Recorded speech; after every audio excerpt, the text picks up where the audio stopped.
30 seconds.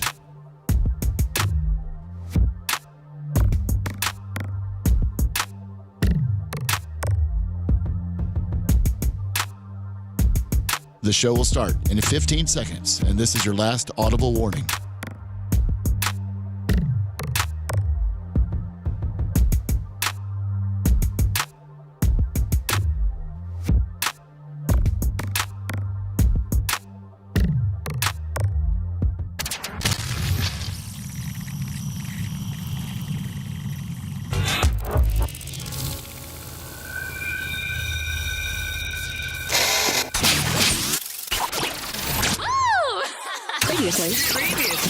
Previously on the Bubba the Love Sponge Show.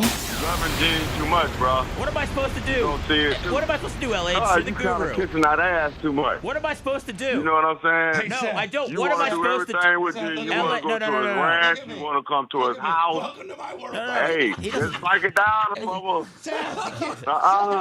Ain't starting no trouble. Shut your ass Just up. tone it down. You're a bitch. That's You're a all. bitch. You're a hoe. You're a hoe. You're a bitch. You're a hoe. You're a hoe. You're a hoe. You're a hoe. You're a hoe. You're a hoe. You're a hoe. Go call Drew. You're listening to the Bubba the Love Sponge Show.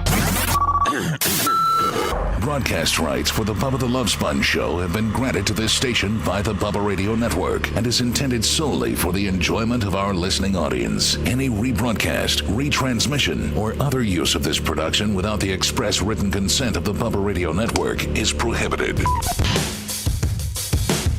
Welcome to the Bubba the Love Sponge Show. My name is Seth Kushner. It's a great day. And now I'm mad. Lummy, why would you play that call from yesterday? Why would you aggravate me right off the bat? Lummy, the executive producer to the stars. I'm also joined by Dr. Dan Diaco, who I rarely get to do a show with, since I'm normally doing the end of the week. Hi, Dan. Hey, good morning. Lummy. Sorry, the algorithm picked up the most manly, funniest thing that happened yesterday in the show. Oh, and that's what it was. Yeah, you're the algorithm. You're the algorithm for who picks that. We don't run AI on that? Lummy's the AI. That's Lummy. Artificial NI? Oh, man. Yeah, Not that intelligent. That's Yeah. what it picked that as the most manly thing that happened yesterday on the show. I wish I had that back. I hate giving my energy to people that don't deserve it. So I know that seems like some sort of meme you would read on Instagram, motivational quotes, but just he's always whatever. He's always got to say something, man. Just always have to say something. Just trying to have a fun, decent show. So whatever you feel like I'm doing with Gene, you know what, I'm okay with. I'm all right. Dan, a couple of things that I wanted to talk to you about. I really wish if we had the capability of taking the show outside of the studio, but by that I mean like just into the parking lot, we would be debuting your segment Catching Up with Dan, where you and I would be playing catch as we were doing a segment. Just so you know, like that, I know Lummy and Macho are probably really tired of me asking about, can we do these certain things? I want to do it. I'm ready to do it, and I think it would be a lot of fun. For some reason, when you start playing catch, that rhythm of going back and forth kind of is almost hypnotic. It's like being on the psychiatrist's couch, and you start talking differently, and you lose that sort of some of those guards or walls you have up because you're just focusing on catching. It's a neat experience. Yeah, it's not like we're sitting there talking. It's not like it's locker room talk or anything like that. It could be anything, and I'm not even saying that all aspects of it are going to be interesting. There could just be some parts of the catching where all you're doing is hearing, the leather pop with the ball, which is satisfying. It is.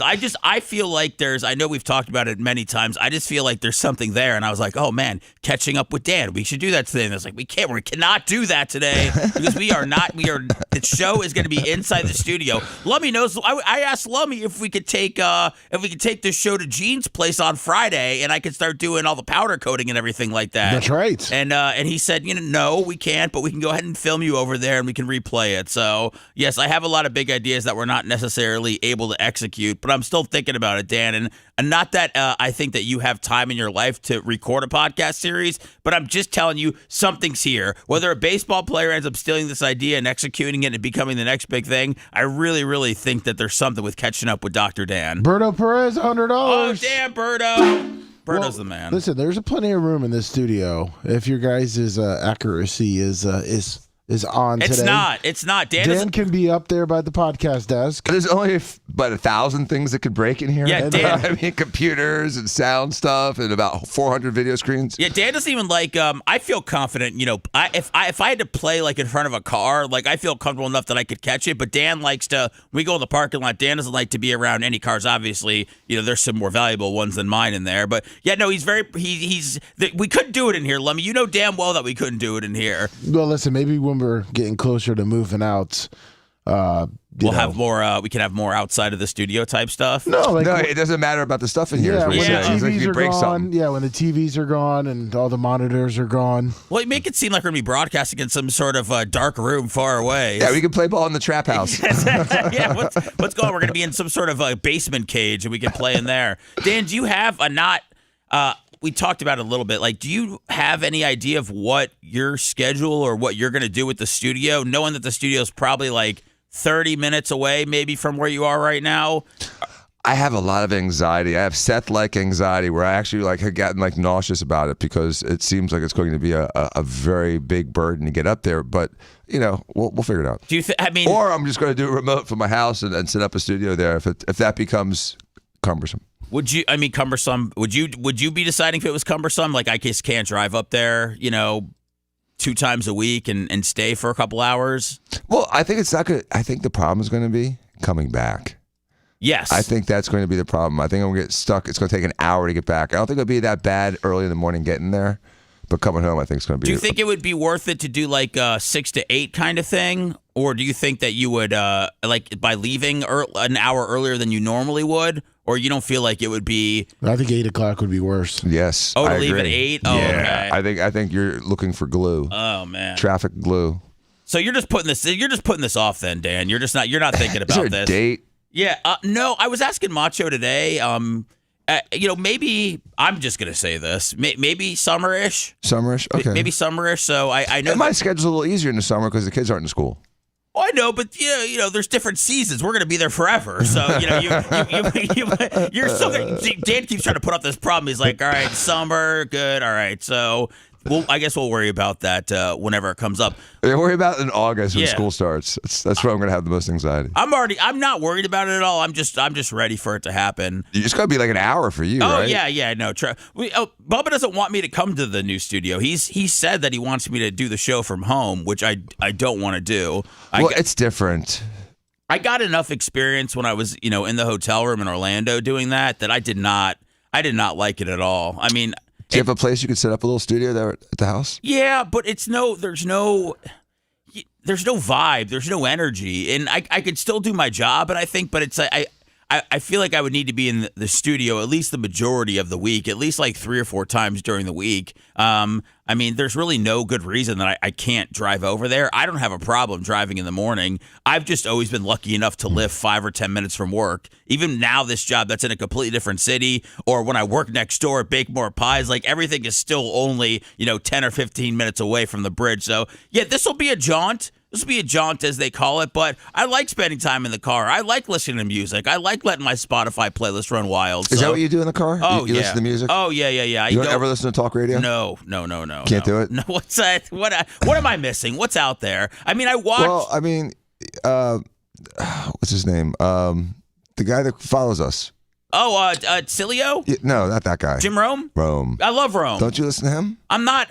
Well, it's like at 3 o'clock? Yeah. In the afternoon? I mean, if you're in the car, you won't listen to Jim Rome? The last time I'm normally in the car is when I'm picking up Sam, and so she's about 2:30, and then I get home at 3, and that's probably the last time I'm in the car unless I go run out. But it's always music. I'm rarely seeking out sports radio. Like when the Bears were doing okay, maybe I was looking for like some extra Chicago coverage. But I feel like, Dan, there's really I just don't I don't know how to compare it. It's Who'd like you rather listen to, Stephen A. Smith or Jim Rome?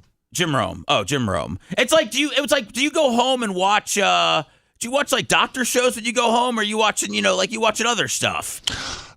I avoid doctor shows at all costs. Yes. But like, if something comes across my feed that's medical related, I still look at it. I don't ignore it. Yeah, I just I don't run from it. It's hard for like a radio feed. It's luckily that's not anything that I'm coming across too much. And then, but you love sports. I love sports. I mean, if I'm at home and McAfee's on or Dan Patrick's on, which are radio/talk shows, streaming shows, like I'll check those out. I'm not vehemently against it. It's just not something that I used to consume a lot of it, Dan. Like I used to listen to Howard Stern. I'd listen to Bubba. I used to listen to everything that I could. Good radio, bad radio, just to get a feel. And I don't know. I just don't think that really. It's not something that I'm necessarily into anymore. So that's I don't know. I guess it seems like it's a sad story, but I'm okay. I feel like I've listened to enough talk radio in my day.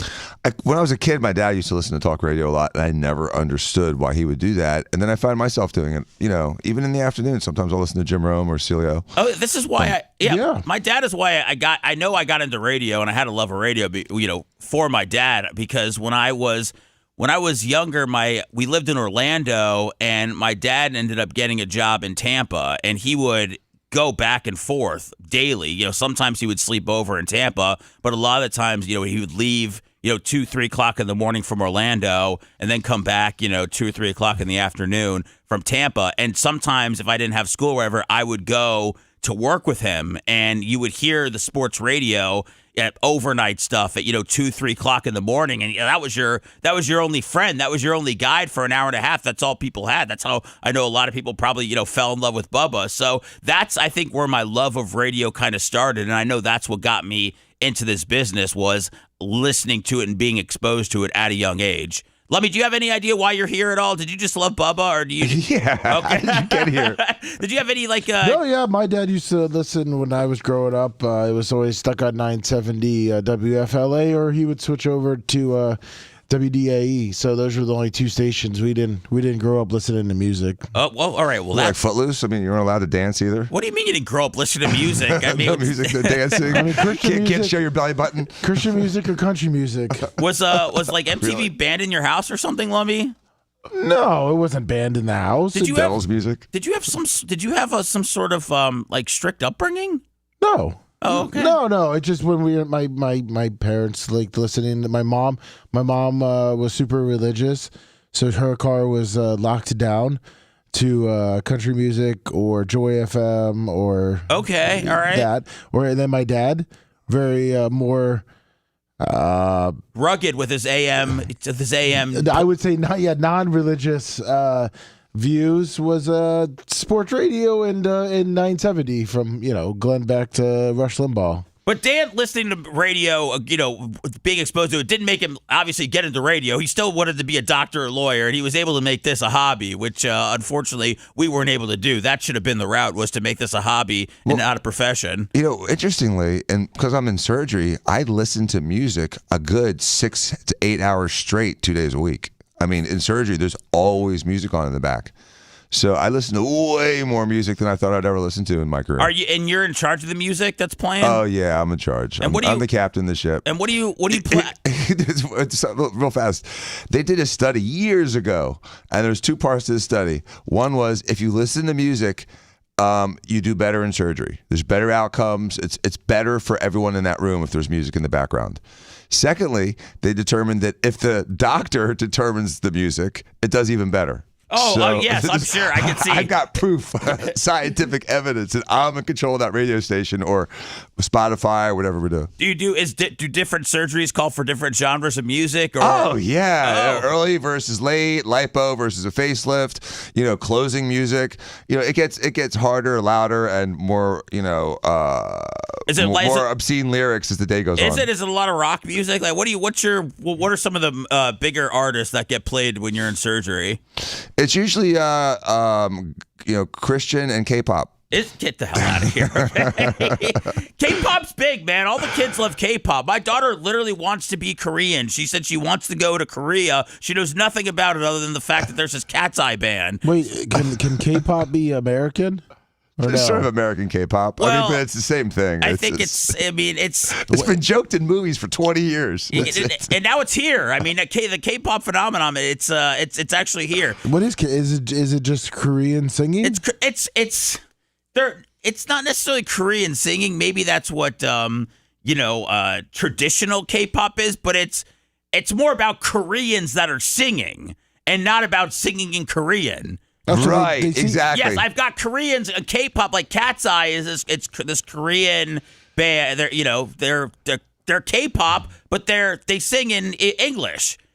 But they have that K-pop sort of feel to them. They have that. It's a style. I don't know. It's like reggae. Is it like J-pop? I don't. What What's is it? J-pop? Japanese. No, They don't know how to make music in Japan. There's no Jap. Is there? There's no J-pop. Yeah, there's J-pop. No J-pop. Man, what are you Name guys two behind bands. the times? There was J-pop in the 90s. Do you guys remember Open Gangnam Style? Yeah. Psy, was he Japanese? No, he's Korean. He's Korean. All okay. those Koreans make the music, It's not all- the Japanese. The Japanese are still playing the old ancient instruments. Yeah. I can't believe you guys don't know J-pop, man. I'm just There's no J-pop, Lummy. And I just sent you the Wikipedia. Wikipedia for J-pop. You win. You would never. You would. You would never dare send Bubba anything that he had to read. You would send him a video. All right, let's see here. I mean, this started the whole thing.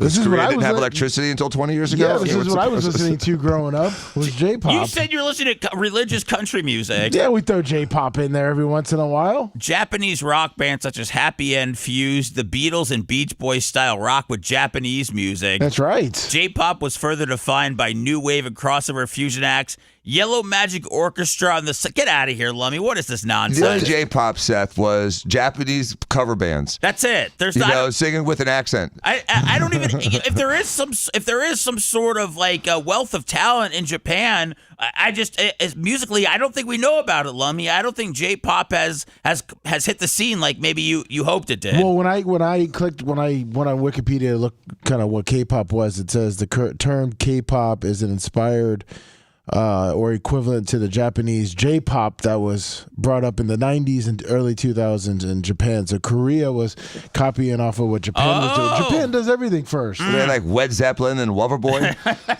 No, see, that was the 80s. Now they started doing techno stuff and dance, I guess, in the 2000s. Hey, Lummy, what kind of music do you play when Walker's around? Are you listening to his stuff like Coco Melon? Are you starting to weave in your music? I feel like he's at that age where you don't necessarily have to play baby stuff or movie soundtracks. He likes for him. old because Ashley listens, so he likes DMX. Wow. AC/DC. Okay. This is good. He's all over. I like it. A good all over the place. Yeah, like I did not know this, but for his T-ball team, they said a walk-up song. Oh, what's his walk-up song? Well, he did request. He went from DMX, "Who Let the Dogs Out" or whatever. Not who, whatever. Hold on, Lummy. Don't be disrespectful to DMX. R.I.P. He didn't. That's the Baja Not "Who Let Man. the Dogs Out." Sorry, I know, but there was a DMX song that he really liked. It's one where he was barking. Is that why you thought he barks in all his songs, Lummy? Well, then we said, hey, let's maybe bring it down. So because DMX probably would hit a little hard for a T-ball team. It's like, y'all gonna make me lose my mind up in here, up in. That's a great one. Party up. But then we were thinking the Baja Boys or whatever they're called, and Is your kid barking? Huh? Is your kid barking? He's going to after Lummy's forcing the Baja Men on this guy with the Who Let the Dogs Out. No, because "Who Let the Dogs Out" is also a Monster Truck song. So we just then we went to Classroom Crusher. He wanted AC/DC, Back in Black or Thunderstruck, but he just went with a Monster Truck song. Okay. Who let the dogs out? Who let the dogs out? That's great for the whole team coming out, not one guy. Thank you, Macho. Macho did that, by the way. I gotta start keeping these up there. That's all you get. He knows what will get this show flagged or not. I mean, were you guys listening to that type of music in the car, or were you listening to Bluey and? I was listening to Mix 105.7 or whatever back in the day, the best of the 80s, 90s, and more when I was a kid. But if I had a chance to have walk-up music, I don't think it'd be Row, Row, Row Your Boat. I don't know if it would be DMX. Or do you know what some of the other walk-up songs that the kids have out there? One kid had Warren G regulate. Okay, there you go. I like that. I thought that was actually pretty cool. I wish Walker would have picked that one. It's good. But Listen, you know that when the parents are influenced in picking, those are parents that you know that you can hang out with. Speaking of baseball, didn't you take Walker? I saw that Ashley was sick. You took Walker to the Yankees-Mets game this weekend that Dan gave you tickets for, right? Yeah, thank you, Dr. Dan. Some welcome. great tickets. Reason I really wanted them, I asked Dr. Dan like a month ago because Ashley's favorite team is the Mets, and they're going to be here in June, but I thought it would be kind of cool to kick off baseball, get Walker into it, and have Ashley watch the Mets, and then she ended up being sick, so it was me and Walker and a friend, and we kind of just... a friend, His friend or your friend? We had some extra tickets, and I didn't want to waste them. You should have sold it. Those tickets are hot, man. And I wanted to go, Lummy, but I just kept getting pulled back into homework. I thought I did it. Then she called me back. She goes, I forgot this. And then she called me back. I got this. It just never stopped. What kind of homework are you doing, Dan? Just helping Sophia. It was like anatomy, and she was stupid. She had to draw muscles on a long sleeve white shirt and bones because for anatomy. Oh, God. And it looks, it looked like, Why does she have to do that? What is that? I don't know. It was some stupid project. Did you tell her it was stupid? Yes. Okay. All right. She told me it was stupid. Okay. I agreed. I tell my daughter, I was like, this is stupid. I go, you're not going to use it. 3x minus 2y equals what? I said, you're not using this in the real world. Trust me. I'm not sure if she is. I just know that I never ended up doing that. Well, I remember when we were kids, they're like, you're never going to walk around with a calculator on your hip. But now we do. Yeah, you've got the whole world in our hands. We literally have the whole freaking world in your hands. You're damn right we do. But let me, how long did you make it at the game? Whole game.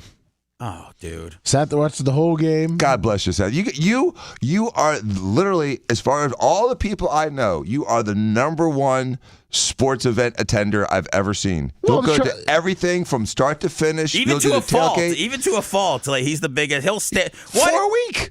What is it, Lummy? What? Well, look, I was looking at it. The crowd was thinning out a little bit. I felt bad. They were bringing in, once you start getting into the 90s of the numbers. Those are the jobber players? Yeah, and I'm like, you know what? Did the Judge start or any of the guys start? Yeah, Judge started. How many did he knock out? He knocked out. He had a bad game. See, I saw him do 2 home runs back to back. The guy's so big, so strong.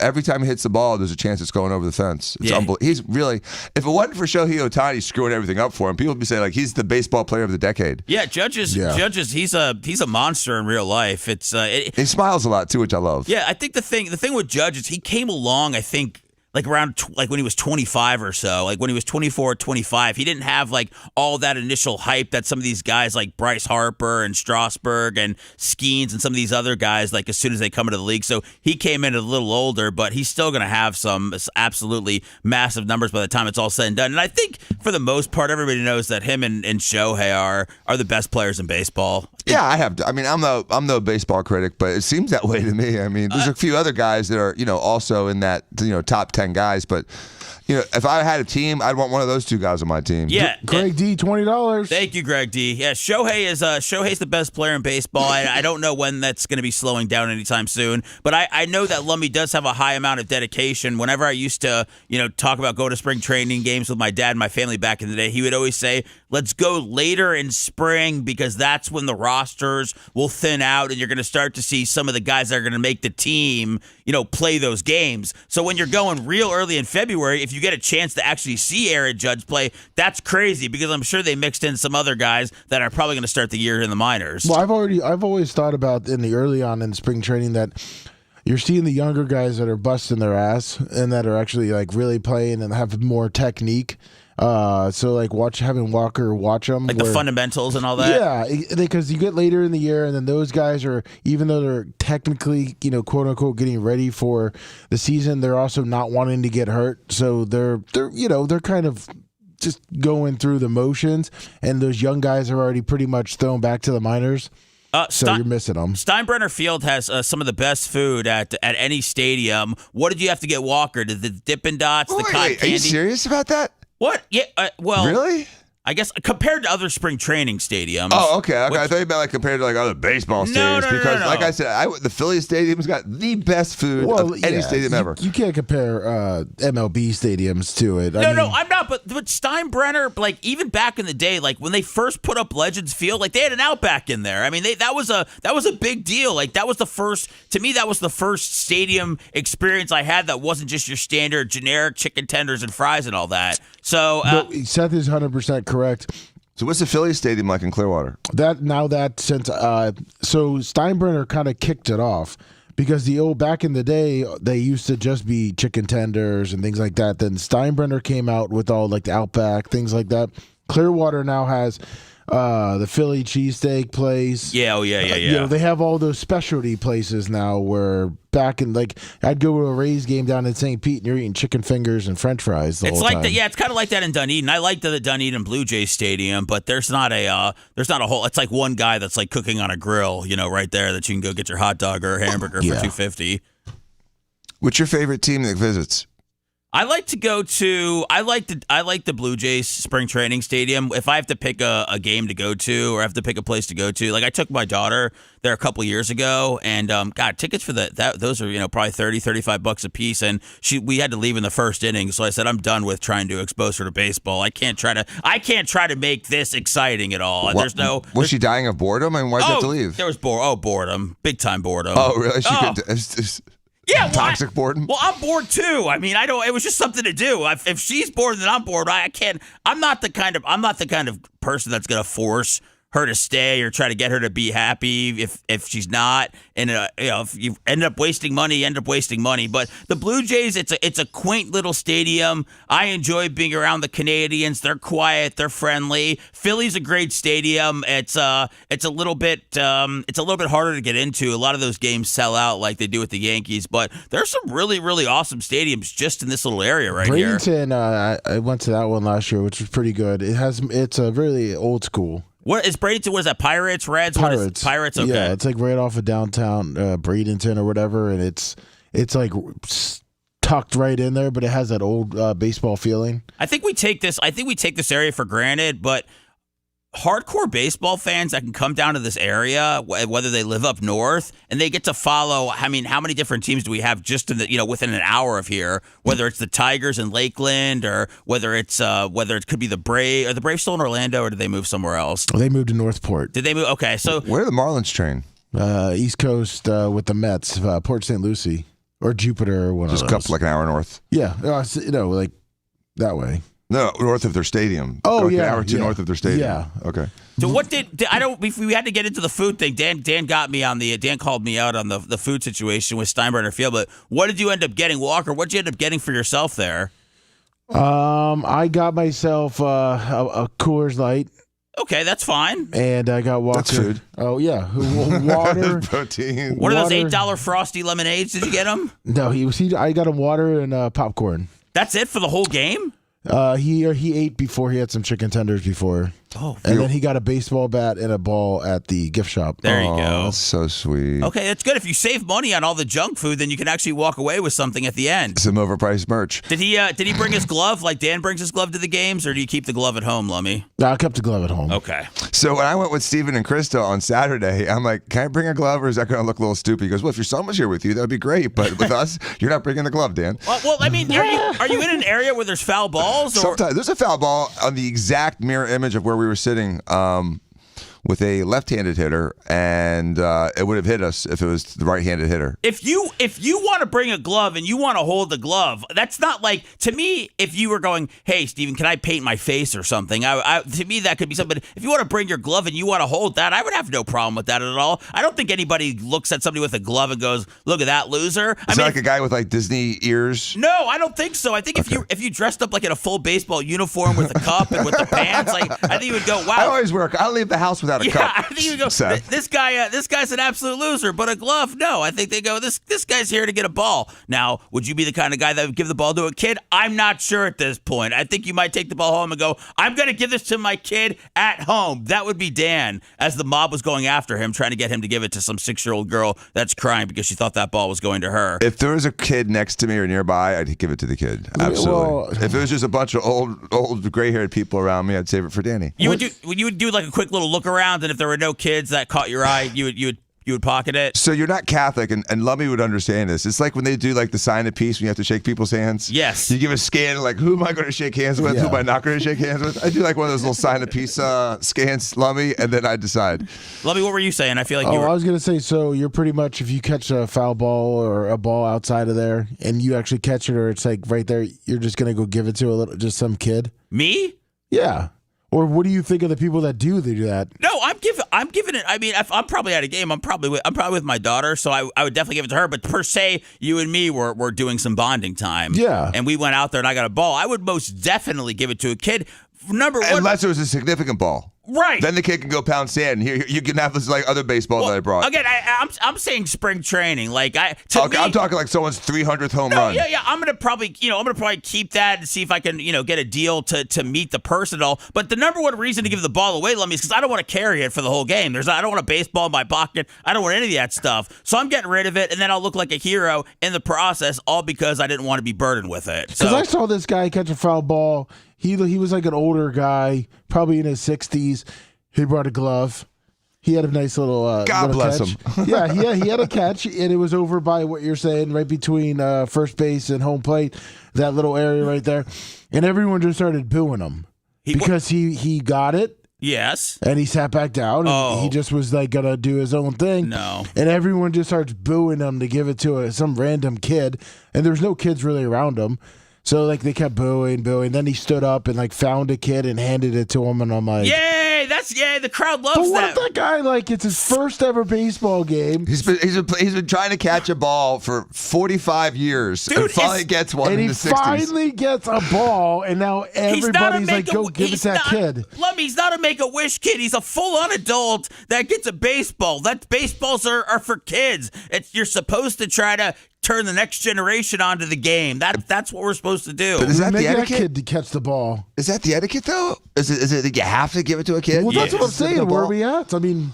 what if that guy was a kid growing up and no one ever gave him one? Nobody prepped me to be an adult at baseball games. I've only been a kid at baseball games, so nobody ever said, listen, when you get older, you're going to, if you ever get a ball, you're going to have to give it away. But I think that's the unwritten rule. Unless you can be the kind of guy where you can sit there and let people boo you or yell at you or kind of have some fun. I don't know, but I think that if there is a kid around, I mean, what is it? What are you going to do with the baseball? What was the kid going to do?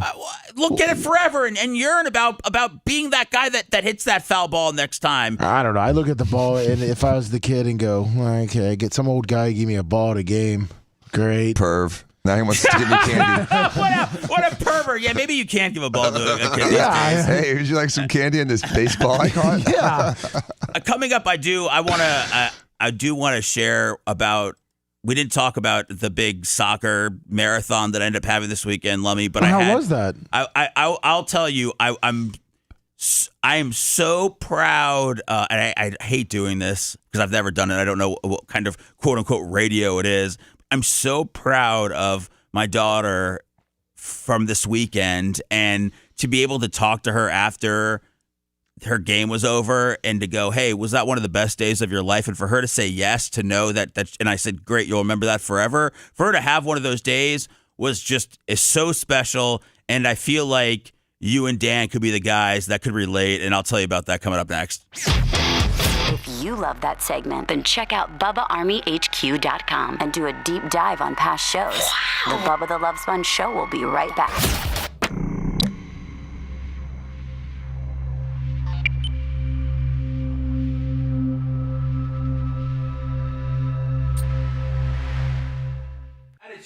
For living in St. Pete, like it's living in like When I grew up, It wasn't that bad. It's weird. I'm an old person to say this. It's like the traffic patterns around Tyrone Square Mall with all the diagonals and shit. It's bad. I fucking hated that. No, I hate that. I hate that area. It's not like it's a bad area. I just hate it from. It's hard to navigate it.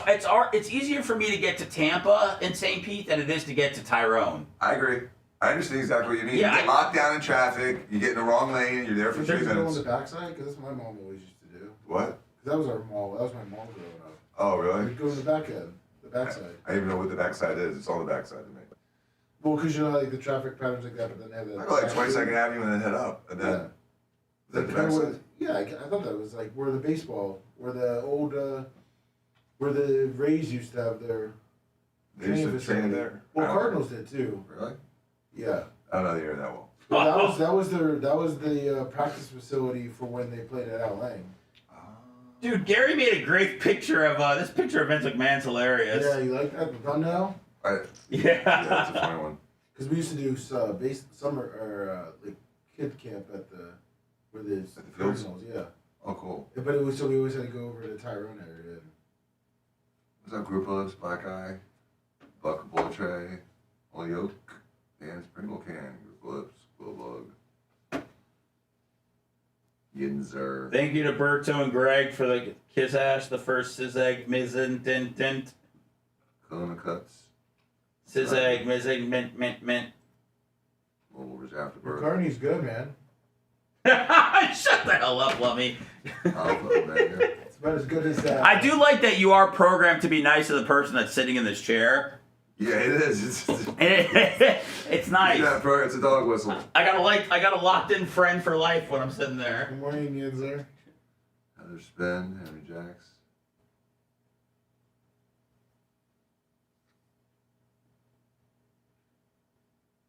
Minor League Stadium's food is They definitely they up their game. They have to. Because they can't charge $200 a ticket and not have decent fucking food. Before it was like the cool thing with the stadiums would be like if some guys were they had their Maybe short trucker. They would have the grills. Like they would have grills standing out there.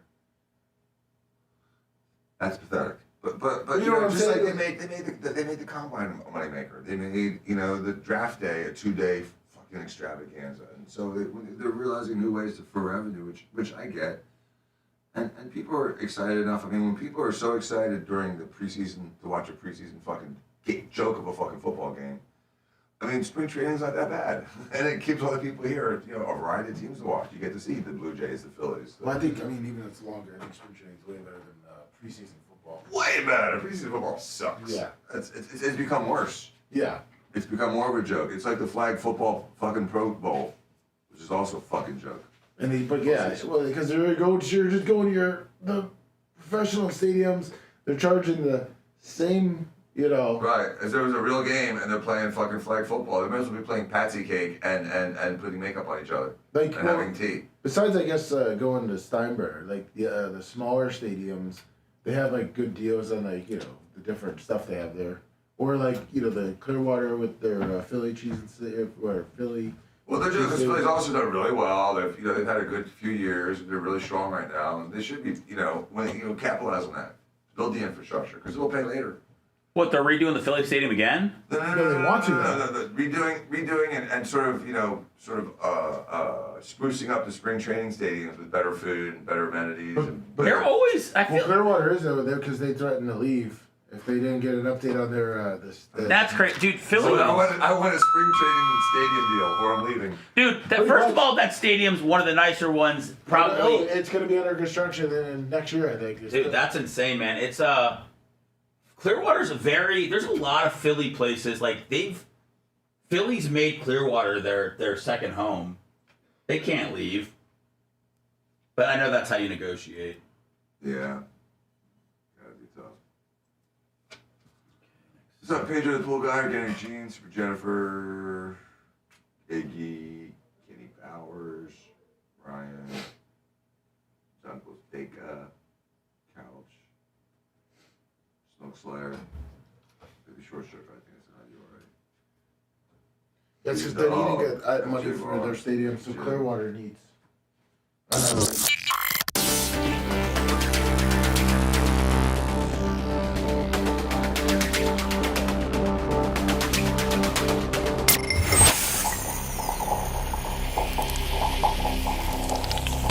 Semi-Auto Glass is a family-owned business ran by the brothers Michael and Travis Hatscombe with over 40 years of combined family experience in the auto glass industry. They bring a wealth of knowledge to every job, whether it's semis, whether it's heavy equipment, or whether it's your fleet.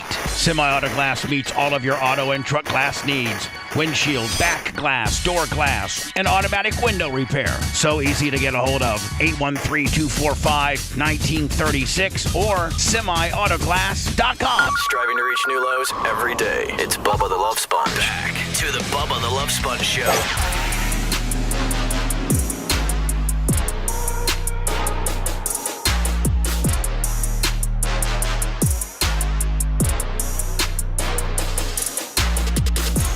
Welcome back to the Bubba the Love Sponge Show. Bubba will be back. Woo, hot damn on Monday. Hey, what exactly is happening out what kind of racing stuff is happening? I don't know the levity of how important it is. Could you explain it to me in football terms, or is this just not necessarily a big deal on a national scale, but bigger just to the track? Oh no, it's a big deal with Lucas when they come to town. Tell me. You want me to explain it tell me football terms, something I would understand. I guess you could say, and I could be totally wrong. No. You could say that Lucas is kind of like the NFL of the dirt kind of racing. Okay. And the others were kind of like the minors, like a little European football or maybe XFL. Or it'd be like CFL or something like that? Yeah, CFL. Okay. And I'm sure people that have, the different classes of racing are probably going to be like, you're an idiot. That no, don't read those comments. Open modifieds are better than the wingless sprints or whatever it is, but I mean it's Lucas Oil 8 model dirt series. Hell it's yeah, Winter man. Nationals. It's kind of the kickoff. Woo woo! Kickoff to their season. Will Michael Jordan be there? He may make an appearance. Oh, yeah, he may fly in. Look at Lummy locking that down right there. Because Bubba did say that he knows I think Denny Hamlin and a couple other guys that are friends with Jordan. So Well, all those guys, in NASCAR, Seth, I'd say probably 80% of them have dirt track experience, and so they still like to do it sometimes off season or between big races. And I'm sure their development program has guys that are currently dirt tracking. So, there's probably a legitimate reason for, major NASCAR owners to come to some of these smaller tracks to see these, new prospects and sometimes just to get back to their basics themselves. Let me look at that. That was a hell of an explanation right there. That's right. The nation's premier dirt late model drivers are set to invade Ocala Speedway for a massive week of racing as the Winter Nationals continue. The Wheeling Winter Nationals. Yeah. Here, good. I'm trying to take an interest in Bubba stuff. All right, so Dan mentioned before the break, or maybe it was like when we were on the air, about that I was dreading the soccer jamboree that was happening this weekend. So we had my daughter's 8, so they had to end the season. It was a jamboree, so they had a game. It was like a tournament. Yeah, yeah. So they had a game. They had 2 games Saturday. They had one at 8:30, and then they had another one. I think that was at 1:45. That's not too bad of a gap. No, what did you do for those 4 hours? Went home. Did you? Yeah, we were about 30 minutes from home. It was like in the Tyrone area, so we went home and chilled out, and then went back for a few hours. And then, so that was, I think they won one of the games and they lost one of the games. So coming back on Sunday, I didn't get to see the hockey game that everybody was watching because I was watching my own gold medal game. So this was a team. And again, this was not some sort of like massive tournament. This is not the World Cup. This is I'm just talking just as a father here. So this was, I'd say this is an under 10 soccer league. And do you guys still do co-ed, because I know like Walker's baseball is girls and boys. So is it all girls or is it girls and boys and soccer?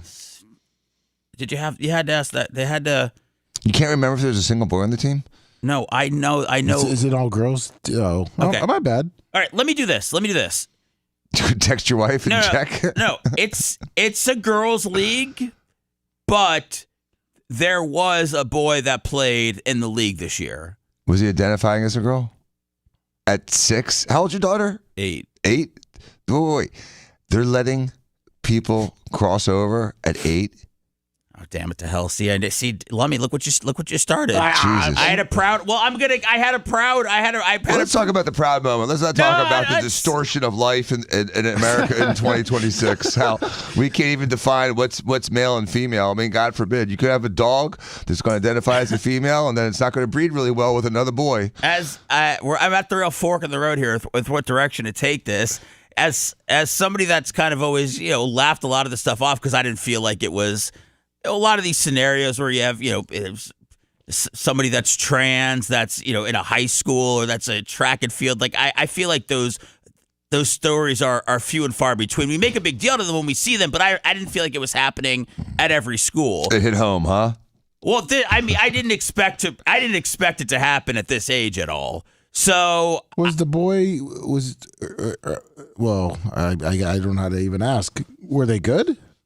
He was 6 feet tall, 130 pounds, scored 17 goals throughout the weekend. But no, it's fair. We ended up playing the team twice this year, and the first time I was the one that I don't know what moms are looking at during a game, but I was the one that went over to the moms and I tipped them off, and I said that's a boy.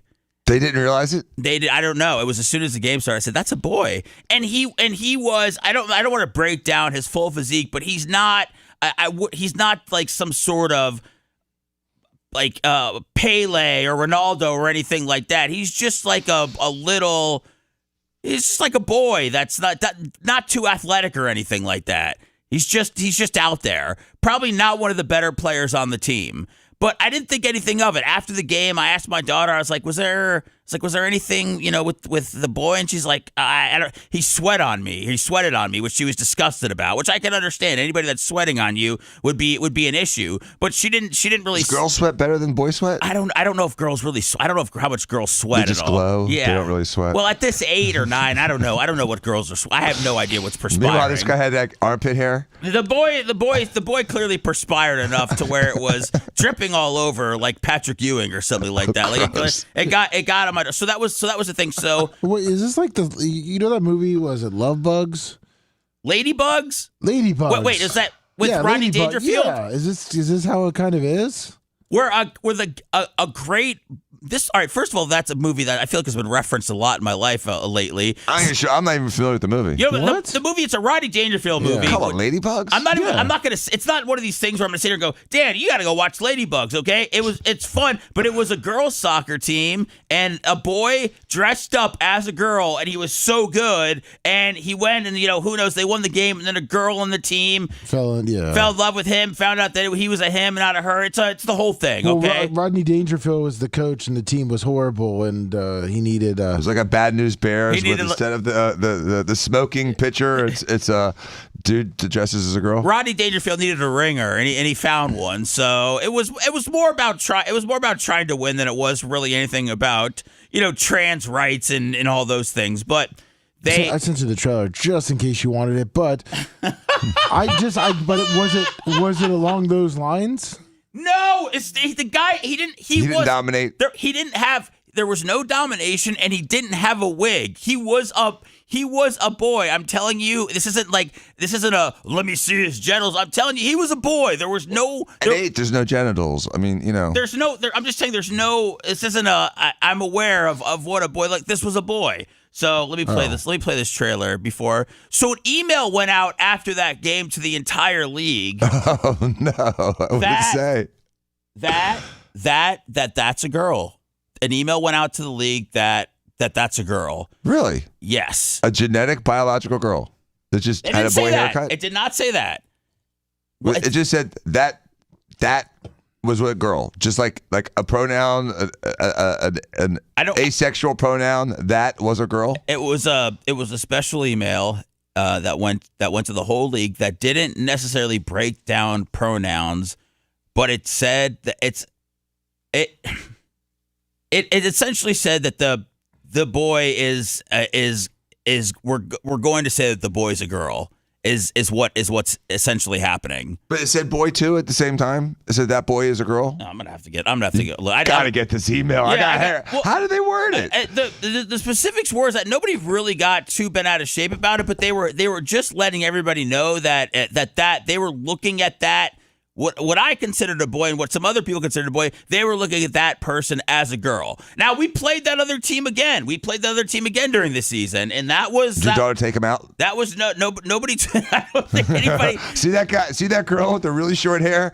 Take her out. I thought that something might have been... I thought that maybe something was off with him because at some point... He was shaving before the game? Well, no, like little kids will go to their bench or something like that during a timeout, and like he ran over to his mom. And so I was maybe there's something going on with the kid, but the only thing going on is that it's very clearly a boy that the league is telling us is a girl. So again, he's not one of these guys that was knocking over anybody or anything like that. But again, this was my first experience of seeing this, and it's just what am I gonna do? I mean, he's Is he back? Are they back? Well, I guess it's she. Is she back next year? I mean.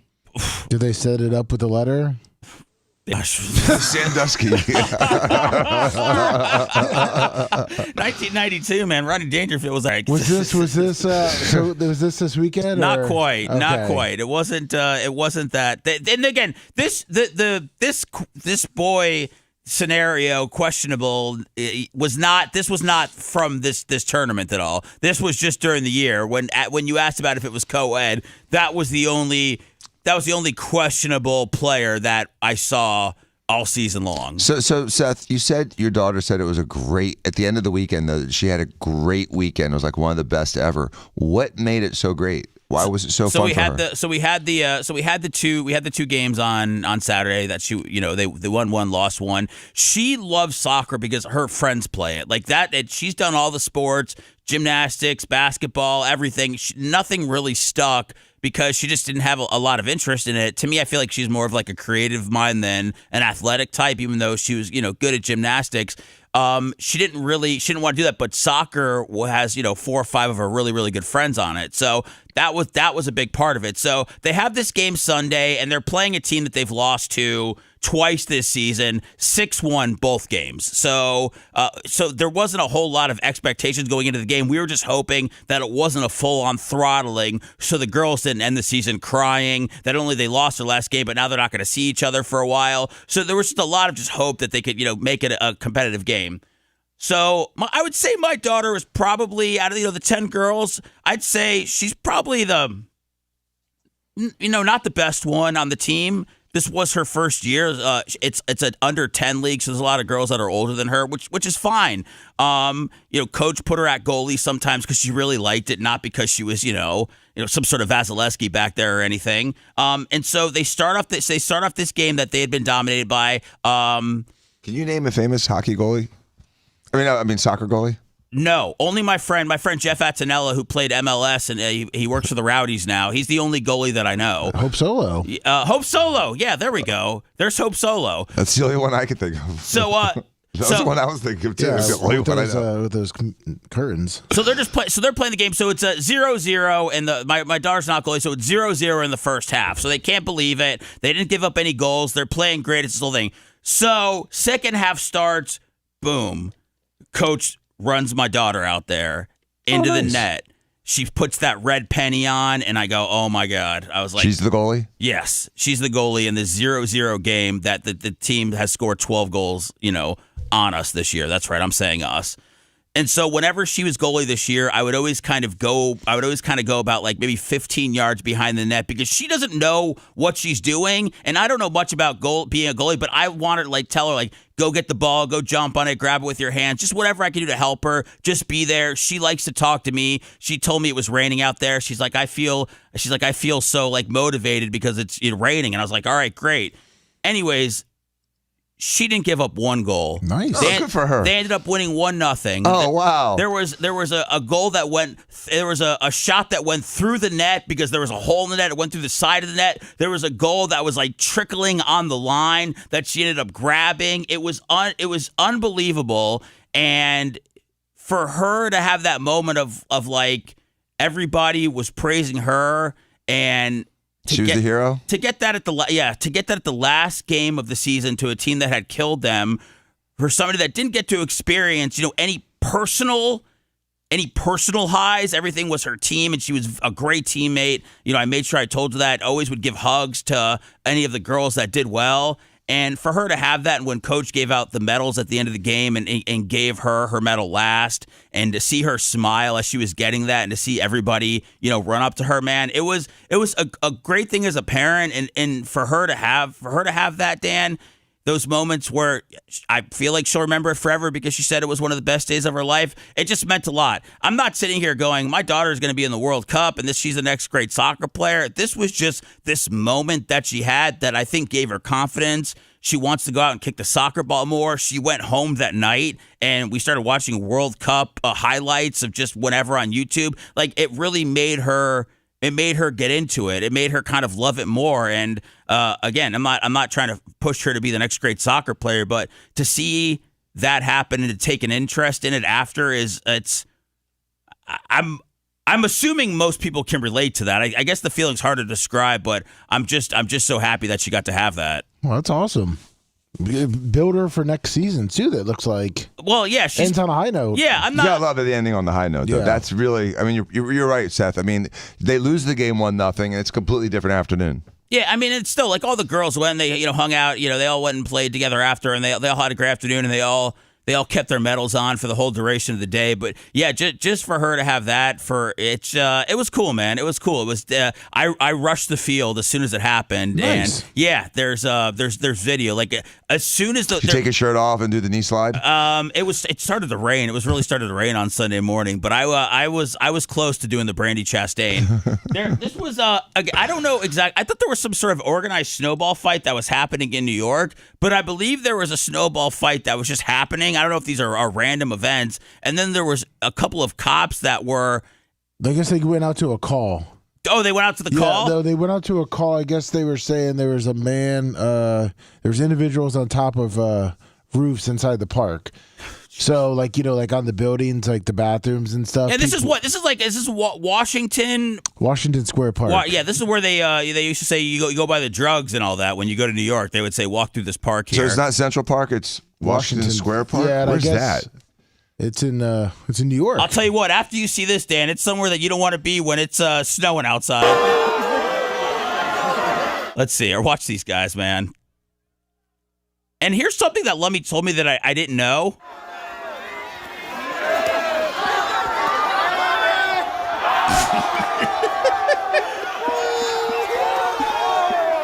Is it everything goes in the snow? I mean, you can throw somebody over if they land in the powder?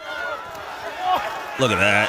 Oh, I can't believe someone would run up behind a policeman and do a snowball in his head like that. I mean, at that it's battery on a law enforcement officer. Yeah. I mean, I commend them for their restraint and discretion, but I mean, I don't think they knew what to do. I mean, when you've got people and snowballs coming at all angles, I mean, you could watch for the duration of this video. I mean, it's tough for these guys.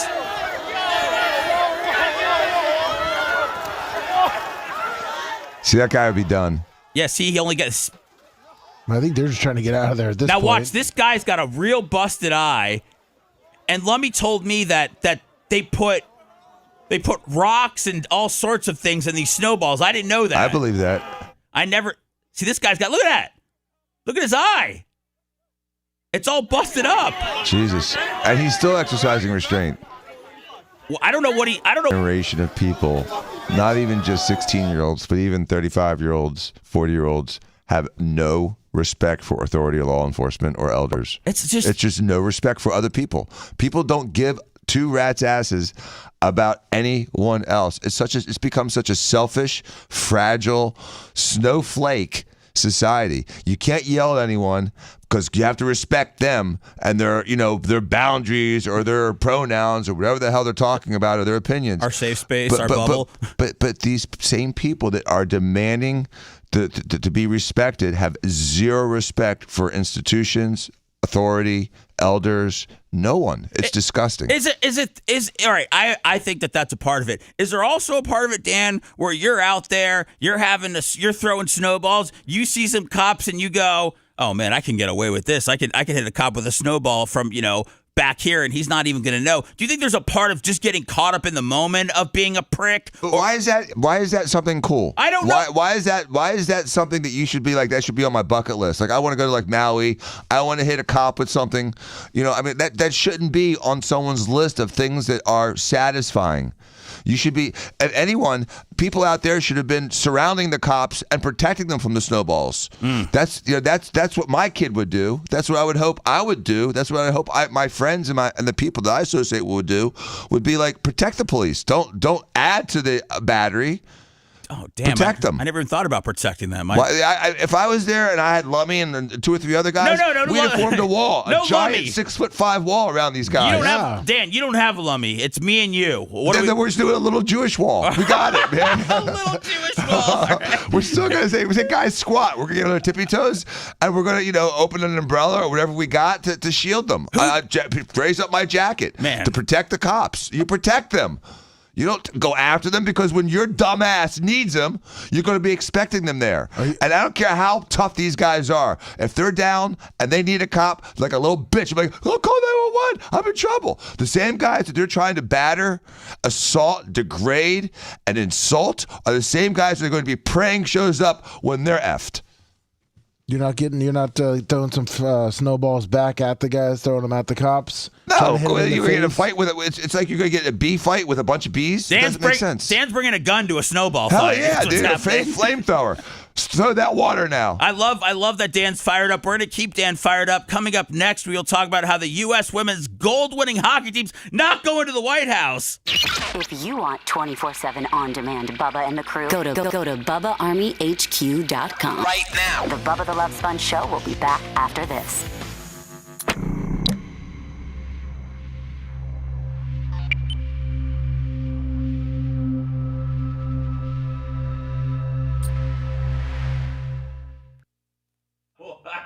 No one heard that because it was that wasn't hot mic or open mic. Oh, okay. So save your passion. Dude, I had no idea that Nick Reiner's siblings were paying for his attorney. Really? Fuck that. What the hell? Tell my brother, burn in hell. Ziggy. Rot in hell. And he's pleading not guilty, which is really done. I know. Roderick, it's not a snowball fight when they put rocks in the snowballs. So if one of your brothers murdered your parents, would you pay for his lawyer? Hell no, dude. Probably not. I haven't set myself up enough in life to pay for siblings of murder defense lawyers. No. I'd have to get Jose Baez to do it pro bono. You sucking his dick too? I jerk him. There you go. Jose Baez? Yeah. Do a little twerk and jerk. He'd like it.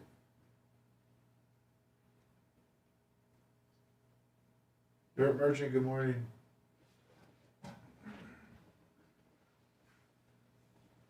What's up, someone? About 100 to 1 or to 0, Snook Slayer. If the boys played the girls, the U.S. hockey team, it would be 30 to 0. They would just continue to score it well.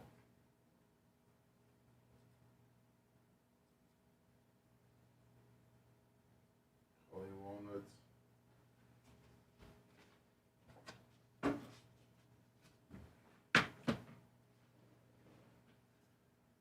What's up, by the way?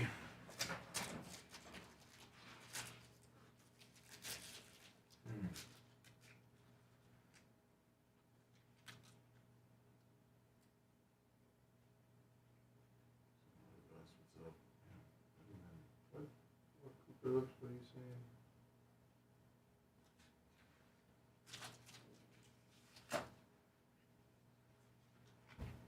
Man, wait till I show you this music festival.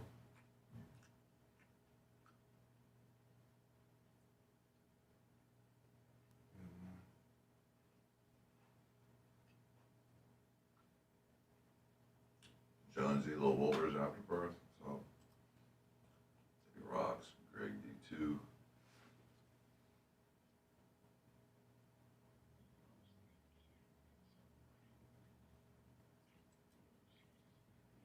thought that was kind of weird too. I don't disagree with you there, Greg. Oh man, I got a psychotic new Britney Spears video that just came out. Right. Oh, they're the best. Oh man, these are getting bad. She's been entertaining me for 20 years outside of singing. Good morning, Rob Tittle. Good morning to Dave Rock.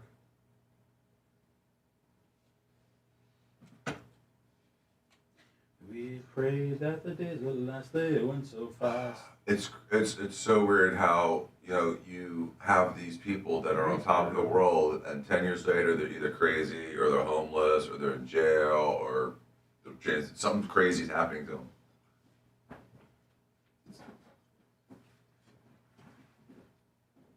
Dude, that Ladybugs is a great movie, man, for real.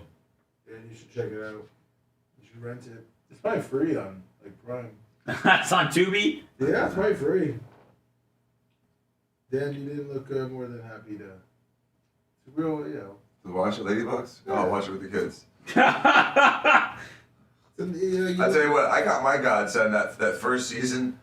I was doing flag football, and I was like, I need a guy, and I was going to start cruising the basketball courts downtown, trying to find another recruit for my team because I wanted a really tall, fast guy. Oh, jeez. And then out of nowhere, a father says, "Hey, there's this kid that wants to play," and he was like, Danny was like 11. This kid was like 5'10", had armpit hair, super fast.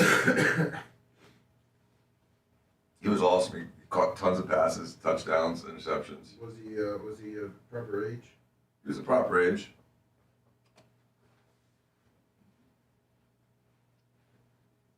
But I needed a Michael Evans, and I found him.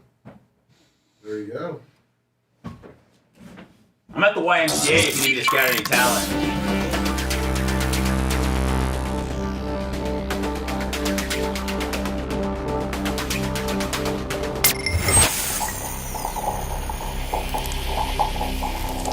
Listen up, freak shows! He's back. Living proof that a man can live without a brain. Back to Bubba!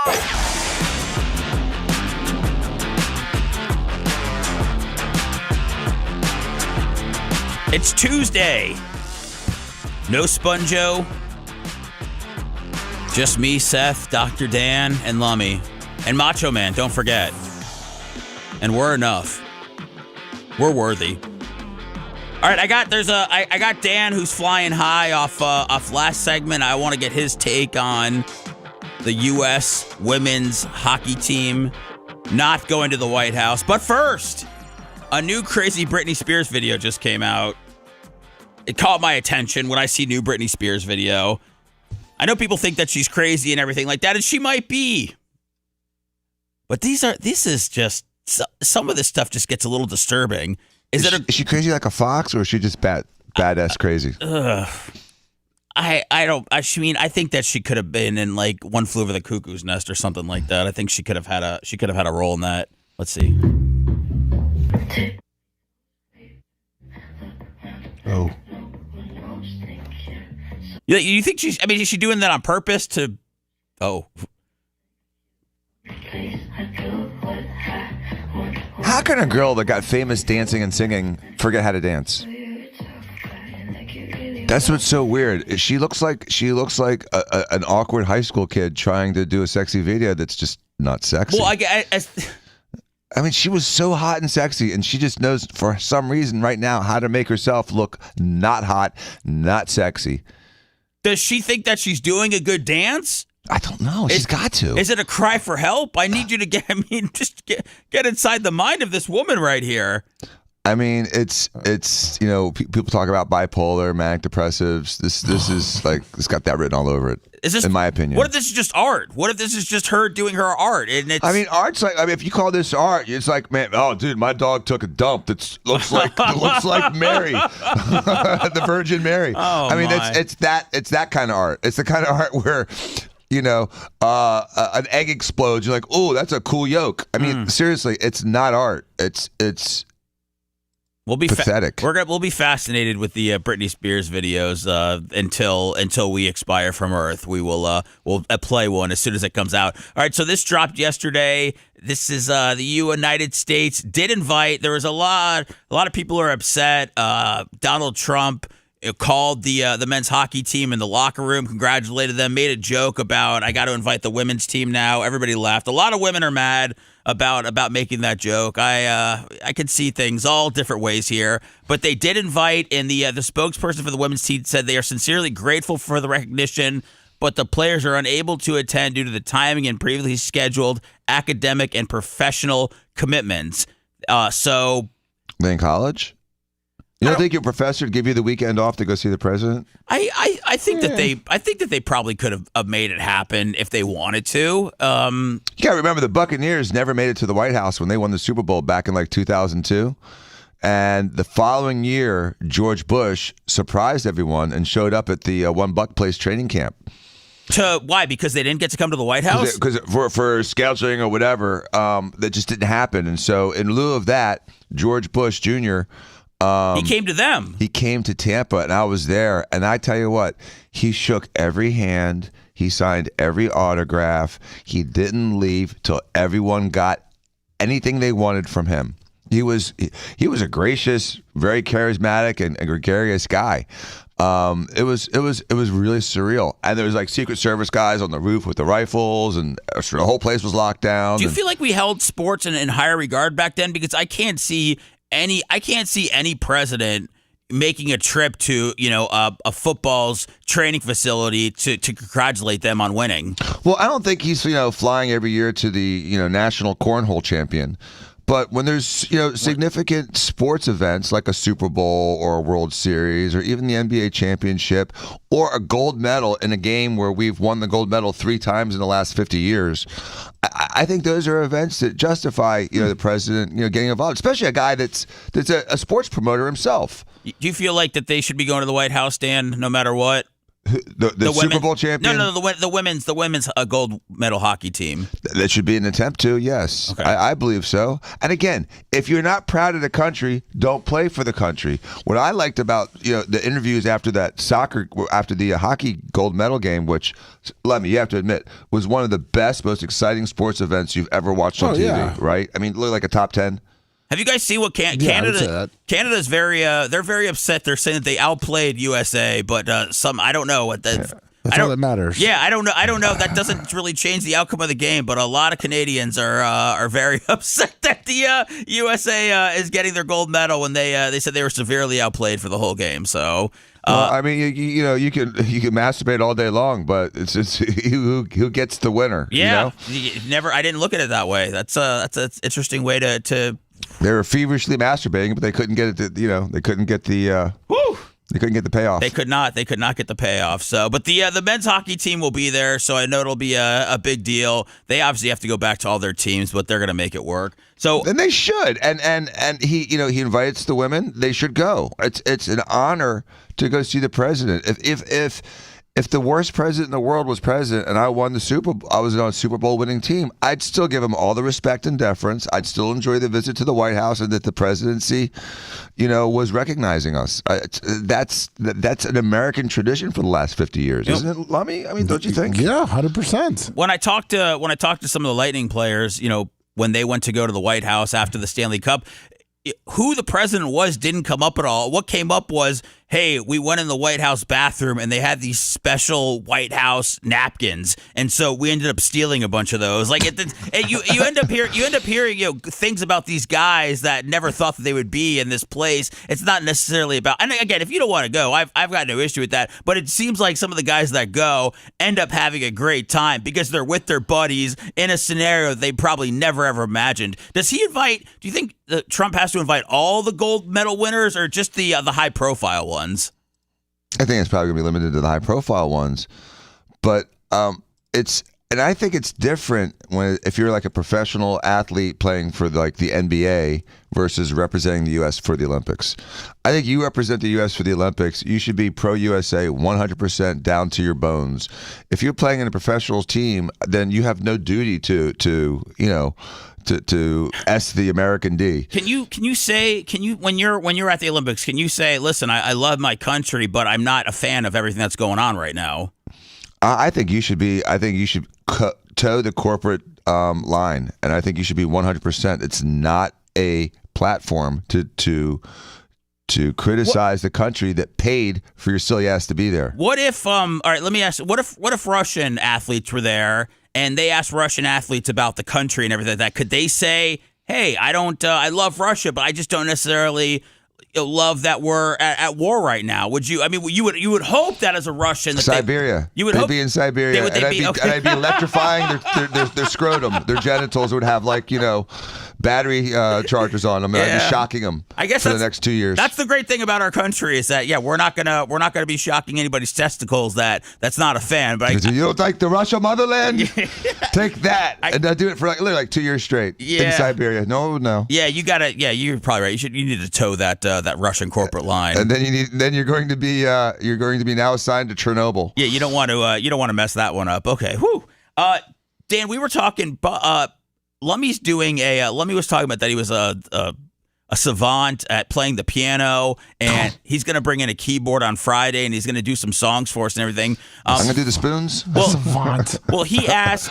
He's playing them for Gene because Gene can't actually, Gene can't believe that Lummy ever played the piano, but Gene said that he played the trumpet, Lummy? Yes, yeah. Mm-hmm. And so Lummy wanted this, Lummy was trying to get his hands on a trumpet, and I was like, I don't know if we have a trumpet. And my mom may have one. My mom used to play trumpet. There we go. Look at that. I said, I bet Dan, I know Dan's got guitars and all that, and I'm not saying Dan's got a whole bunch of instruments, but I said if anybody might have it, it could be Dan. My mom may have a trumpet, yes. There we go. She used to when I was a kid. I think we still have it. I mean, why would she get rid of it? I mean, could we honestly use it, you think, if she did have it? Of course. We'll clean the mouthpiece. Yeah, I mean, just spit. I mean, whatever, you just rinse it off. Well, it's metal. Yeah, it's a metal mouthpiece. Who cares? It's not like it's a reed that you got to really suck on. Yeah, exactly. we just, I mean, Lummy has a great vision of Gene trying to play the trumpet and not being able to make one noise at all, and he's trying to set Gene up just in case Lummy doesn't play the keyboard as well as he remembered. So I'm all about it. I didn't know if we were gonna have to reach out to the audience of the Bubba Army to find a trumpet, but if we have one in house, I definitely. Or I'll buy you one. No. Buy Gene his own trumpet? What are trumpets? Those can't. I'm sure they range between $40 and $4,000. 40? You think there's a $40 trumpet? I'm sure you can find a used trumpet somewhere on eBay for $40 or $50, but I'm sure a new one costs. I have no idea. Can you imagine meeting somebody in a Burger King back alley that you met off Facebook to try to get a used trumpet? Gently used? Well, I'm sure there's a lot of moms with kids in high school that are trying to, do bands and don't want to spend $400 on a new trumpet that are, finding used trumpets on eBay. Oh, I fully agree. And God bless them. It's like play it again sports, like play it again instruments. If they have we didn't even look to see if I just figured that they were probably expensive. But yes, we are looking for one for G to potentially play on Friday. Did you? I thought you had something, Lummy. Sorry, I heard a noise. Did you see that? Well, let me look at me like. I'll try. I'll ask my mom. That's why I was looking at you like hopefully that you can come through. Yeah. When's it due by? Maybe Friday. I mean, if you get out Friday, I think. Which is your mom in St. Pete? Yeah. I mean, I'm not trying to roll up on your mom, but I'm over there, and I'm not trying to make you guys, go out of your way or anything. But so I'll ask my mom, and we'll see what we can find. All right. Lummy, can you just please remind me? Yes, I will send you a text. Okay. Thank you very much. Did you see, Dan? I know you're a boxing guy. Mayweather came out of retirement. He's having an exhibit. Who's this exhibition against? It's Mike Tyson, right? Yeah. Mayweather's fighting Mike Tyson. Coming out of retirement. And that's just an exhibition. And now he's coming out of retirement at the Sphere in September. Man, everything's happening at the Sphere. Mayweather and Pacquiao too. Do people want this? I know boxing is normally Jake Paul, very, very focused. Mayweather coming out, I don't know if that's a big deal. A lot of people are saying that he's broke. These are obviously two guys that I feel like were larger than life figures when they were in boxing. I feel like they were well-known guys. Any interest in this? I don't really care about boxing anymore. It's unfortunate. And, you know, so many of the controversial decisions of the last 15 years in boxing, plus the farce that Jake Paul has made of boxing. I mean, I think boxing's dead. I mean, it might as well. It's good. It's RIP with, you know, jousting and and cassette tapes. This can't bring it back at all. This can't. I mean, what are they going to do? Two old guys that are past their prime fighting slowly to get tired after 4 rounds and hug each other for the last 8 rounds or 6 rounds? Would you rather this, or would you rather another Jake Paul fight? It seems like those are the only things that move the needle these days. I'd rather watch a snowball fight. All right, I can see with that. Also, there's I saw that Nick Reiner, who allegedly killed his mom and dad, Rob and Michelle Reiner, has pled not guilty. That's not a huge surprise, but I also read that his siblings are no longer paying for his defense fund, and I had no idea that his siblings were paying for his defense fund at all. How could you is there any... Would you believe your brother if he said I didn't kill them and you would pay for that? I am absolutely confused about how they would go about trying to assist with paying for his defense. It's a tough one, and you know there's sibling love, which you have to understand. But you know when Jeffrey Dahmer was going through his trials, his father was there and supported him, and even though he killed so many people in such a violent way. I think it's different though if they kill your mutual father. That's a tough one. If one of my brothers killed one of my parents, I'd have to just say you're dead to me and rot in hell. Yeah, exactly. You're not paying for his lawyers. You try to get him off. I mean, that's here's a little clip. Oh, where are you? There we go. Full reading of the complaint, advisement of rights, including armed forces and veterans' rights. I mean, come on, is this guy? I mean, this guy's guilty. Come on, this is you could tell by somebody's by his face. Yeah, they used to say that about black people in the 60s, Seth. You can't tell. This guy's can't tell. He's got dead eyes, Dan. You can't tell, dude. You could tell when somebody's absolutely soulless. You don't think you can? Plea of not guilty, denying any and all special allegations, enhancements, and priors. Yes, Your Honor. A plea of not guilty is entered on behalf of Mr. Reiner. Counsel's requesting April 29th as 0-30. April 29th, 2026 as a 0 of 30 calendar days. Yes. And he, but the lady next to him looks soulless. She looks dead. This lady looks soulless? Yeah, she got the same eyes. She doesn't want to be there representing him. May I take a waiver from your client? Yes, sir. Mr. Reiner, you are entitled to a speedy preliminary hearing. That's a preliminary hearing within 10 court days and 60 calendar days of your arraignment. Your arraignment is today. Do you understand, waive, and give up those rights so that your matter may be continued to April 29th, 2026 as a 0 of 30 calendar days, with the understanding that your preliminary... Would have pleading insanity, would that have been something that you would have considered, Dan, or you feel like this guy going all in on the not guilty is the way to go?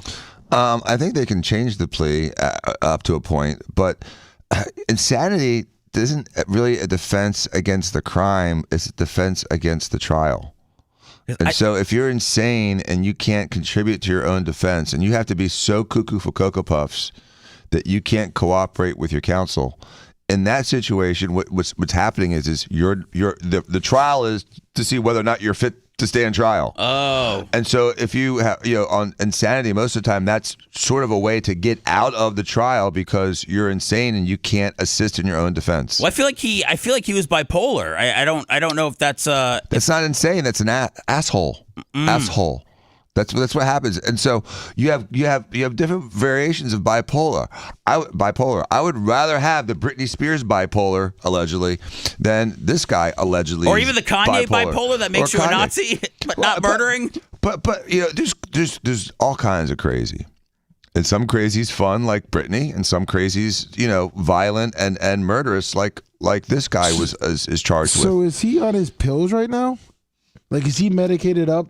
I think you got to keep giving people their medicine. If a doctor, but is the medicine helping them? And that's the $1 million question. I was gonna say, if the medicine made you kill your parents, then should he still be on them?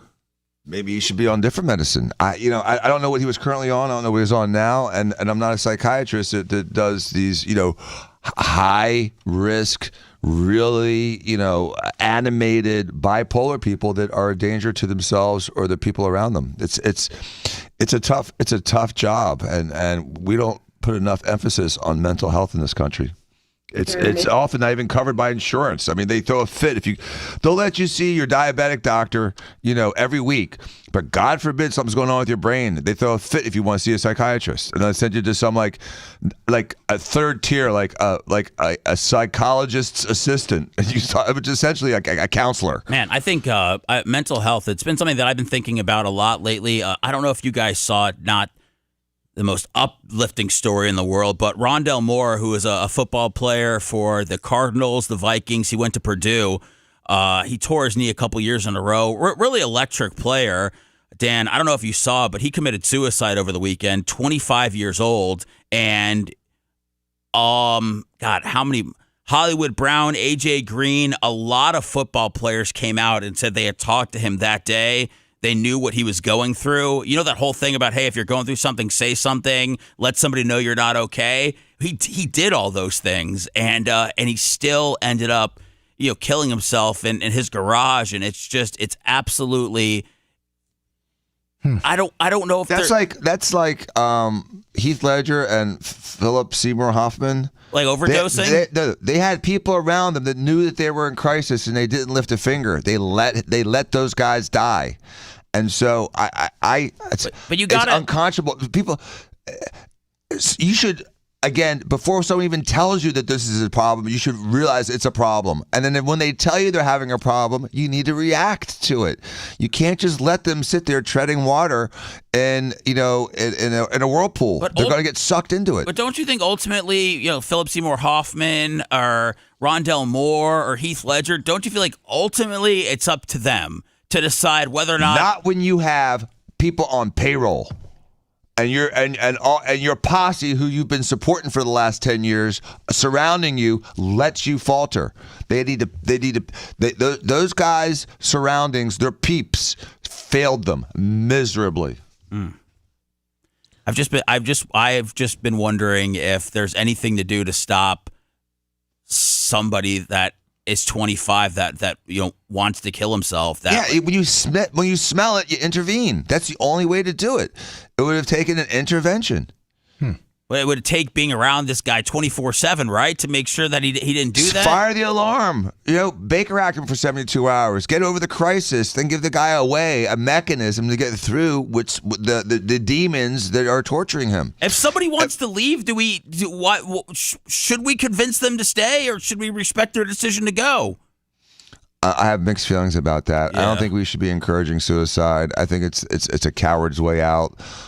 The only suicides I can really understand, are people that are older and have a terminal cancer and they're going to die no matter what in the next 3 months, and they just don't want that painful death and they want to have that control back. Those people I understand. Assisted euthanasia on someone with a terminal disease. When someone in their 20s or 30s wants to die and they have family around them and children around them, then it's the responsibility of those around them to save them. Okay. If you have any hint that there's a problem. I mean, I saved a guy once from suicide without knowing it, just because I was just being me. But he called me up around 9:30 one night and just wanted to talk. And instead of being self-absorbed and not wanting to talk because I was watching TV, I turned off the TV and I talked to him for 20 minutes. 6 months later, he said he had a gun loaded in front of him, was drinking, and if it hadn't been for that conversation with me, which I don't even remember.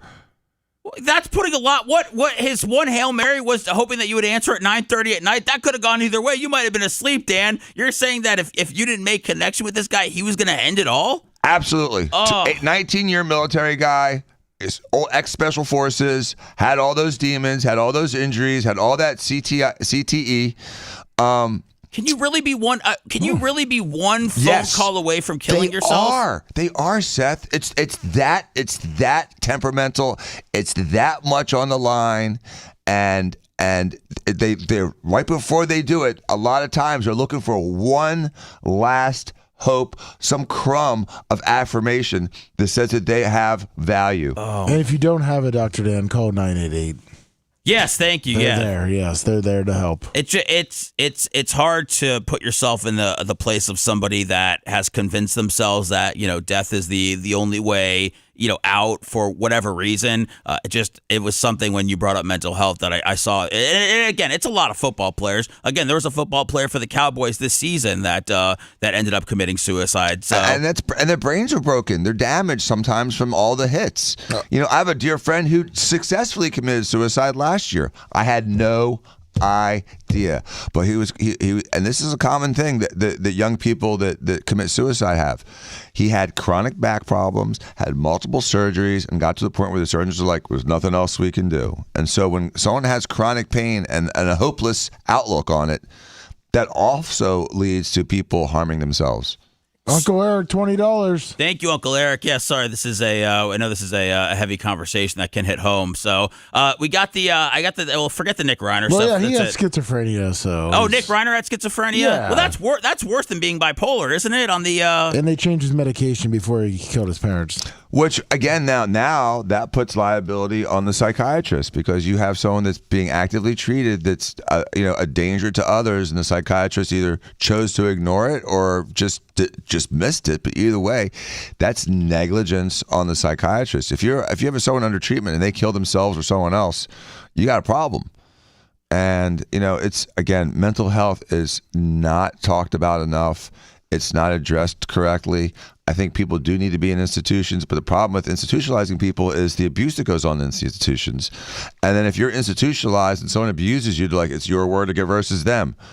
Would you say the NFL needs to step up? Because there were a lot of players that came out about Rondell Moore, and there were a lot of guys, and you've been inside organizations, Dan, and there was a player that came out and said that, yeah, you go ahead and you try to tell somebody in your organization that you're having trouble. You try to tell somebody you're struggling mentally, and watch how they look at you differently. Watch how things start to change when you tell somebody that you're feeling weak, that you put yourself in a bad spot. Is that it? There's got to be some truth to that. You don't tell SAP that. You tell the coach that. You tell the trainer that. You tell the doctor that. And if another teammate sees you, when everyone else is having fun, you're just kind of withdrawn in your corner, sitting on your locker, just doing nothing and not interacting and literally like not being part of the team, then, the coaches usually pick up on that and like, hey, there's something wrong with this guy. He's not doing what everyone else is doing. And so I should talk to him. I should find out what's bothering him. How can I help him? These guys are responsible for the well-being of their players. The coaches, the trainers, the doctors, and the other teammates have a shared responsibility. It's part of being a team. And so when you have people that forget about the family of the team and worry about the dollars of the business, then you lose that empathy, that sensitivity, and that ability to intervene and prevent someone from spiraling out and hurting themselves or others. Well said. Lummy, have you ever felt like hurting yourself? No. Have you? Yeah, I did one time. Oh no! Yeah, they put me on lithium, and it really screwed me up. I was really on the wrong medication. But that happens, Seth. Yeah. I had a friend from years ago. And he was a schizophrenic, and he was seeing the same doctor for 12 years, and he heard voices for 12 years. He was tortured nonstop. Finally, he switched doctors, they switched meds, and he was normal again. There you go. And so sometimes, people, in good faith are trying to get treated, and the treatment's not doing what it's supposed to do. In fact, maybe doing the opposite. Well, you never know. When you go, you could go see a doctor and you'll tell them your issues. Then they'll go, okay, well, your other doctor had you on this. Well, you shouldn't be on this. You need to be on this. And you go, okay, well, I guess this guy knows what he's talking about. Clearly it wasn't working. So now I'll start trying this. And yeah, it didn't.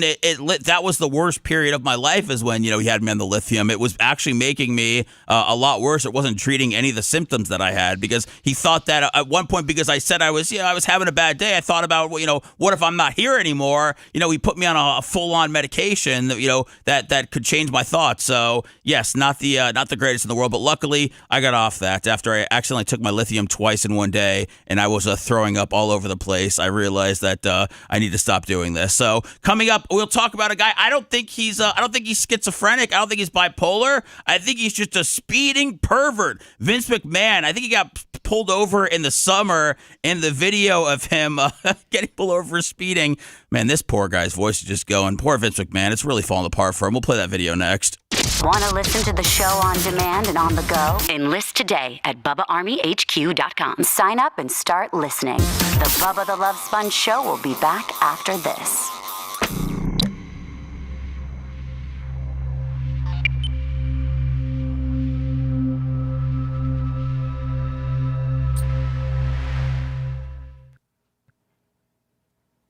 Yes, after the crash. Oh, okay. Okay. This is, Vince McMahon. This is one of those. I'm gonna skip her. And cop got it all on. It's one of those things where the girl kind of talks a little bit about it, like where she sets it up, but it's not bad. Comedian? Is she? I don't know. Amy Schumer? No, that's not Amy Schumer. Oh. Well, now I have to play this because you think it's Amy Schumer. That's funny. Is it not? It's not. No, it's not. It's not. I thought maybe Amy Schumer without the makeup. Amy Schumer actually, I think she was on, I don't know, Ozempic. She lost a lot of weight. Oh. Yes. She unrecognizable now? You can tell it's her, but you could definitely, she's definitely thinned out. She got the me. chick from, Perfect? huh? Pitch Perfect? No, the other chick. Got Amy? I was talking about the chick Melissa from... McCarthy? Oh my God, stop it. But the Patrick Swayze movie. Dirty Dancing that did the nose job and don't recognize her for the next 20 years. Well, that's because she had a bad nose job. It also killed her acting career. Kind of like Nikki Cox. What happened to her? She had some bypass surgery, I guess, and then she disappeared. I thought she married Jay Moore. She did. They got divorced though. Oh, no. I guess Jay Moore would kill your career too. Oh, man. I saw him pop up the other day. Yeah, he's trying to make a comeback. He's going on a lot of those podcasts. He was, he was really big for a while, man. He was not doing the Fox. Wasn't he doing picks for Fox, or he had a... Yeah, he's like has like one of those up and down careers. But I feel like those guys should have money at least, hopefully still. You would hope so. Hopefully. But like that has like the... Like it seems like you said, he comes out and he'll be there for like a couple years and then completely disappear. And now he's like, I feel like he's kind of making a resurgence. People are like, Jay Moore's kind of funny.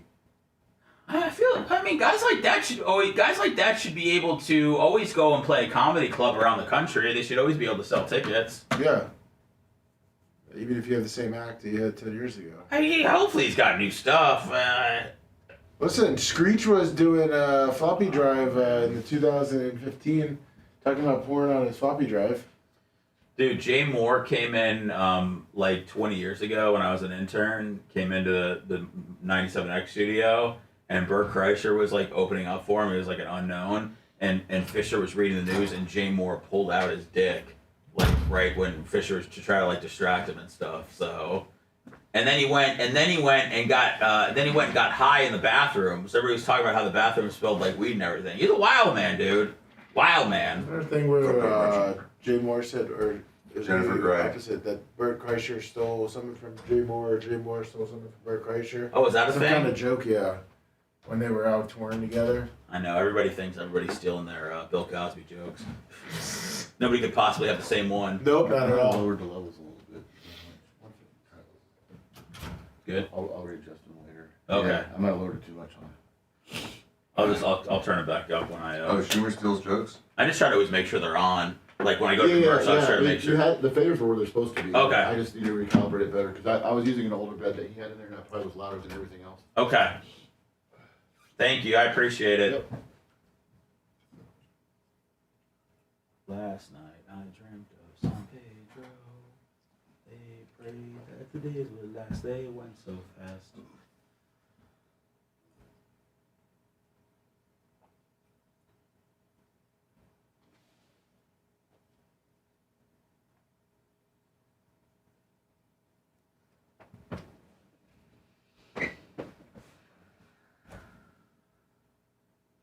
Oh, forgot my Robert De Niro video. Oh, really? Oh, he started crying on a show, and then the host started crying. Really? Yes! It's not funny, but you'll probably think it's funny because it's about politics. He's talking about we should be more united. He's been divisive himself. I love when people that call people, Hitler, say we should be more united. Fucking hypocrite fucks.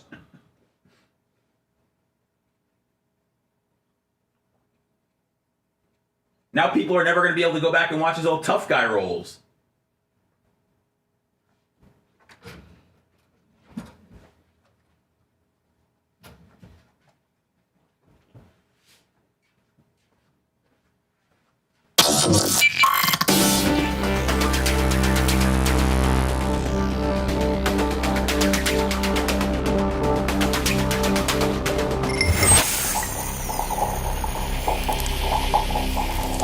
Tired of paying sky-high cable TV bills? Sick of juggling endless streaming subscriptions? There's a better way. Go to getabox.com. With Get a Box, you get every channel, every game, every movie ever made. Watch local and national channels, live sports, all your favorite movies, and much, much more. This isn't another subscription. It's a one-time purchase. No contracts, no fees, no nonsense. For a limited time, use promo code BUBBA at checkout for $25 off any box. That's getabox.com, promo code BUBBA. If you're looking for that non-offensive broadcast, you're in for a surprise. You're listening to the Bubba the Love Sponge Show. I love the sponge. It's not that kind of love sponge. Back to the Bubba the Love Sponge Show.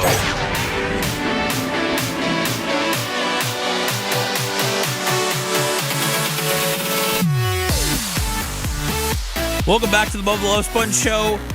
There's like pubis hairs and stuff on this board. Oh, man. What the hell? What are you doing up there? I'm not doing anything.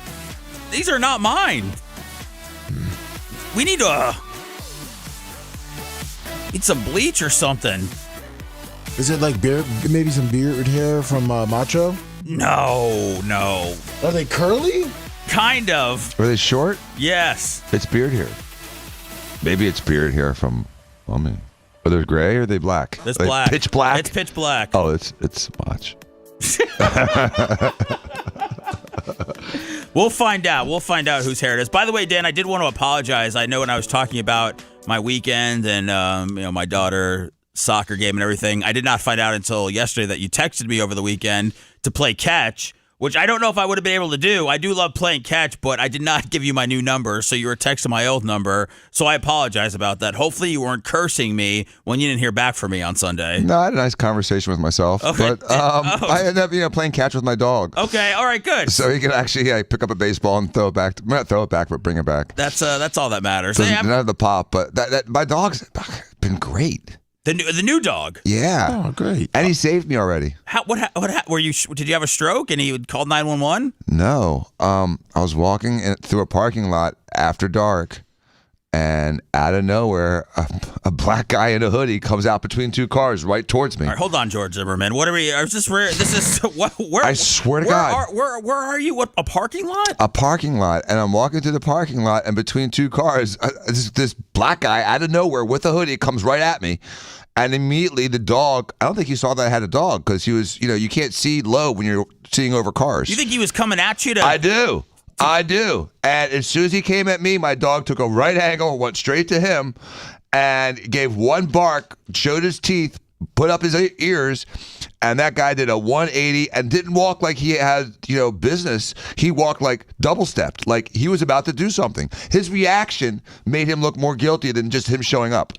Out of the blue, scared the living S out of me. Where was this parking lot? I don't want to go into it. Yeah. Yeah. I just meant like a shady neighborhood, or it was a parking lot. It was a nice park at a normal place. I mean, it was a parking lot where you wouldn't expect that. It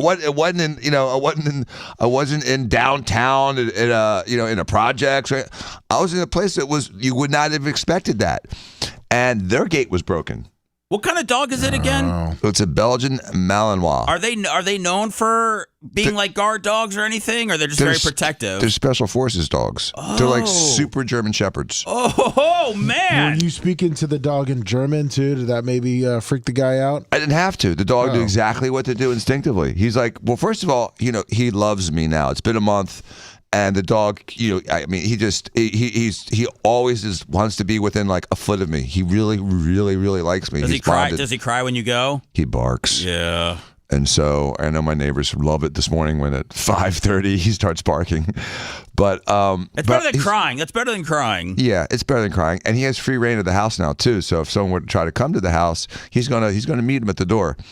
But he instinctively knows he knows now what's normal and what's not normal. And so when like a delivery guy comes, he doesn't recognize, he wants to eat him apart. Oh.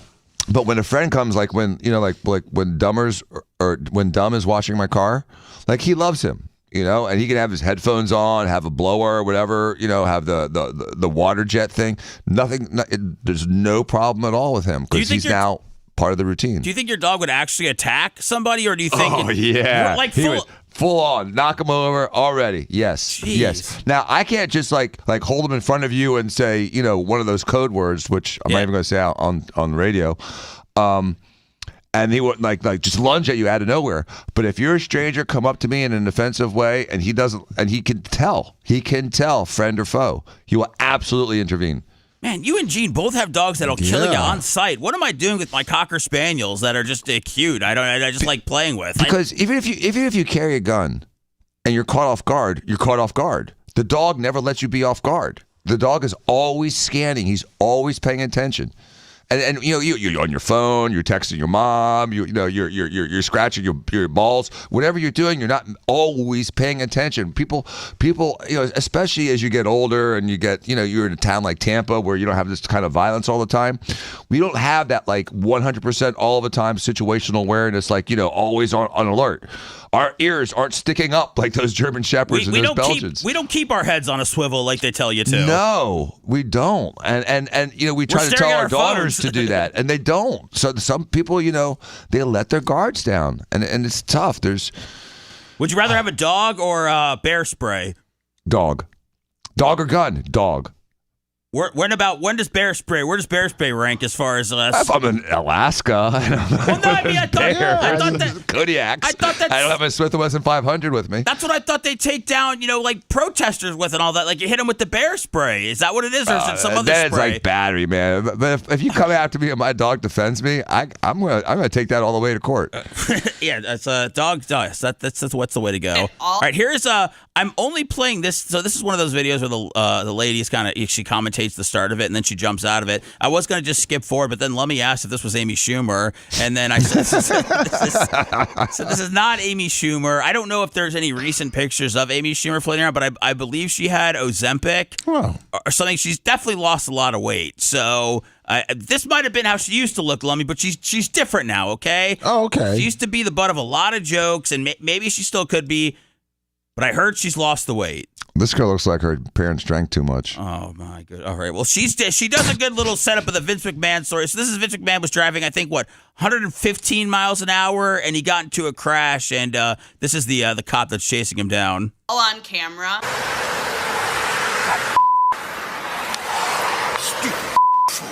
I don't know if you could understand what he was saying, but he was saying, I'm such an effing fool, and we know that's right. Now, this footage is unbelievable. So this all happened in July, but the footage just came out, and guess what? It's from an actual cop car that had its lights on and was chasing him down the street when he was going over 100 miles per hour, and look how they treat him. You need an ambulance? No, I don't. All right. Why were you driving over 100 miles an hour? It's my granddaughter's birthday. I got to get this the next exit. Right. Did you see me trying to catch up to you behind you? I didn't see that. I saw lights, but it didn't look normal. All right. Yeah, I'm trying to catch up to you, and you keep taking off. Oh, no. I'm not trying to outrun you. I know. I understand that, but that's why I was very confused. Right? Because it wasn't like you were running. It was just like you almost hit, I think, 115 miles an hour. All right? And then you just hit someone because you weren't paying attention. Were you looking at your phone? No, I'm trying to drive. No, I'm not looking at my phone. The person was right in front of you. There's got to be a reason you hit him. Dan, you see this video? Do you think he saw he had to have seen the cop. You think? It seems like he's got something that's in his system that shouldn't be in his system. Oh, you think he's on something? He's on something. Is that, in my opinion, allegedly, trying to cover my ass? But you don't think he doesn't seem normal. He doesn't seem normal, and his behavior is not normal. Or is he just to have a cop behind you with his lights on doing over 100, and you're not paying attention, and then you get in an accident with the cop behind you? I mean, something's wrong. Doesn't it seem something's wrong? Can we say, hey, this is an 80-year-old guy. He might be confused. I will agree with you. I think that I don't think it's alcohol. I think there's something that's in him. I don't think he got popped for anything other than speeding and getting in that crash, but it seems like something was going on. Now, I don't know if he was on something to the point where he feels like he can outrun them, but how can you not see going this fast that there's a cop behind you?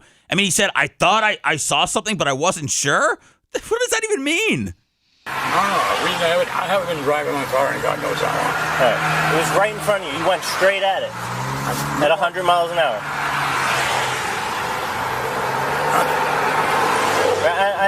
I'm just making sure you're not having a medical condition or anything. No. Now, seeing that accident, that guy changed lanes in front of him. He had an open lane, and the guy went back into the right lane. And then he couldn't react in time because he was doing 30 miles faster than everybody else was doing. Let's see, Dan caught the video here. He's saying it might be the other guy. Oh, the other guy kind of short-stopped him. Let's see this. I think 115 miles an hour. All right, and then you just hit someone because you weren't paying attention. Were you looking at your phone? No, trying to drive. No, I'm not looking at my phone. The person was right in front of you. He's in the right lane. That guy was not right in front of him. There's got to be a reason you hit him. No, I haven't been driving my car in God knows how long. It was right in front of you. You went straight at it at 100 miles an hour.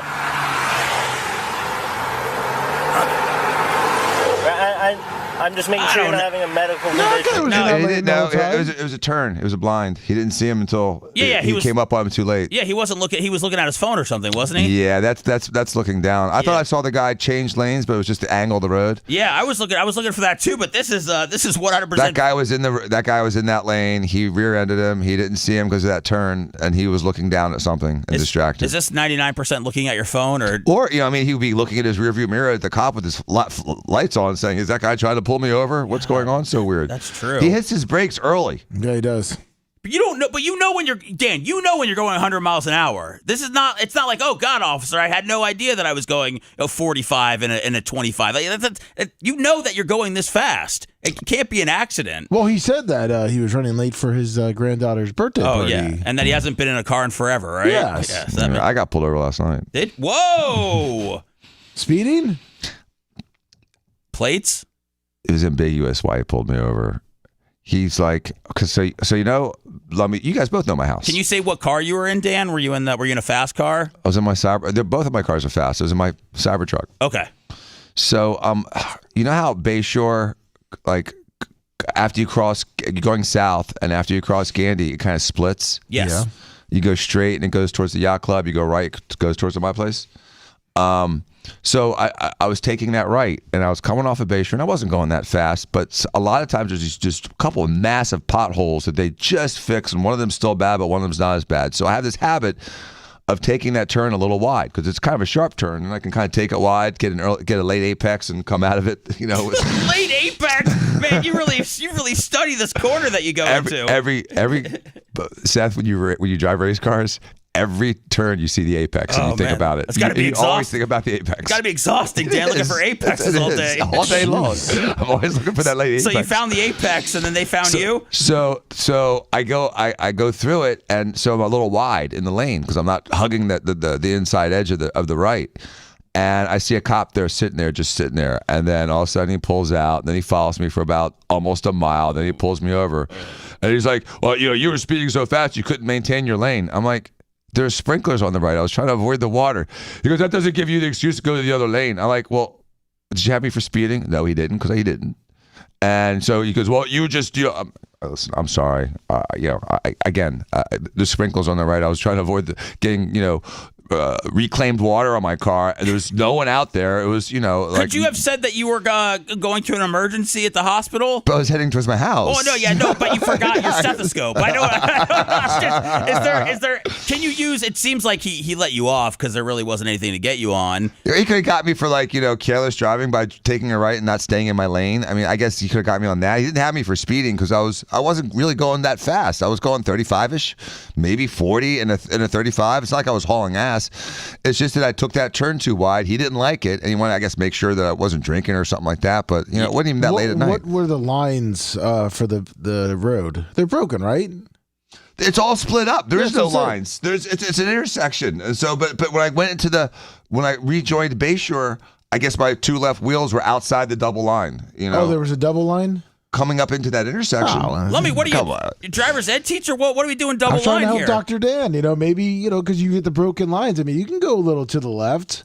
If you want to avoid something. Dan, could you have just said, if you go, I'm a doctor and there's an emergency and you show him your ID, could that have gotten you out of it if it got to that point? That has gotten me out of it before, because one time I was heading to Tampa General in my residency and it was an emergency, and the police woman did not catch up to me until the parking lot of the hospital. And I'm getting out of the car and all of a sudden the police woman rolls up and I'm like, it's just a true emergency. I'm going to. Here's my driver's license. She walked with me for a second. She goes, okay, I get it. I mean, if you're a cop and you see somebody, and I'm following somebody into the hospital parking lot, I'm gonna assume there's an emergency. I don't know. But at that point, they're not faking it. I mean, if they're like flying to the Tampa Stadium at 12:55 on a Sunday, then that's not a medical emergency. Yeah, I don't think anybody that gets like shot during a crime, I don't think they're taking their buddy to the hospital or anything like that to get patched back up. They're taking them to some sort of veterinarian that they know on the. That's when they're heading to my house, the back carriage house, where I have that table, that we don't talk about. That's where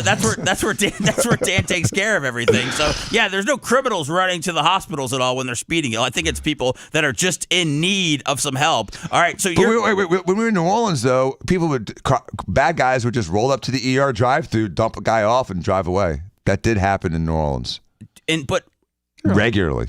You can't. I mean, there's something you can't arrest. I mean, you don't know if they committed a crime, you can't ask them anything. You just treat them, right? You treat the guy that's dying in the drive-through, in the driveway. It's nice that his buddy at least dropped him off there. Yeah, that happened a lot in New Orleans. Just they're just literally like drive by, dump a person, and drive off. Jeez, man, I had no idea it was School of Hard Knocks out there in New Orleans. Yeah, it was scary. Tough scene. All right, well, I'm glad that you didn't. I'm glad you didn't go to jail last night. When we get back, we'll conclude this rest of this Vince McMahon, and we will try to figure out what substance he's exactly on that made him say that. I think I saw something back there. But don't you think that a guy that looks like he's running from the cop, when the cop pulls up to him, would be that polite? You think he's polite here?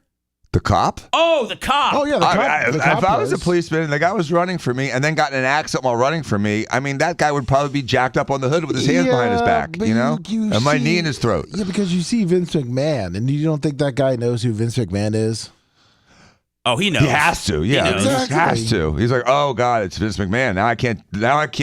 Throw him up against his car like I wanted to. I think a lot of times too, and I don't know if there were no body cam, but I feel like body cam is there to also make sure that for the most part everything's on the up and up. I mean, he did finally get Vince to pull over, but yes, if he pulled Vince out and beat him, I think that would have had another layer to this video that we would definitely enjoy. So we'll conclude the rest of it with who Lummy thinks is Amy Schumer narrating for us next. If you liked that segment, then you'll definitely like the new redesigned BubbaArmyHQ.com. We'll be back to the Bubba the Love Sponge show after this.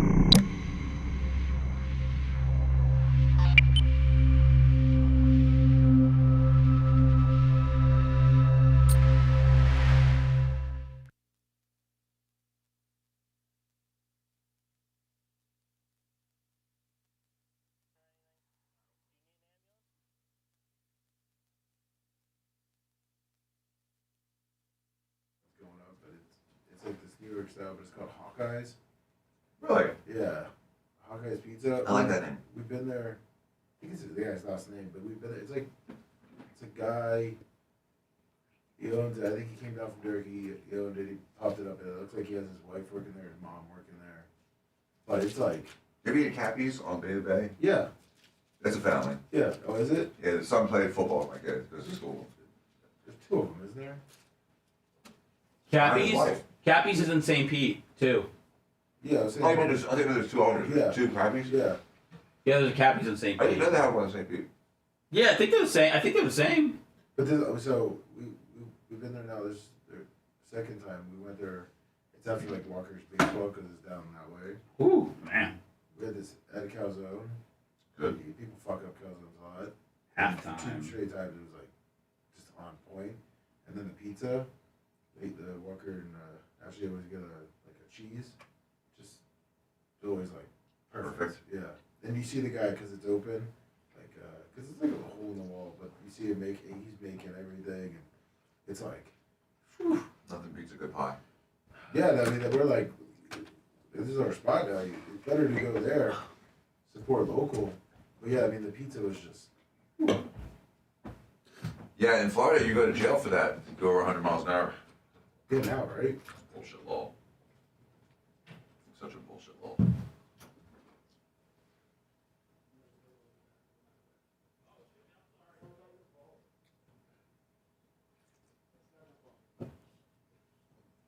That's right.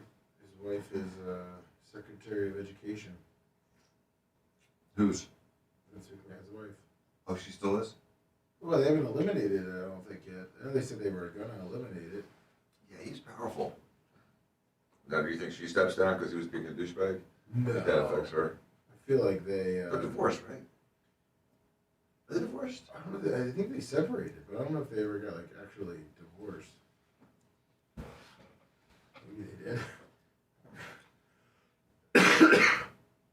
Yeah, it's their marriage and separation. They were separated but not divorced. 2022. Yeah, they're probably just, they don't want to have to split up the, probably just keeping like a friendly. My grandma and grandpa did. It's cheaper. Grandma moved over to Largo, had her own house, but then it would always be Yeah, their own events. Like, they like for Christmas. Well, and then she ran all his books because he, all his properties and stuff, that she would be there. And then she couldn't stand him after 11 a.m., so then she would go home. So she would spend a couple hours in the morning with him, and then... From like 6 to 10, 6 to 11. And then after she did out. all the books and made sure he had all his stuff, then she'd leave and went to her house. It was just always weird because I always saw her in the mornings when I was spending, like, if I'd spend the night at my grandparents, with my brother and I, and then, or I guess you could say, I slept at my grandpa's, and then she'd be there in the morning, and then my parents would be like, hey, we're going to go see grandma, and in the afternoon we're going to her house.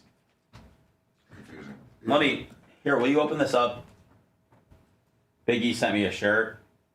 Where are you, Lemmy? What? Oh, sorry. Oh, no! Dude. Jesus. I didn't know. Sorry, my bad. I didn't know. No, I just freaking, I'm sure that light is not meant to bend that way. Oh, don't have Macho get upset. That's not true. Yeah. Well, I didn't, sorry, I need a little more, no, here, I want you to open it. Yeah. Sorry, bad throw, interception. I'm embarrassed. Shake it off. Next play mentality. Through Dan. Here, Dr. Dan. Get to wear these now. Big boy panties? No, those are, you can get a couple people in there. This is for 2 people? Yeah. Oh, God. I didn't want to touch it. Woo-hoo.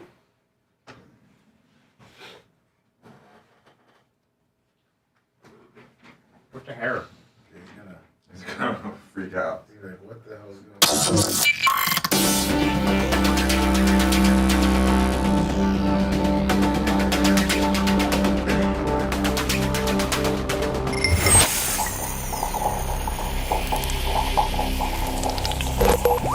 It's quite painful to listen. Children love Bubba the Love Sponge. the perfect combination of entertainment and education. Yes, it's quite painful to listen until the medication kicks in. Back to the Bubba the Love Sponge Show.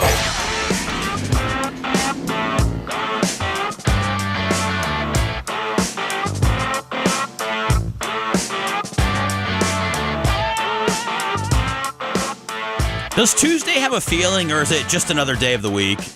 Just another day. Sorry, on Seinfeld, they talk about Wednesday and Tuesday, that they have no feel. And then Kramer said he feels Monday and Tuesday and Wednesday.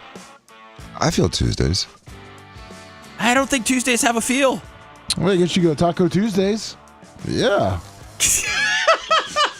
Okay, that would make it stand out for sure. I mean, we always have tacos on Tuesday, so I guess. Do you? Yeah. Okay, I did not know there was a Garrison family tradition that you guys are doing. We get tacos, man. Either we make them at home or we get them. Where you get them from Taco Bell, or is there another taco place now? Is there a higher end taco place? Is Taco Bell for poor people? I didn't mean to offend you, Lummy. Well, we go to Tijuana Flats. Okay. They have a Taco Tuesday deal. Yeah. Two tacos for $6 and a drink. Chips. Is that a deal? That's a deal in my head. I was telling my daughter when I went to high school at Gaither back in the day, there was a Taco Bell that was right next door, and tacos were I know this is an old man thing to say, but tacos were like 40 cents. I mean, it was unbelievable, Lummy, what things were like back in the day. Yeah, I remember that. Yeah, back when tacos were 50 cents. I went to that Taco Bell all the time too. Did you? Yeah, when I lived there. The one on Northdale Mabry? Yes. It was a nice one. It's one of the originals. All right, I got this shirt before we get back into the Vince McMahon stuff. I got this shirt from Big E. He got it from me a while ago, Lummy, and I got it yesterday. I said that I would open it up today, and I just figured that if there's anybody that's equipped to open up packaging, it's you. So I was going to see if you don't mind opening up that package, showing off the shirt, and then we'll... Can I guess? Is it going to be like a Caleb Williams shirt? It's from what I know, I believe it's a Bear shirt. So... Because he's a Bears mark, isn't he? It's not a mark, Lummy. It's a fan. We're fans. We're not hanging out at their hotel waiting to get autographs. Not that I wouldn't do that at all. But you're a huge Bear fan. I'm a massive Bears fan, but it's not. I feel like a mark is I feel like that has a negative connotation to it. Especially the way Lummy said it. What do we got? All right, that's pretty cool. It looks like Ben Johnson with his shirt off. Oh, all right, dude, look at that. Ben Johnson, stud. F the Packers, F them. Oh, damn it. That's okay. That's pretty cool. That is, man. They've got Ben Johnson. He is chiseled in that shirt. He sure is. Man, that is nice. Thank you, Big E. And thank you, Lummy, for opening that up. You can tell people that's you, actually. I hate when they put someone else's head on my body. Yeah. That could very easily be a you shirt. We could Bubba, if Bubba was into making shirts, we would have some incredible ones. There's some awesome designs out there. Yeah, Bubba's not into making shirts. He doesn't sell shirts. He's not in the shirt business. No, well, he is. No, he's not. Not as far as like creating different shirts with different logos and all that stuff. Like we used to do like the Lummy Investigates and the Dan's World. We had fun shirts like that. Yeah, you used to. I'm saying, yeah. I said not anymore at all, and I think that's because he. It all died after the Brian shirt. No. The Brian polo shirt. Did Brian have a shirt? He had a Brian polo shirt. It was actually a nice normal polo shirt. That's not what killed it. What's come since then? The shirt before that really actually killed it for your individual shirts. What was the shirt before that? Well, the ones that we had to send over to Africa, the cubes, Honest Cubes. Oh, Honest Cube shirt. What was it? What was the? I'm not trying to mess with me. I really don't know what the cube shirt was. Well, supposedly there was a ton of them left in the merch store. Well, I know it was a bit that you guys would do, right? You would draw a cube every day. I wasn't part of the show at that time. Well, no, it was that pre-19. It was no. The on a cube, the cube shirt or whatever it was for the Rubik's cube. Rubik's cube. Yeah. Okay. When she thought, I guess she could do a Rubik's cube, and that one did not sell at all, and Bubba was stuck with them. Yeah, I think that killed it. I think that killed the franchise. Well, Anna had about 7 fans, so they bought the shirt. Dr. Dan, the other 43 were. Dr. Dan had 2 shirts. Very good, Were they popular, Lum? Oh, of course. Okay. I loved my Planet Dan and my Dr. Dan gold shirt, wearing that around. I think there's some stuff on the table with the Loner and Stoner shirt and some other things that we talk about. There's a lot of Lasker possibilities out there. But I understand that you have to order a ton of shirts, you have to pre-order a ton of sizes, and then when people don't order those, you're absolutely screwed. So, they're almost temporal, like a Super Bowl shirt or a national championship shirt. Like after a couple of weeks, it's irrelevant. The Bubba Army's forever, Dan. Don't you know that? Well, that's why the Bubba Army shirts are forever, because he can have a Bubba Army shirt and it'll sell, and if it doesn't sell right away, it'll sell in a couple months. There's no time sensitivity to it. It's the standard issued uniform is what's being sold right now. All right. I mean, if we go back and watch, you can see this cop was following him. Not Amy Schumer, by the way, but she is giving good commentary about this. And it's not AI people, all right? At least she's a real lady breaking this down. For quite a while before he just blatantly runs into a person who's going the same direction as him. That's how fast and recklessly he was driving, and they handled Man, he could have really, that could have been really bad there. him with such Both cars nice, could have spun out and ended up, upside down. What's he driving, Dan? It's a Bentley. Is it a Continental GT, I think. little kid gloves. 700 horsepower. Used to be a 12-cylinder. Now I think it's a turbo 8.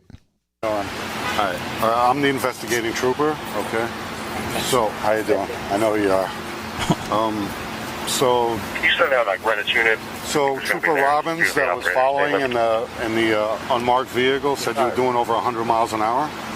All right, before you struck the vehicle. So. Now, all I'm saying is that if me or you were driving away from an officer with its lights on, going that fast, and caused a crash like that, we would be going to jail, but not Vince. Here they are just giving him a couple tickets for... Is that true, Dan? Would we be going to jail if that was us? Well, in Florida we would, because there's a statute now they just passed in the last few months that if you're doing over 100, they can arrest you and take your car. But the only thing that Vince has going for him is the cop just alluded to it in this interview with Vince, that the cop following him was in an unmarked car. So the emergency lights on an unmarked car aren't traditional police lights. They're different. They're in the grill. They're in the they're in the visor of the windshield. They're sometimes on the side mirrors. They're in weird places because they're trying to be hidden. And so when that car lights up, it looks different than a traditional police car. And I can understand someone having a really strong argument saying, well, it didn't look like a normal police car. I didn't know what that was behind me with the lights on. Good catch. Good catch.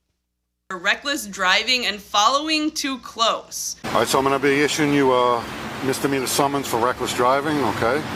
So it's just going to take me about 10 minutes to write it up. I'll give you a court date, probably within 3 weeks or a month. All right, so just give me 10 minutes, 15 minutes, and then we'll get you out of here, okay? Thank you so much. Yes, sir. So, like I said, was this in Connecticut? It had to be, because they did earlier last year pass a law if you're going over 100, Similar you to can Florida? go to jail. Yeah, for up to 30 days. $1,000 to charity, and the other condition was that he drives lawfully for the next year, and if he doesn't have any driving violations between October of 2025 until October of 2026, then all of this will be off of his record. Now, luckily, nobody was hurt in this incident, but there were two other cars involved. The lady that was in the BMW that he hit, and another car that had some debris fly off and hit their car. Have you guys seen the skunk haircut that he has right now?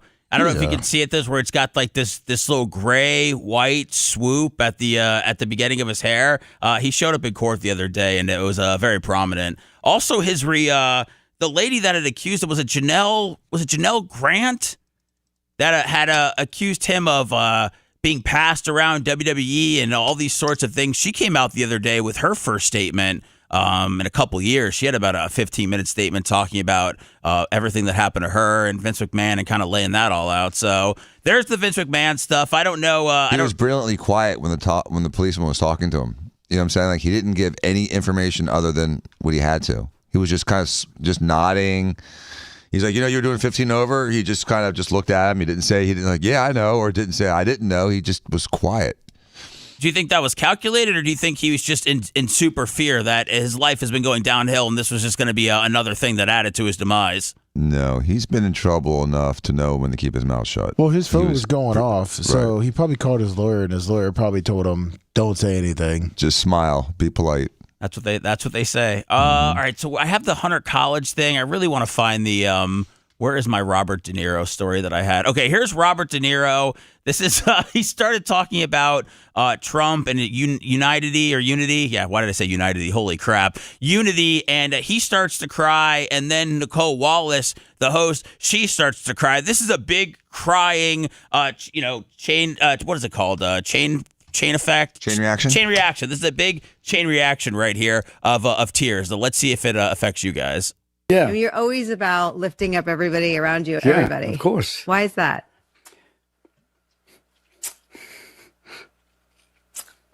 You have to. You have to lift people up. Why? You have to bring them together. Period. You can't divide people. You can't win that way. David Hernandez, $20. Thank you, David. No crying here. What, has he got prostate cancer? He's on testosterone blockers? What happened to his testicles? He's still rugged. He's Bobby De Niro. Dude, he's not. Dude, he pretends to be someone rugged. Superman can't fly. What was that movie he was in? The Bull? What's it called? Raging Bull? Raging Bull?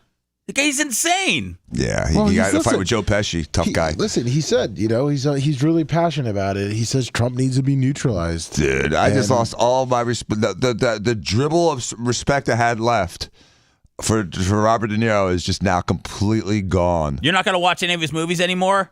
No, he hasn't made a movie worth of crap in 20 years. But he's got the classics. Yeah. Well, yeah, The Godfather was The Godfather, but it's not just Robert De Niro. And by the way, it was really Al Pacino. Robert De Niro was just a dumbass flashback that was back in Sicily. Wow. Or as his dad. I'm sorry, as a young guy in the Depression. Robert De Niro is a pimple on the Godfather saga. I mean, don't forget Meet the Parents. I mean, that was stupid. Oh! Stupid. Oh, I'm going to put my little fingers on you and see, Meet the Fockers. I'm going to see if you're lying to me because I'm a badass that likes cats. Come on, give me a break, dude.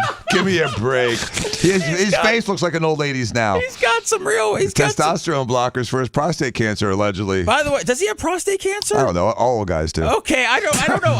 He's at this age, probably. As I said, Seth, if you live long enough as a man, you will have prostate cancer and you will get cataracts. Welcome to being a guy. But hopefully you don't become like Miss Daisy. And this is Miss Daisy right here. He's Miss Daisy. Yeah, he is. Look, all he needs is a little sweater cardigan to really complete the look. And a knitting ball. Lummy, how do you feel about his tears? Have you lost respect for Bobby De Niro, or are you going to start watching his movies even more so after Dan's latest protest? Together. No, I think he's looking like a little troll. You're saying he's looking like a little bitch. Yeah, exactly. Yeah, he should start identifying with the opposite sex and playing, girls shuffleboard. What's it, Shuffleboard? Shuffleboard, yeah. You have to lift people up. Why? You have to bring them together. Period. You can't divide people. You can't win that way. Oh, let's feel bad for him. Who wears orange glasses, by the way? He's not at the gun range. Are these liberal? This guy hasn't touched the gun in 50 years. Are these the liberal tears everybody talks about right here? Look, now she's starting to. She caught it right now. You catch the tears. It's a no-win situation, and look what we have. Look who we have there. It's almost like a destiny to have this thing there. Attempting to destroy this country, and maybe not even understanding why. What's up with the eyebrows? Are those dyed or are those still natural? What do the eyebrows do when you get older, Dan? Sometimes they get lighter, and sometimes they get lighter at a different pace from the rest of your hair, and sometimes people will color their eyebrows because the hair grows so slowly, the color stays. Oh, man. Saw a bunch of wily hairs in my eyebrows this morning. I didn't notice those were orange tint glasses. They're not orange. They look like they're orange glasses. Yeah, they are. Yeah. Okay. Yeah. My dad has Silly. those. Is there a reason why people wear you said gun range? But is there a reason why? They can help with glare if you're driving, or sometimes when you're shooting. Inside, orange tint glasses is nothing but goofy. They could be the glasses that may help you look at computer screens better. I don't know. There's so many different type of lenses out there. Does he even know how to use a computer? I doubt it. Definitely not. He probably cried all over it, and Yeah, the keys are all dead. The Yeah. salt water from his tears have fouled his computer keys. Protect the country that we love. Yes. Wait, didn't he just have a baby? What? Yeah, he just had a baby. No. In 2023. How old is he? He's 82. He's 82? Yeah, he had a baby at 80. So he's very concerned about the future. Yeah. This makes sense. That's why he had a... So he must not have prostate, Dr. Dan, if he's still getting it, getting it up, right? At 80? Is that irresponsible? Yeah, was it his or was it the masseuse? Was it the respiratory therapist? I mean, who do you know? Is it irresponsible to have a kid at 80? Knowing you're not going to be around, or do you never know when your time is up? I think I have two takes on this. I think if you have the means to make sure that this kid that may be an orphan at 5 has the capacity to, not become a ward of the state and has the means to go to school, go to college, and I would expect Robert De Niro at this point to have that means and a trust set up to take care of the kid no matter what happens to him. But it's also a little selfish because you're not going to watch that kid hit puberty. I couldn't, man. I don't think I could put myself in a scenario where my kid's 10 and I'm in a nursing home or something like that. It's but he's got the means, like you said. I just don't think any poor 80-year-olds are knocking up women. I don't think no one's having sex with a poor 80-year-old. Right. Yes. The desire with the 80-year-old is that he's rich and famous. That's a desire. Well, De Niro had one at 80 and Pacino had one at 83. So they both wanted to have kids at the same time. Do these guys just start freaking out that they're going to die, and then so they want to have they want to know that they're going to? I'm sure. I don't know if they already had kids, but is there something that where you start to get older and you freak out? I don't know. Is Bill Belichick going to knock up his girlfriend? I hope so.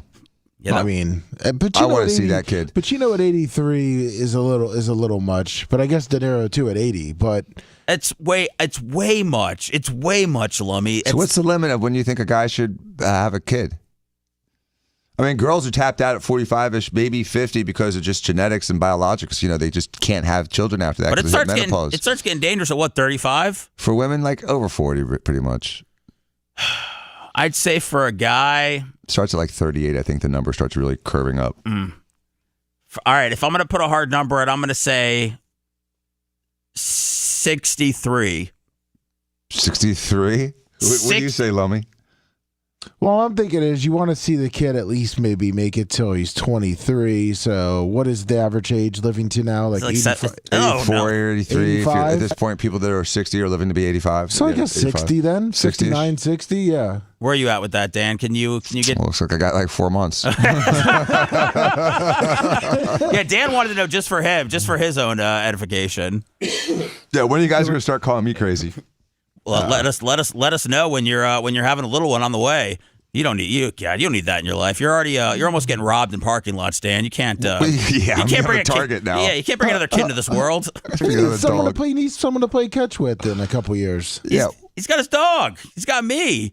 I mean, if he wants, I'm not going to talk him out of bringing another human in the world at all. It's I don't feel like Dan is going. What's really missing in my life? A baby. I just that's not anything that I envision him sitting around thinking about. That's not really high on my list of things that are missing in my life. Yes. But do you think that when people have like 8 kids or 7 kids that's weird? Do you think that's narcissistic to have that many children? I don't, because I think it's great that all of the brothers and sisters or all of the kids would have each other after, the parents go. And, some, you're not going to have a great relationship with all of them. So there's a good chance that at least you'll have a couple of really best friends in there as far as having brothers and sisters, having 7 or 8 kids. So you're going to put the label that it is weird if you have 7 or 8 kids? I understand because from a evolutionary standpoint that person's the most fit, but it seems that today that having more than 3 or 4 kids is something that most educated people that are responsible and married don't do. Well, you have different sides of the spectrum too, because you could look at Philip Rivers. He has what, 8 kids? I think it might be more than that. That's a lot. That's a lot. And then you have Antonio Cromartie that has 9. Right. And even Elon Musk has like 8 or 7. Or he's got a bunch of kids. I think that he's like 13. I think he's got. I really think. Do we even know? Yeah, I think. But don't you want Elon Musk's intelligence on the next generation? I mean, I want that. Do I want like that toothless, not that smart person from West Virginia that's living in a rural area, has no money, no education, having 8 or 9 kids? Well, like, what do you think about like Tyreek Hill? That I think he's popped his 9th out. He's a superhuman. I mean, there's an argument that those genes need to go to the next generation. And if you think about like the Olympics should be a eugenics experiment in the sense that you have the best athletes in the world all in the same place, and hopefully they're all having kids. because you want that for the next generation. You want selection. You don't want the problem with equity. And when you have everyone have the same result, then all of a sudden you reward the same result. You reward mediocrity, and you pass mediocrity on to the next generation. How do we stop the rednecks from West Virginia from having sex? What's the best way to go about that?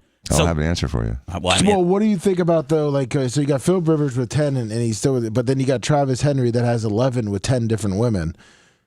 Or that's like more diverse. That's even from an epidemiological standpoint. If you just look at humans as animals, then it's good for the world. So Adrian, it may not be good for the financials of society, but when you have people that are physically fit, intelligent, and can have a child with 8 different women, well, according to Darwin, that's superhuman.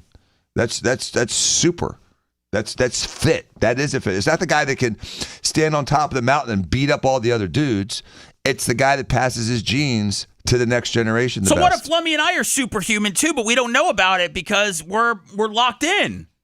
We might be superhuman also. Yeah, we just need more kids. Well, I mean, yeah. Well, geez, I mean they're expensive. Yeah, I know. Right? I mean, I need more money, more kids, more money. Maybe poor people aren't having 12 kids. Me cry. Thank you so much. Thank you for this. She wants him, by the way. That's once men show that they're vulnerable in the liberal world, I mean, that's all you need. She's ready to mount him right here on set of The Best People. We talked about how this is the moment. This is the moment that it goes one way or the other. That's right. You think it's going the other way? I don't know. All I know is people have to resist. There's no easy way. It's not going to come to you easy. There's a time when in your own life, in your own survival, you better do this. You better jump and run through the fire. Because if you don't run through the fire, you're not getting out. And that's what we have to do. What the hell is he talking about? I don't know. Resist what? Resist? What are we resisting? He was talking about the Trump. The whole point was talking about Trump. So we're resisting Trump? Yeah. Because Trump's done what to him? He said he's an idiot. His quote, like a little before he started crying, was, "He's an idiot. He's ass.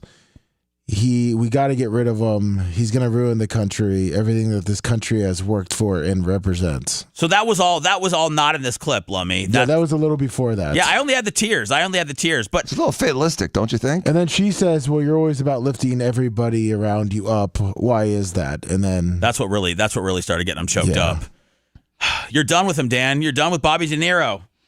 I really am. I mean, he just really has disappointed me, and he's been a little douchey for the last 5-6 years, but now he's just really jumped the shark. What is it that what is it that somebody's just views could alter how you see them, like as a person? Or it's not the view, it's the presentation of the view. Okay. I respect Charlemagne, the whatever his name is. I can't call him a god because it just seems sacrilegious. Charlemagne, the spokesperson, the radio host. But and I respect everyone's opinion because they have their own history that has shaped their perception of the world. I respect those opinions. When I have to give an opinion about something, and I do it frequently on this show, the delivery is just as important as the content. And for him to have such an outrageous position that, like, no matter what, we need to resist. When we had him for 4 years and the world didn't explode when Trump was president the first time. People can, say, well, COVID happened. Well, Trump had nothing to do with COVID. So, and COVID absolutely took all his mojo away. But short of that, he didn't start a world war. He didn't tank the economy. He didn't cause civil war within America. None of those things that they all said the world didn't overheat or freeze. All those things that they said for 5 years was going to happen during his first administration didn't happen. Despite the fact that he really felt he was cheated in the election, he still left the day he was supposed to leave the White House quietly with no resistance. There was a smooth transition of power. So for them to come up again now, 6 years later, and start all over again with oh my God, if we don't stop this man, it's going to be the end of humanity as we know it, is a disingenuous position to take. and then to fill it in with crocodile tears, I've lost all my respect for him. I don't care if he likes or doesn't like Trump, but to cry like a little bitch because we have to run through the fire to stop this thing that otherwise the whole world's going to collapse, the sky is falling, Chicken Little, come on, man. Give me a break. In the good words of the former President Biden, come on, man. Was that a famous Biden quote? I don't even remember it. But you know what? I'm going to take Dan's word on it because he knows. So delete your Robert De Niro movies if you've lost respect for him. He's had some classics, but that doesn't matter because look at him now. He's crying in a chair with Nicole Wallace. Get rid of the Adventures of Rocky and Bullwinkle. Oh, was that one too? Oh Yeah. no, that one's gonna hurt the most. He was the voice, wasn't he? He was a voiceover for that? Yeah, he was. Yeah. Okay. Well, Now- was he Rocky or Bullwinkle? I don't know. That's exactly because no one cares. Who was the guy that goes, The "Oh, loser"? Hey, boo boo, or was that? That's Yogi Bear. Yogi Bear. Oh, that's not the same, is it? No. Oh, we got to figure this out. We'll be back in a minute. You want a deep dive into the Bubba the Love Sponge show from the past? Go to BubbaArmyHQ.com. We'll be back after these words.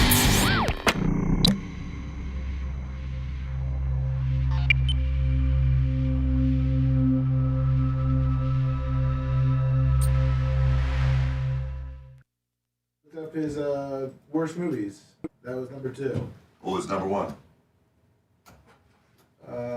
Dirty Grandpa. Dirty Grandpa. Last night I drove San Pedro. We're on hot mic, but not open mic. Open mic, not hot, whatever. What's up, Jay?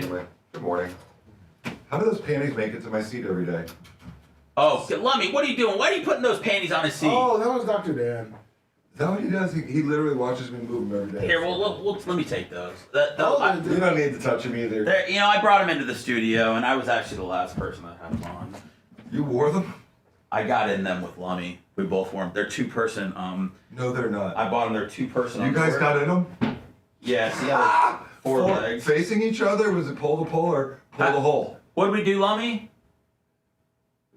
I sucked went opposite. Were we dick pole to to hole? We were nuts to butts. Nuts to Nuts to butt. Okay. And then Seth tried to start pulling off his basketball shorts. He got really hot. Danny was gonna do it too? Huh? Danny was in there? No. Oh, I was gonna say Danny would have gone jumped in and double donged you. Dr. Dan just wasn't sure if you wanted to take those home. No. I'm good. Thank you. That's funnier now that I just thought they were big girl panties. I didn't realize they were double donged. Oh yeah. Dude, yeah, those are. I'd actually watch you guys do that for some strange reason. Oh. Okay. You had your own clothes on underneath it, correct? Yeah. Oh yeah. Yeah, for a little bit. Yeah. Thank you for a little. Just to start it off. Yeah, you got to start off with them on. Yeah, work your way in. Exactly.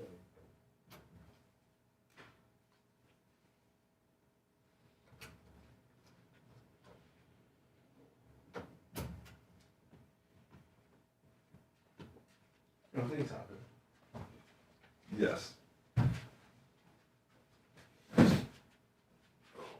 Things with Danny and you and Seth happen, not with me. Oh yeah. Good morning, Bubba. That's my show. So you got pulled over last night? You got the worst luck. But they didn't give you a ticket because he had nothing on you. He had me on radar. You said you were wide. You took that turn wide. You fight. So they're not taking calls, right? It depends. That guy has a medical question for Dr. Dan. Okay, that's fine. I don't think the whole time, like, if he gets your ticket, I'm just going to pin it. 125. Yeah, I mean, I'll take any calls for like Dan or Brian and stuff. I don't care what he does. By the way, $20. Thank you. I wasn't drunk or anything, so. Of course not. I hope not on a Monday night, dude. Alright, what's up? Let me put this one back. Sci-Fi 20X, Cry Hall Dan. Was it a city of Tampa police officer? Yeah. Oh, he was waiting for you. Jen Caster has your. Just waiting for you.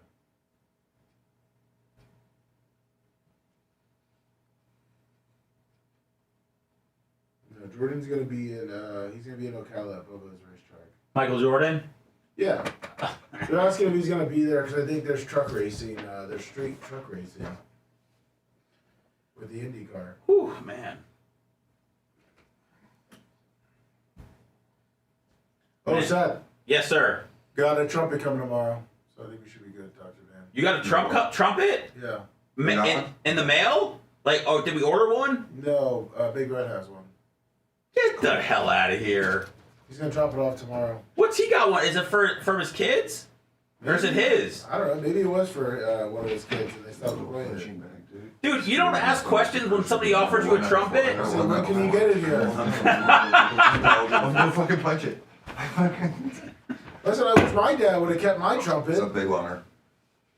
You should ask him for it, Lummy. He fucking sold that thing the minute I told him I didn't want to play anymore and I was playing sports. He said, good, we're pawning it. We're pawning it.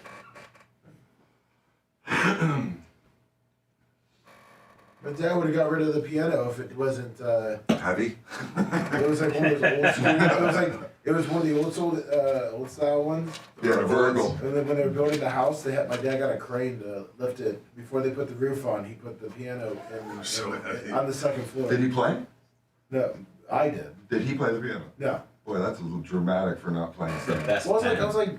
We played too. We sucked. I was 8 at the time, and I was still into it. Well, I made all 3 of us play, and we sucked. I was a piano mover for one day. Tiny. This job sucks. It was the worst job of all.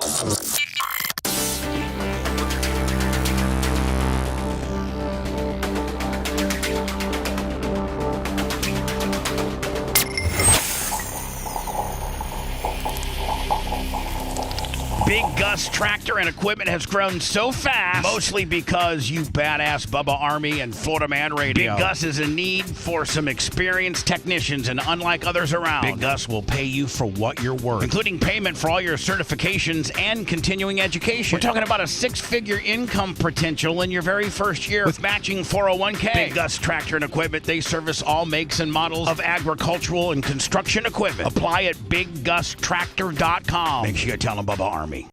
The Bubba the Love Sponge Show. Listener supported via PayPal, Venmo, Cash App, all of the Bubba Army. Now returns.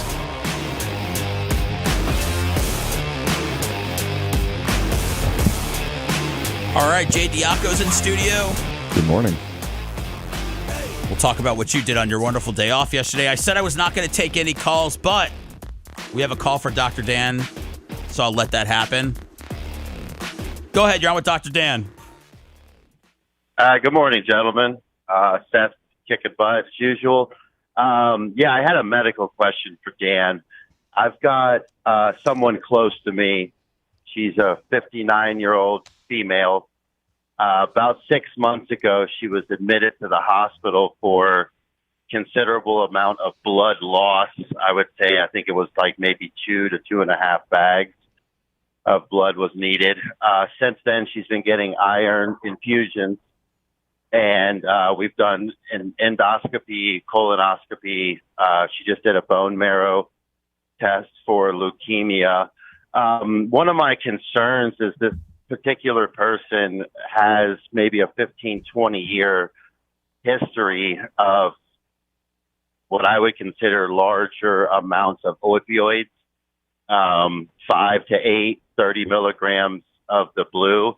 That's been kind of the regimen. I'm just wondering if that kind of long-term use of those amounts could have any effect on the blood, enlarged red blood cells, or anything in that category. I'm not aware of any data that says that chronic narcotic use leads to anemia. So I don't have any data on that. Interesting. It sounds like she almost has like a myeloid dysplasia where her bone marrow is just not making the red blood cells as much as they should be or as quickly as they should be. So when you have anemia, you look at loss versus, manufacturing. And if she, if her upper GI, lower GI, no blood in the stool, she's obviously not menstruating.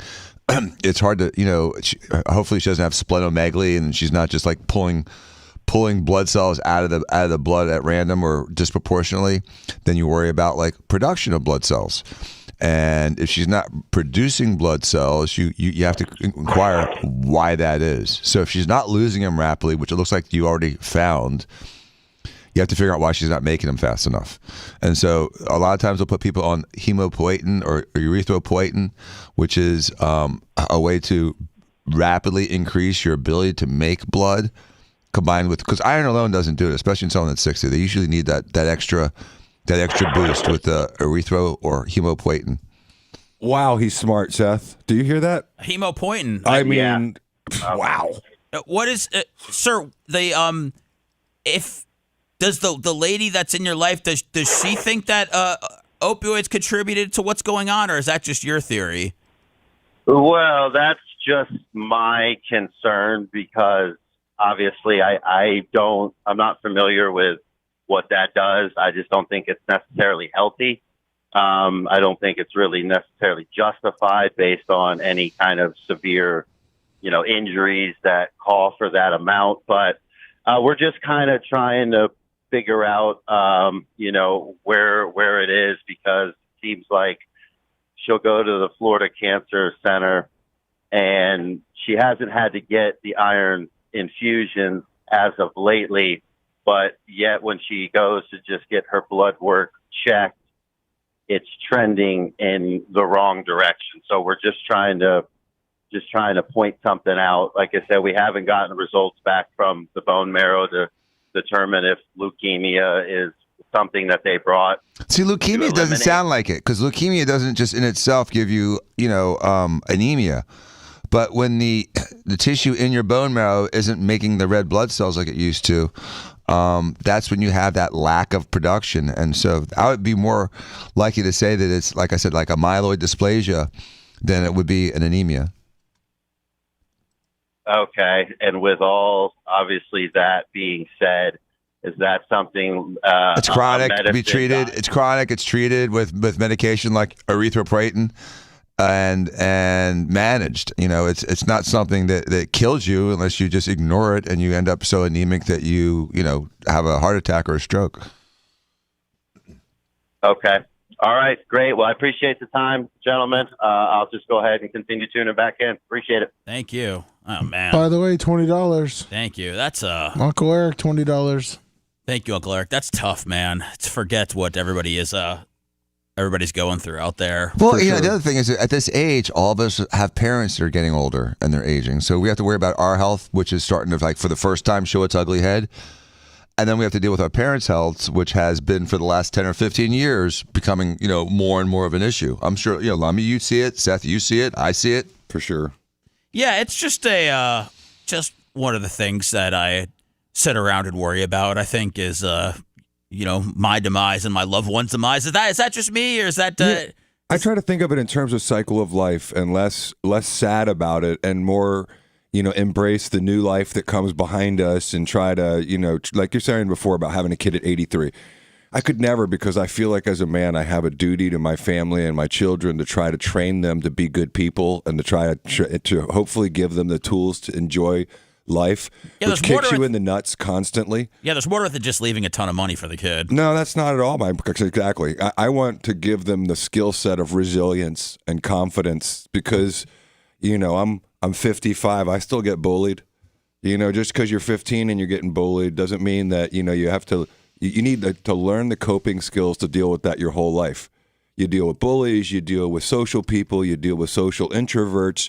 You have to figure out how to deal with these different things. And so for me, I could never have a kid at 83 because of that sense of responsibility. And so as far as like my father dying, super sad, but we celebrate him and we try to, my son tries to emulate him. And so, as I look at my mom now, cycle of life, we're trying to spend more time with her.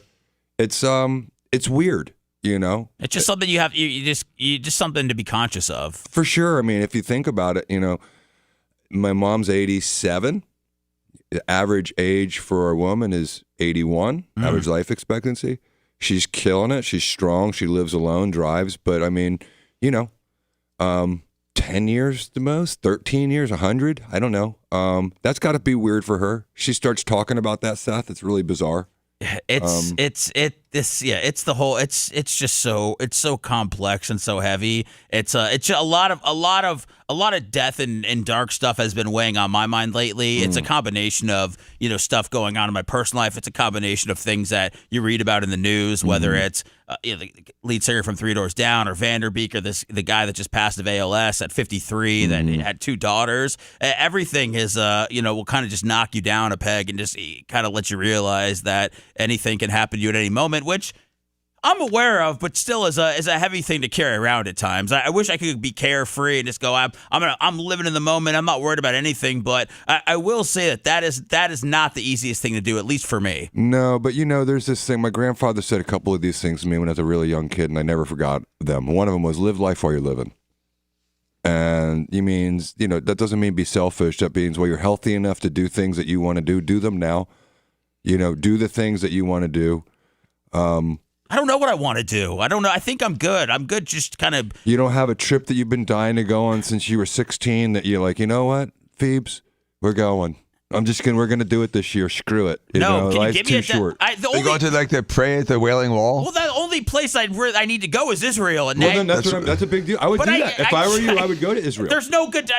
She won't let me go. There's no good time. She feels like, we're going to. No. Not like temperature hot, but like safety hot. Yes. I almost went there on my own like 10 years ago, and she wouldn't let me. I had the flight booked and everything like that. You're going to this music festival 4 years ago? Oh no! What the music is that? What the music festival that's up on the screen? No. The music festival that was invaded and sabotaged and murdered. I just wanted to go. I just felt like it was something that I needed to connect with my Judaism, and just had talked to a lot of people that said that there's a different energy that you can feel, some sort of religious or higher power when you're over there, and I definitely want to go.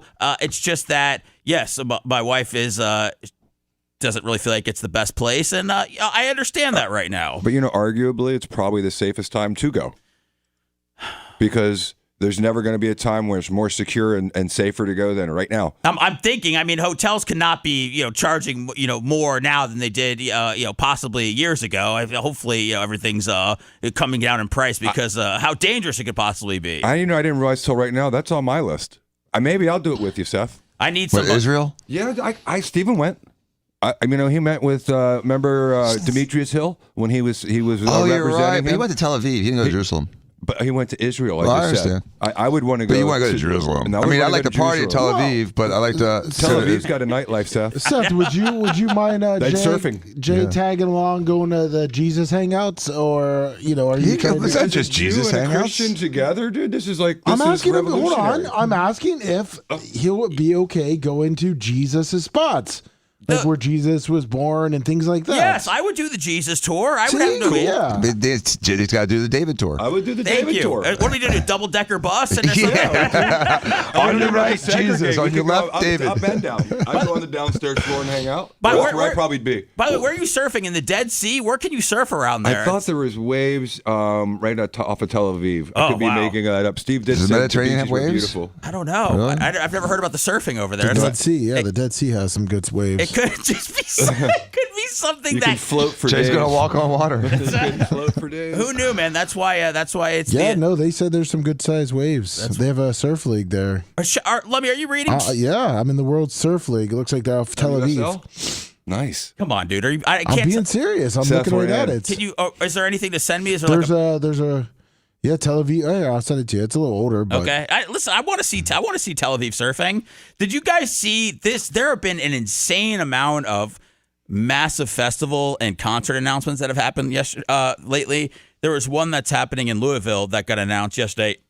This is so many bands. Is that real? Yes, it reads like an eye chart. It gets smaller and smaller. Yeah, it's Thursday, Friday, Saturday, Sunday. When is this? September 17th through 20th. Oh, wait, let me send me this. I'm excited to see Jeff Hardy. I wonder what he's going to be doing. Yeah, Jeff Hardy's going to be there. Let's see. 5 fascinating facts about the surf scene in Israel. Okay, that's a guy. There's a guy right there. There's a guy. I mean, there's surfing. I mean, that's it's a good wave. There you go. I mean, that's Steve wasn't lying. There it is. It's happening out there. So this is the festival. What's this called? The Louder Than Life. Iron Maiden, Megadeth, Anthrax, Pantera, Rise Against, Jimmy Eat World. My Chemical Romance, A Day to Remember, Taking Back Sunday, Coheed and Cambria, Jeff Hardy. All right. Jeff Hardy, the wrestler. Tool. What? Yes. They're the headline of it? On Sunday, Limp yeah. Bizkit and Tool? Limp Bizkit headlining Saturday. Limp Bizkit, Sublime, Tom Morello, Papa Roach, Hailstorm, a ton of other bands that are very, very small. Oh, Set It Off. That's my friend's band. And then you got Tool, Prodigy, Mastodon, Under Oath, Thrice. With I don't know. It looks like there's like 200 bands or something. Yeah, it's 200 bands. Great. I mean, there's some good bands there. 7 stages. 7? Yeah. That's too many. That's too many. This is a lot of people. I think I may have a little anxiety. What day would you go? Would you go the Tool day? Yeah. Either that or the Saturday or Sunday look like the days. My Chemical Romance would probably be pretty good too. They would be. They would be. Dan, what about you? Would you be going Sunday also? I'd probably go on Sunday also, but I went to a My Chemical Romance concert, and I felt like it was like this Nazi thing. It was so militaristic and weird, and they came out with like the Nazi marching and the Nazi salutes, and it was. I didn't know. You must have seen the Black Parade. Did you go see them at Ray J? Yeah. Yeah. They were doing their full album, The Black Parade. It's like a concept album where it tells a story. I believe it was weird. I didn't like it. I felt like I should be protesting it or something. I felt like I was being like anti-Semitic by just being there. It was so weird. And they played their big song, and then I was out. I was annoyed by it. Was that second concert in my life I walked out of? What was the crowd like at Raymond James Stadium for them? Packed. Really? Yes, it was a full house. It was a full house. They brought a crowd, and there was a lot of people loved it. But like I said, it's only the second concert I've ever walked out in. A third of the way in. What's the other one? Billy Squire. Dude, when he started like dry humping his lead guitarist and like air masturbating him, and I was cutting weight for wrestling. I hadn't eaten 2 days. My head was throbbing. I'm like, I am out. When it was too much, you were too hungry to watch the gay stuff. It was too gayed up. I was hungry and I was headache, and it was just too gayed up for me. Was he? I'm not familiar with him and his body of work. Was he gay? I don't know. It was that big hair stuff. They all may have been. Who cares? It's up to them. It's their business. But when he's doing slowly stroke me, and like literally like dry humping his guitarist, it's tough, dude. It's tough. I could see that, man. That's I would have left too. I mean, Adam in the Ant was like metrosexual, and Prince was, but it didn't annoy me. This was just offensive. I've left many concerts early, but two that I know I definitely left after a few songs were Kiss and U2. I went to go see U2 because I worked at 97X, and my boss was like, "You have to go see U2." But they're such a good band. Why? What made you leave? Political. Well, it just wasn't. I saw Muse played and they opened up, which Muse was awesome at the time. And then U2 was playing, and like I liked U2 and everything, but it was more just about seeing them at Raymond James Stadium and that experience and seeing a few songs. But I just wasn't in the. It's hard for me to be at a concert when I'm not fully in love with the music. What's the best one you've ever been to? I'd probably say I went to. I would say many of the Kanye West concerts I went to were awesome, and then I went to go see AFI at Red Rocks in Colorado, and that is the best venue that I've ever been at for any show. I've heard that. That's another one on my list. Yeah, those are absolutely Red Rock. Yeah, that's. I mean, I don't know anybody who loves music. I don't know how you don't go to Red Rocks at all. I mean, I guess Jay, if I hadn't been to Red Rocks, that would be the one place I'd want to go other than Israel. But I've been there a few times. I've been there for a show. I've been there when they haven't had shows, and there's these hard bodies that are running the steps and all sorts of stuff. And I'm just holding on to the wall because you're up so high. It feels like you're gonna go down it because you have to drive up the damn mountain to get to Red Rocks. So there's a lot that goes into it, but it's an awesome venue, and those are the couple shows that I've left early. Lovey, you don't seem like you're a big concert guy at all. I left early at a concert. What's your favorite concert? I would have to say for performance-wise, I was actually blown away because it was all good. Was Red Hot Chili Peppers. They can throw a show. It was on the beach. It was good. When the hell was this, Lum? It was during one of the Hangout festivals. Is that? That's the one that you work. Yeah, I wasn't working at this one. This one I was there to. How long ago was it? Because they've slowed down a little bit over the last 2010. Oh, that's still pretty prime. 2009. So yeah, Red Hot Chili Peppers. The one I walked out on was Dave Matthews Band. Me too. Horrible. Me too. Really? Horrible. Yes. It's one continuous slow song that never stops. It never stops. You like, never knew. Like, kind of like The Cure. Yes, it was just like, I was like, is this Pink a different Floyd. song? We got up and we left. I was with Biddles. My hippie buddy couldn't stand it. We were out. You didn't like the 15-minute like the drum solos and everything like that? You think that does Dave Matthews preach, or it's just too much hippie? You just started falling asleep. It was just so boring. I was falling asleep too. In the song, every song sounded the same. It did. The music does all sound the same. In it and some it was just terrible. Well, was that a surprise, Lummy? Was that a surprise? You don't strike me as a Dave Matthews guy. Were you there with a babe, or did you end up there on accident, or was it? I was at the music festival, and Dave Matthews was the headliner. The headliner. And so I wanted to go back to beat the traffic. Yeah, pretty much. I mean, you go from Red Hot Chili Peppers to Dave Matthews. It's a real letdown. That's a big difference. That's a big huge letdown. letdown in the same festival. Yeah. Wow. Oh God. One of the best concerts I've been to in the last 10 years is Foo Fighters. Oh, you know what? They do. They bring a hell of a show. saw They them with play for Taylor. 2.5 hours straight without stopping. They you know 90% of their songs, even if you're not a fan, you've heard them because they've had that much. They just put success. out like 4 to 6 new songs. I'm not sure if you know it all, but they've been in the news a lot lately. I believe that they're going out on tour. They put out some new music, and they were talking about like the loss of Taylor and all that from the band. I totally forgot that happened. So We saw him do a drum solo, Danny and I, me and Pity, and it was killer. I mean, they put him up on this thing. It went up all high like an old school drum solo. It was just incredible. I can't believe go that upside guy's down gone. like Tommy Lee, but it was cool. Very, very cool. But and the kid that died sang "Under Pressure" with the opening band's lead singer. Correct. It was a great cover. Did you hear there's a little bit of, I guess, scandal? I didn't know. My wife knows the TMZ side of things. I guess it's Dave Grohl in the middle of like some sort of a custody thing where he allegedly had an affair and may have had a baby with the person. Yeah, it's like, can you look that up, Lummy? Because my wife was telling me about that yesterday. You don't even have to. I could tell you tell you all about it. I read about it. Is it true? Yeah, Dave. So Dave Grohl had a child with obviously a woman that wasn't his wife. He already has I think somewhat close to adult daughters or teens around that. I think they're my kids' ages. Yeah, and he is, and she's staying with him, and they're going to make it work. So I don't think that there's a divorce or anything like that. Dave Grohl was able to, of course, probably because he's Dave Grohl, he was able to keep his wife. She's staying, kids, and now he's got the other kid with the other lady.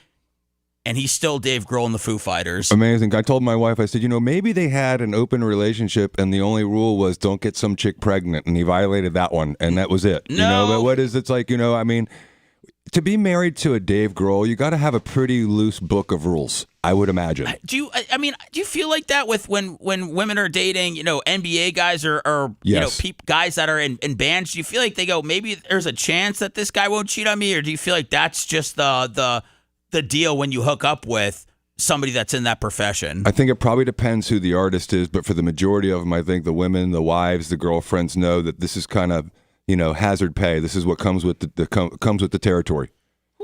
Especially with these the NBA guys. The band guys since I worked in radio were some of the worst. They were some of the worst. But look, dude, you got 18 and 19-year-old girls, and these were bands that were younger back then, like Sum 41 and all that stuff. But you got a bunch of girls that are lining up outside of your bus at Janice. Like I could see it's very hard to to not let them in. I mean, the roadies were getting stuff. Go find me a girl. They would get a little his before they. You know what I'm saying? It was a whole different world. How they avoided the Me Too movement as much as everyone else did.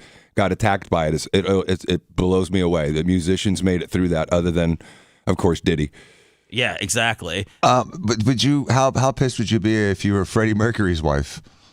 Because he was married. Was he? But she knew. Yeah, that was she the whole didn't thing. know until She knew. later. Well, she's the one who told them, and she was like, "Well," he's like, he finally admitted it. I guess if the movie's true. I forgot I did see the movie. I forgot about it, but whenever somebody gets AIDS in a movie, that's all I can really lock in on is they had AIDS, and now I'm probably going to get it. I forgot that he was even married. I remember his dad was his dad disappointed that he was gay, or was his dad happy? I cannot remember. His dad was disappointed about everything. His dad, okay, he's just disappointed. He just couldn't live up to what his dad wanted him to be. Yeah. Dan, I know you got to get out of here, so I wanted to play. This was Lindsey Vonn talking about her broken leg and I don't know, broken ankle, and she finally got let out of the hospital.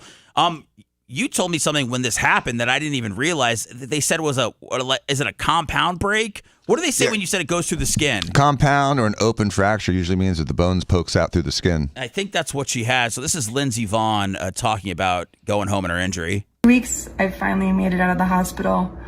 It has been quite the journey, and by far the most extreme and painful and challenging injury I've ever faced in my entire life times 100. So she tore her ACL, and then she was still skiing on the torn ACL, and that's when she clipped a flag, went flying, and then broke her leg. What you got to think about with the torn ACL, even with a brace, she lacks the normal control she would have during these, maximum speed turns with vibrations.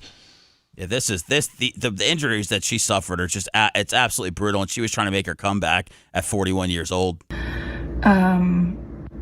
I'll give you the full rundown. Basically, I had a complex tibia fracture. Also fractured my fibular head, my tibial plateau, just kind of everything was in pieces. And the reason why it was so complex was because I had compartment syndrome. Wait, is she still dating Tiger Woods? Are they still together? No. Tiger Woods is dating the Trump one that has Kai Trump, the golfer that goes to University of Miami. Is it Don Jr.'s ex-wife? I believe yes, I believe so. Don Jr.'s ex-wife. Yeah, her and Tiger Woods are no more. Okay. But maybe she's too good for him. Who knows? What is this? What's compartment syndrome, Dan? Do you know? Yes, compartment syndrome is when you have injury to especially your forearm or your lower extremity, your between your knee and your calf. There's little compartments in that area, and there's 3 or 4 sections that have really thick fascial separation.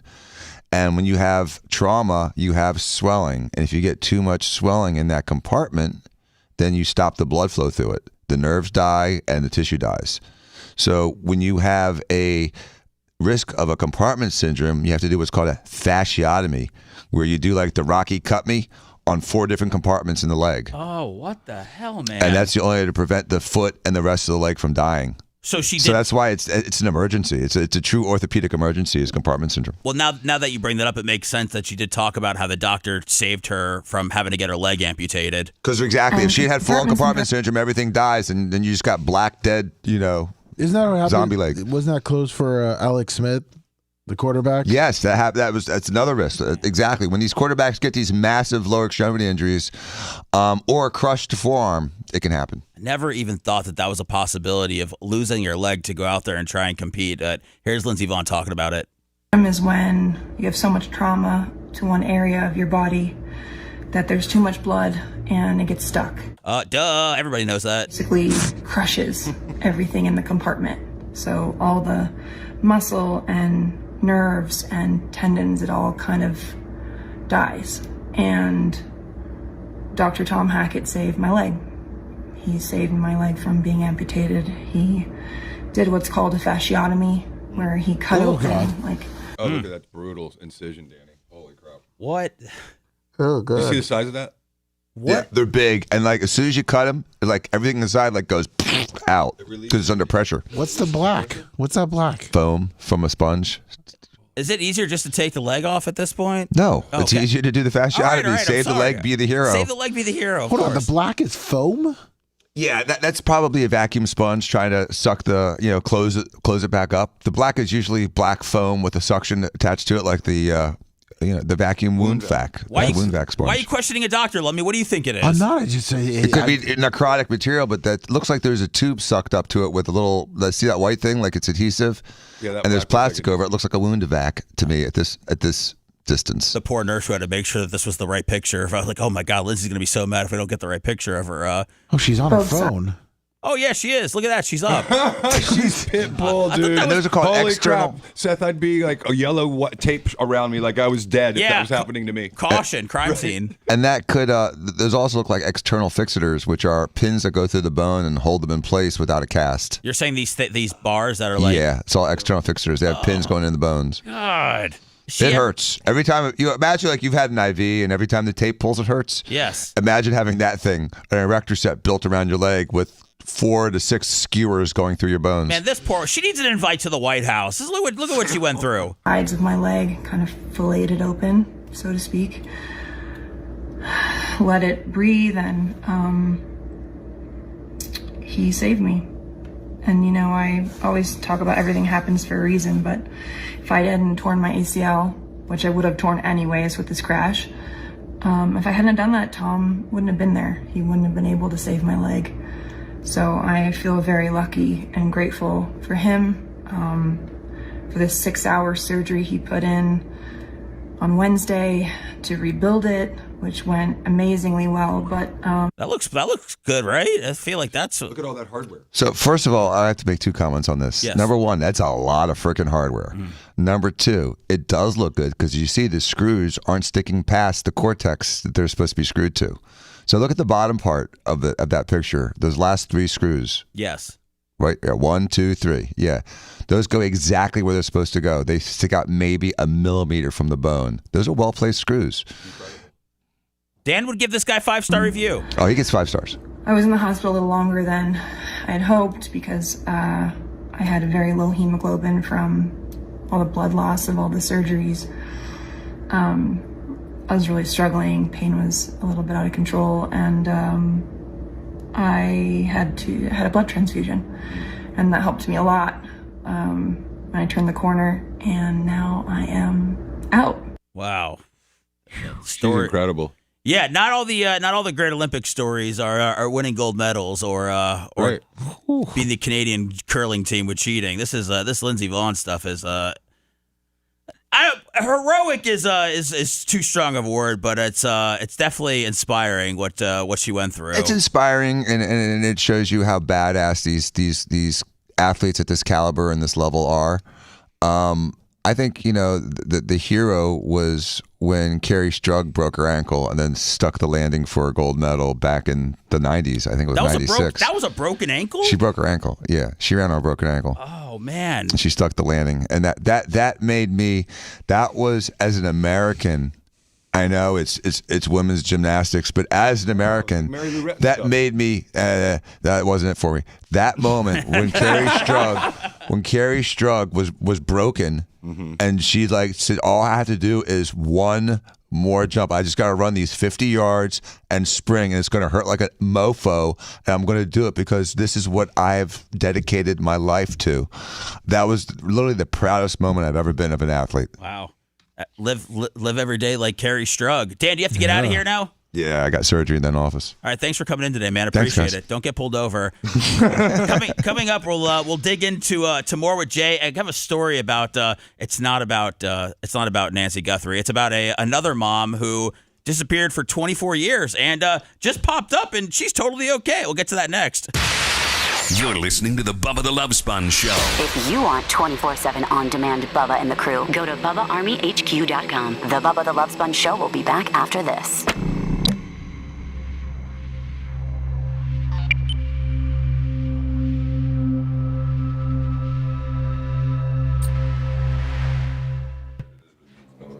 Sorry, I just looked it up. Whatever. That's how far back. Hey, it's not raining today. I'm not happy. It's like Will Smith when he's in the debate. He gets a really far back in pop culture. He's going up against her. Where Williams and her broke up in 2015. Oh, whoa, hey, listen, I just said they weren't together. I don't know. Something you were saying that they broke up because of a cheating scandal, and it was like, Yeah, they did 10 years ago. But he was in the news again. Did he cheat on her? I don't know. I didn't really dig in the story, but I thought maybe they just broke up because he was cheating on her when she was in Italy, but it was 10 years ago. Yeah, he's been with that Trump for a little bit. Wow.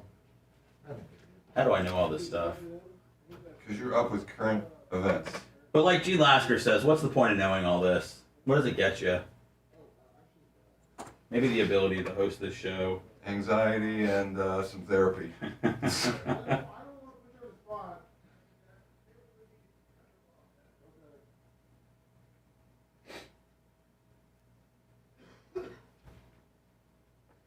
Oh no. They've made a parody to the Trump. They made a parody to the Trump Olympic video. They did? Why wouldn't you? Oh man, let's see. It's got Cash Patel in it. This stuff looks too damn real, man. Oh God.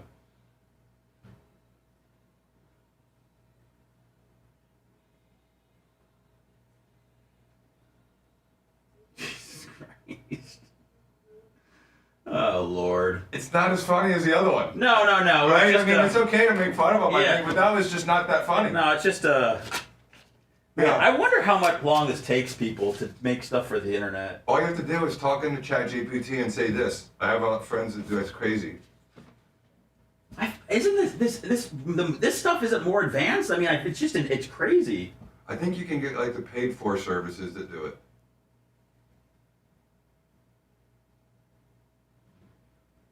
Morning, Greg. Good morning, everybody. The other one was hilarious because, like you said, it was put out by him. That was one of the funniest parts about it. I'm gonna go pee real quick. I got it. What's up, Berto Perez? How you doing, Matt Kelly?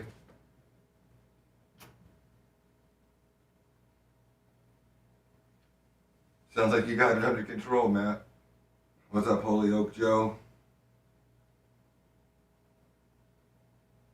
Jonesy, he's always got to watch his Apex. What up, Great White? Big Longer? Dirt Merchant? What's up, everybody? How's everybody doing?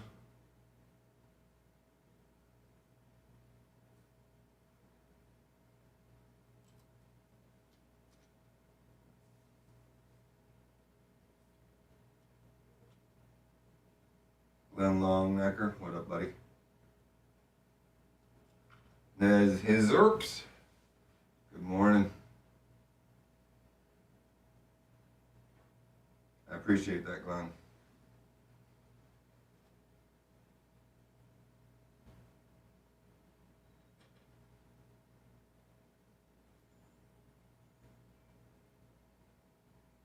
Silo Grovo, what up, buddy? Permagrom, shocker right back at you, my friend.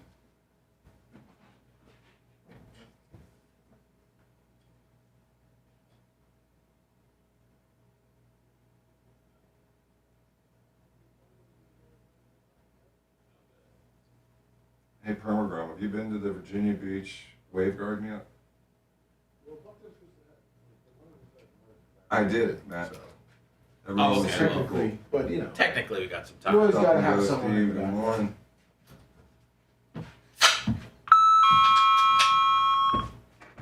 Violence in Miami, Mexico. I have Great White. A few times.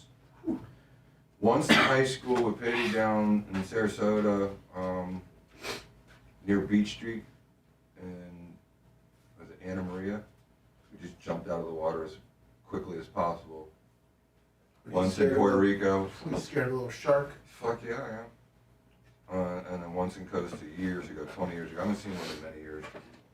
I used to have to stay swimming in the intercoastal because growing up, that's it was right there. It'd be easy to jump into the intercoastal. Yeah. And then the guy, like 10 streets away.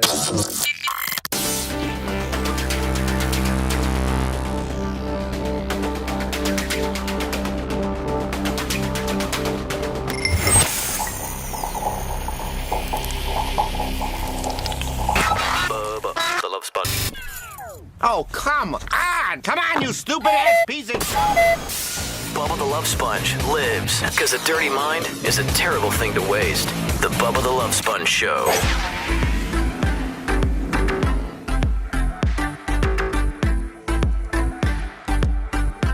It's the Bubba the Love Sponge Show. My name is Seth Kushner, filling in for Sponjo. He'll be back on Monday. Lummy Warren Garrison is here. Hello. It's not him on Facebook. If you see him, it's not him. Yeah, I don't know how to get rid of that. It's all right. It's all right. It's good to see. I like that they want me to link up with you. It's good to see. I got a text yesterday like, "Hey, you didn't delete it." I'm like, "Hey, I don't know the password." It's all right. It's okay. It's just a great picture of you holding the fish, dude. Just let it live forever. When you don't have access to the email, it's kind of or the phone number or anything like it. So, well, maybe we'll just call Facebook and just tell them, and maybe they'll look into it. And we are joined by Jay Diaco as well. Jay, so there was a case going on yesterday. You weren't supposed to be here, and then you were here. Yep. So we kind of had to read into what possibly happened. You said you weren't going into work yesterday. I mean, what does Jay Diaco do on a day off? I went home after work. I hung out with my wife and my dog for a little while. Went to the office, had lunch with my brother and law partner and a couple of friends, Pity. And then in the afternoon, I just left after work. I went to the garage out at the Enclave and hung out there. What goes on there? Is that where driving happens? Yeah, there was no driving going on this day, but it was just a nice place to go and just kind of hang out with some friends and chill. So yeah, I had a nice relaxing day. There we go. A little day in the life of J. Diaco. People might like that. That could be another thing. I know you guys do a lot of content that goes viral with the law firm. So those go viral actually. The days in the life they do. I don't do enough of the private days. Like a personal day. Oh yeah, because people like seeing you get in your car, go to work, go to a hearing, come out of the hearing. I mean, they actually it's pretty good. Gets a good response. I know it's crazy, but I end up even people that don't matter, but they can just go a day in the life of whatever, and if it's a 1 minute video, I'm watching. I just want to see what 1 minute of your snapshot, 18 hours in 1 minute. I'm gonna watch that no matter how boring you are. Do you prefer point of view, or do you prefer a little bit of both? Like Dr. Dan looking at himself, or do you prefer someone else doing the video, or like this is what I'm doing with my point of view? I feel like this is a loaded question here. Or a little everything. Only because I saw there was this a porno star came out the other day and said only real men watch POV. So I know that's not what you asked right here, but sorta. I like What porno star said that? I think maybe a Bella Danger. I don't know, man. I know she's not necessarily porning anymore, but I don't know. Wherever porn stars say stuff, it's on my Facebook feed. It's dirty. I don't know what to tell you. Yeah, I'm sorry. It just comes up. Yeah, there you go. So all right, so this was a story. By the way, let me be honest. Have you ever thought about running away and leaving your family behind? Like nowadays? Like actual family, or like my growing up as a kid family? like Ashley Walker. Have you ever thought about, man, it would be much easier if I just went and started anew? No, I would be lost.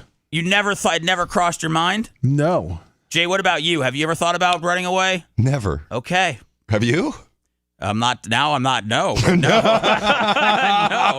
at all. I think about a lot of things. There's a lot of if I see scenarios and then I put myself in them. So I've imagined everything. But me living on my own, being on the run, that doesn't. I couldn't survive at all. I can't do anything for myself. So this is a story about a North Carolina mom of three who vanished 24 years ago. She was found alive, living a new life. Michelle Lynn Hunley was 38 when she disappeared in December 2001 after leaving her home to do Christmas shopping at a Kmart in Virginia. Her troubling disappearance prompted multiple agencies across North Carolina and VA, including the FBI, to search for her countless hours and pursue multiple leads. A missing person flyer distributed at the time of her disappearance noted that she could be considered endangered and would not leave her kids by choice. Roughly 24 years later, Smith was found alive and well at an undisclosed location in North Carolina on Friday after officers received a tip. I went outside and wanted to scream, Smith's cousin said. My biggest question is to her, what happened all those years ago in December? What made you leave? What happened? I never thought Michelle was dead. I knew she was alive. It's just a feeling I had my whole life. What in the hell, man? Is there any reason why a good a mother, do you just go, somebody said this is better than killing your kids. So I agree with that. Yeah, I think we'll give her that. This is just, man. Was it in the same state? She went all the way to North Carolina is where it started, and that's where they found her? Yeah, she stayed in North Carolina. And they didn't find her for 24? No. I mean, what the heck? She could say, listen. Is she like a county over? She says, as far as my opinions and feelings on my mom, I'm ecstatic. I'm ecstatic. I am heartbroken. I am all over the map. Will I have a relationship once more with my mom? I honestly, I can't say that because I don't even know. My initial reaction would be yes, absolutely. But then I think of all the hurt. But even then, my mom is only human, just as we all are. Man, that's a lot of. Did she have more kids? Yeah, she had what she had. How many kids did she have? What did it say at the beginning of the story? No, here? like Did she have another family? no. Family. Oh no! It doesn't say anything like that. I mean, no. Why would you start another family if you? Why would you leave your family to start another one and hit the reset button? You're going to just start all over again. Maybe she thought like those kids were just completely broken and thought, hey, I can Start over? Yeah, I can do better. I'm 38.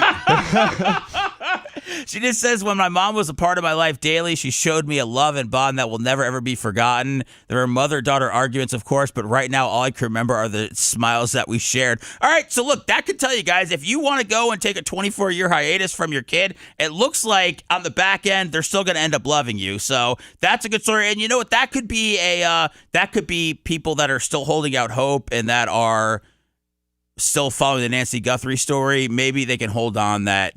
Maybe she wanted to run away with this guy who was lurking outside her house. Maybe that was her lover, and maybe no one would embrace them. Maybe they felt like they couldn't be who they really wanted to be in Arizona. I don't know. But that's that. This is another one about. God, I was thinking about the show Cheaters last night. You remember when the host of Cheaters, Joey Greco, got stabbed? Yes. You guys, yeah. So this is. I think most of these are fake. When these are like, I set up my girlfriend or my boyfriend and caught them cheating. But sometimes you can tell based on the reaction that it's real. So this is a guy. This will tell you right here, the little AI part at the beginning. Stand by. Me and my buddy catching his girlfriend coming to hang out with me and cheat on him. So I guess the buddy sent her a text. His buddy sent her a text that said, "You want to hang out?" And I guess she said, "Sure." And so here she is coming to hang out. And then this is the boyfriend, who appears to be holding a picture frame of all their good times.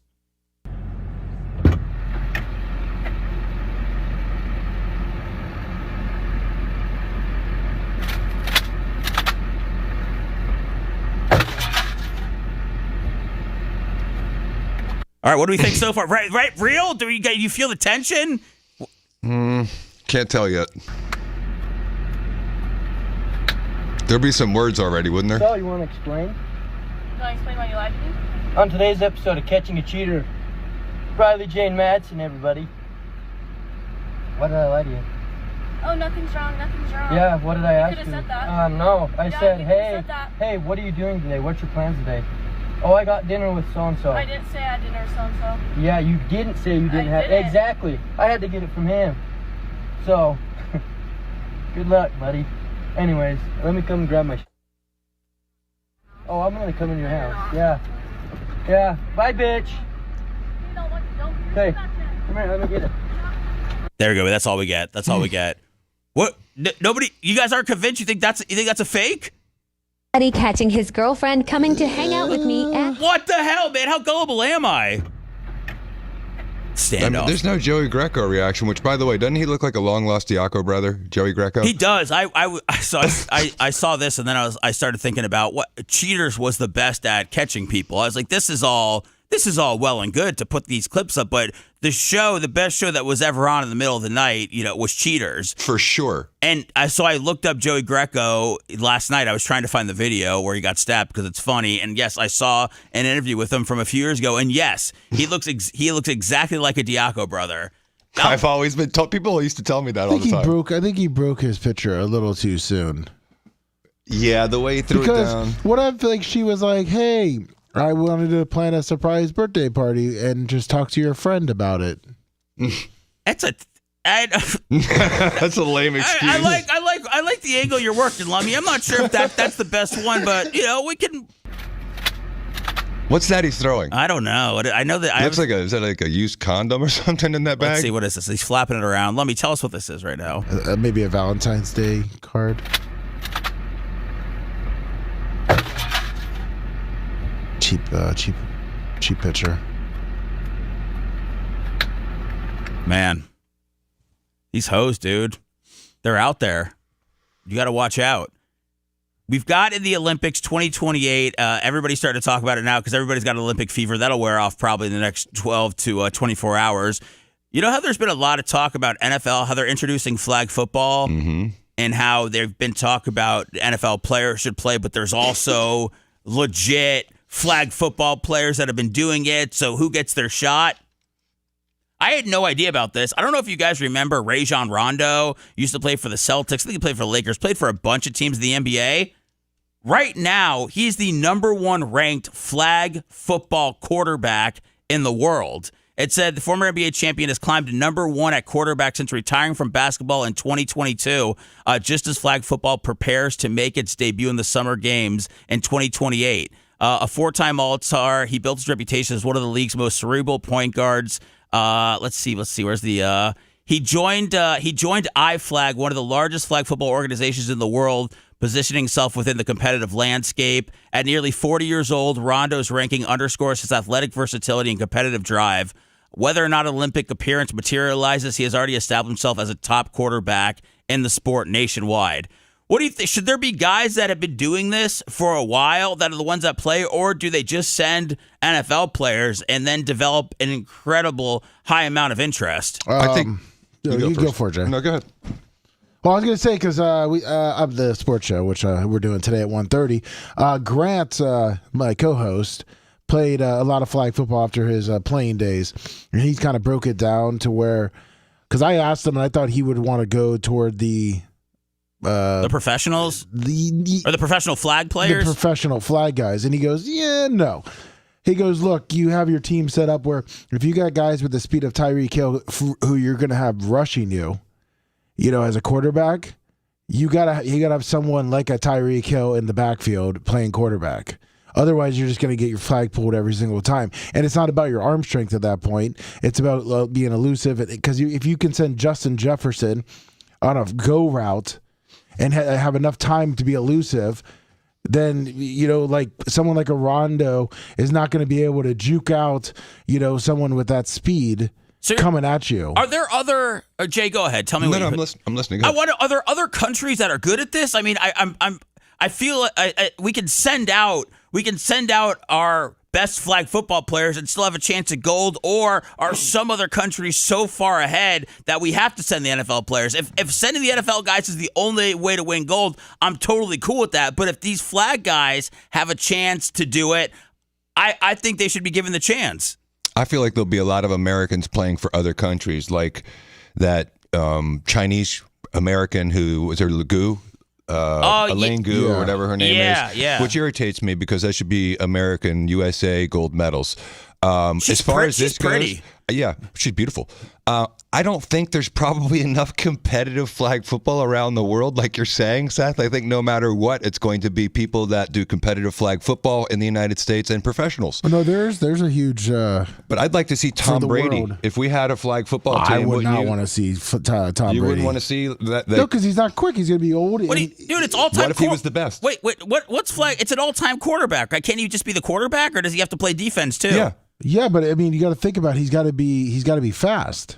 What? He's got to be able to scramble away. I mean, like I said, you're going to have a rusher coming straight at you, running a 4.3 40 or 4.2 40. So who would you rather? Well, we'll know on March 21st, 2026, when Brady's playing alongside Saquon Barkley, Tyreek Hill, Odom Beckham Jr., and Rob Gronkowski in Saudi. They're playing, so we'll know whether or not he's good or not. I think those rules are going to be a little different. What is that, Jay? You did. There's been the only reason I know about this is because they started kind of like a fake beef between Tom Brady and Logan Paul, where Logan Paul was talking about how he's going to be great at flag football because he's such a great athlete, and then Tom Brady said that because he's in the WWE, it's cute, and that they don't compare to what actual football players do. So there's been, and a lot of people have gotten worked up over it. It's just they're just doing their job to promote it. But what is happening in Saudi Arabia, other than these guys getting paid massive amounts of money? It's just an exhibition flag football game? Well, in Saudi, in March of 2026, they're having, basically a tournament promoting the new sport to debut at the LA 28, which is the LA Olympics in 2028. And so this is to try to promote to the rest of the world why we should watch it and why it's going to be an interesting part of the Olympics.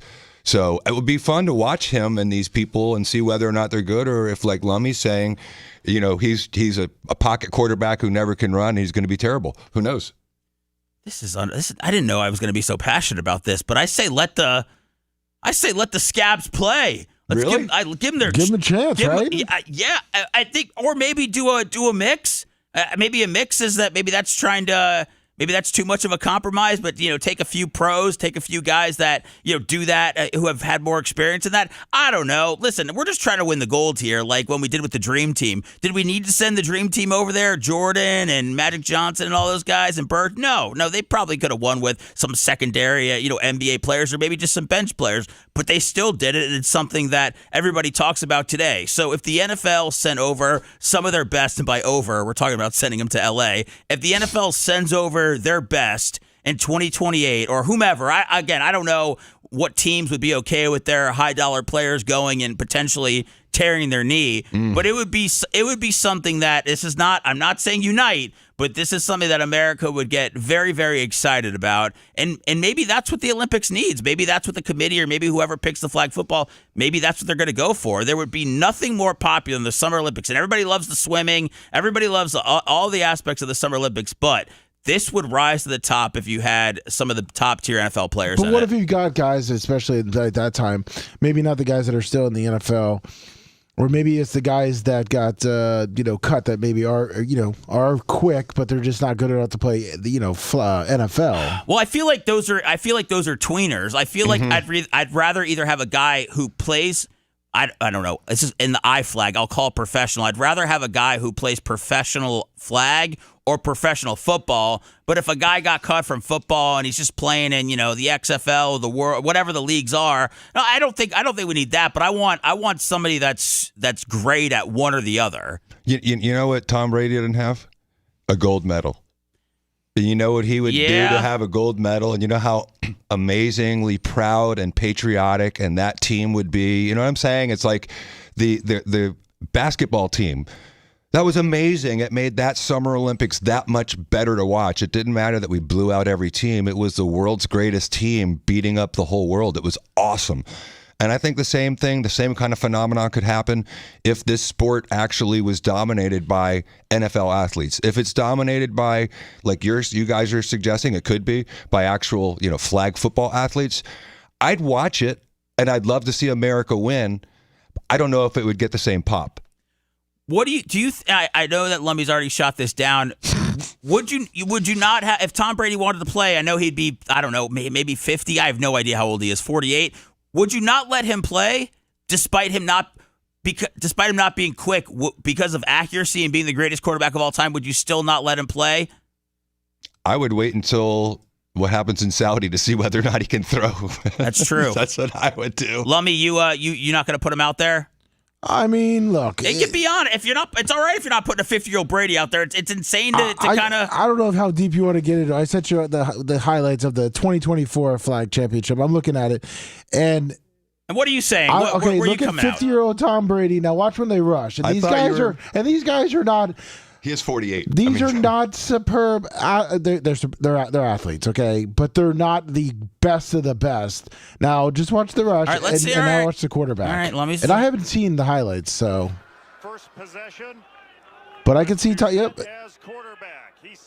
Well, I mean, it's not. I mean, like 1-on-1 now. I mean, I'm just saying. Look how far back he is. Yeah, but when look at that move. It's at 10 yards. How fast can guys in the NFL run 10 yards? Oh, this is going to be goofy as hell. Never mind. Yeah, exactly. But you know what I mean? Like, look at that. I mean, yeah, Tom Brady's out of the equation at this point. They just toss that to the other guy real quick. Yeah, I mean, and you got to think. So how long is it?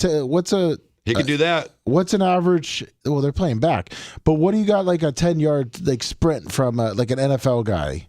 I don't. You mean, if they run 40 yards in 4.2 seconds, how fast they run at 10 yards? Look, I don't know all the math on it. All I'm saying is that if Tom Brady, for some reason, wanted to play flag football for the Olympic team, I don't know how you say no.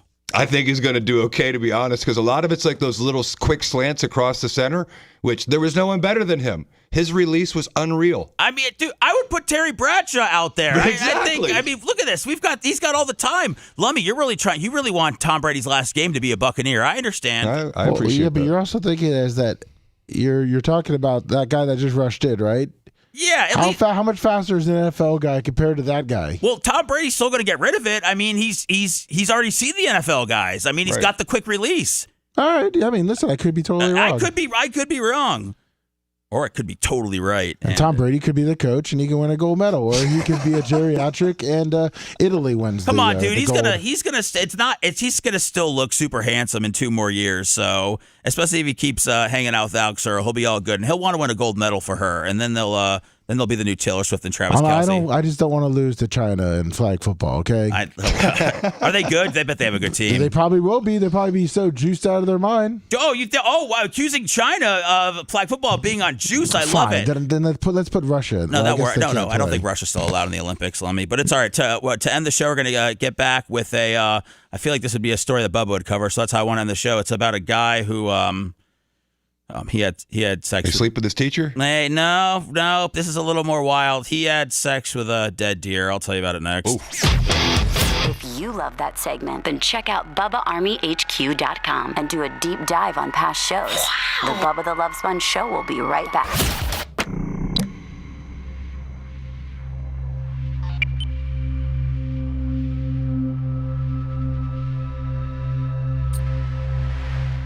Who's good in what country? Who's good? I'm saying let him. Yeah, who's good? I want a gold in the summer. I don't want fucking 7th place because Tom Brady's balls got, we got fucking Tom Brady and Jerry Rice out there.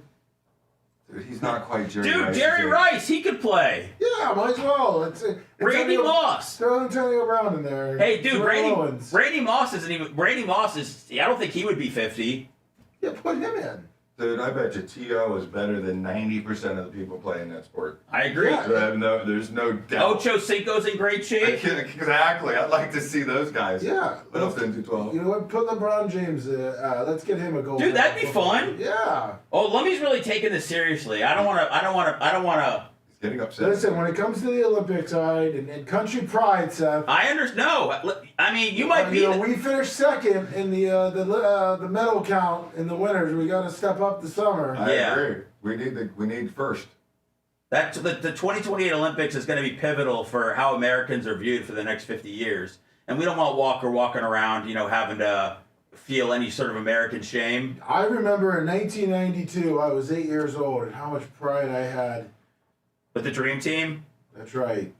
I remember 1980 when I was 10 and we won the gold with the regular scab hockey players. It was unbelievable. I mean, that was such an amazing moment. My mom always had us watch the Olympics, opening ceremonies. It was a big patriotic thing for us. I was trying to get my little TV. I had this little 13-inch TV in my bedroom when I was the antennas? And I had the antennas going so I could get the Sunday when they were showing the Dream Team.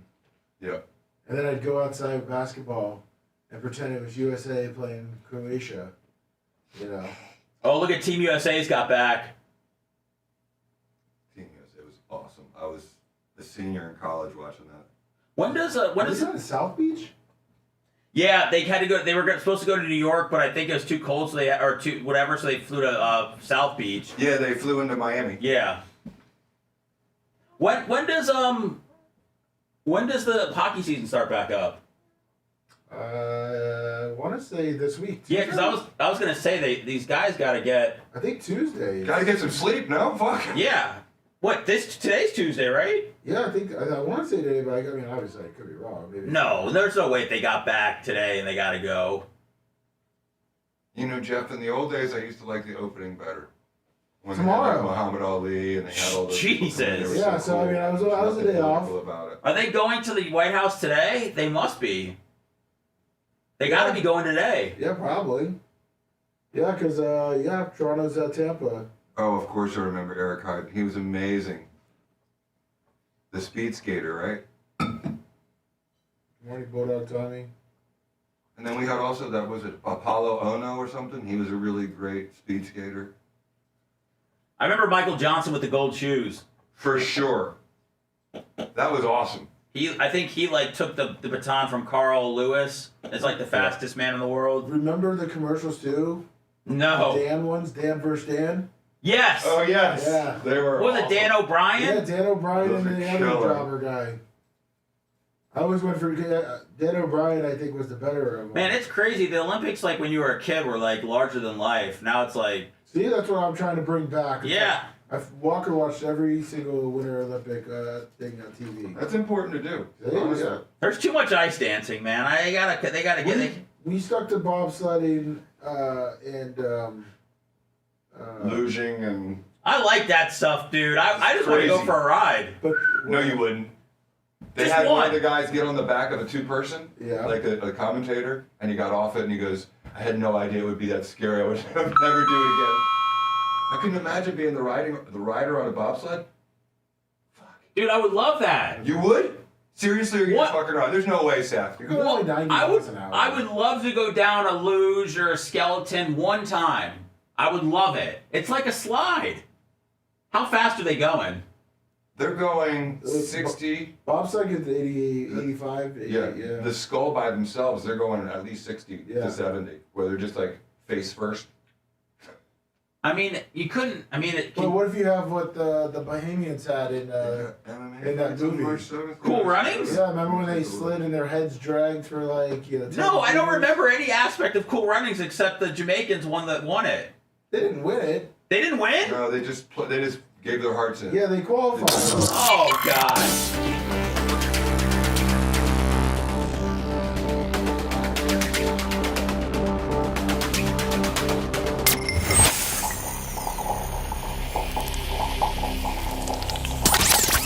Listener-supported sponge, it's the Bubba the Love Sponge Show. Listener-supported via PayPal, Venmo, Cash App, all at the Bubba Army.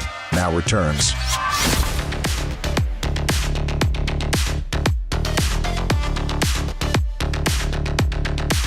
Thank you to everybody for coming in today. Dr. Dan, Jay, Lummy, Macho. Thanks to everybody that threw some shekels our way and did anything positive for the show. We appreciate it.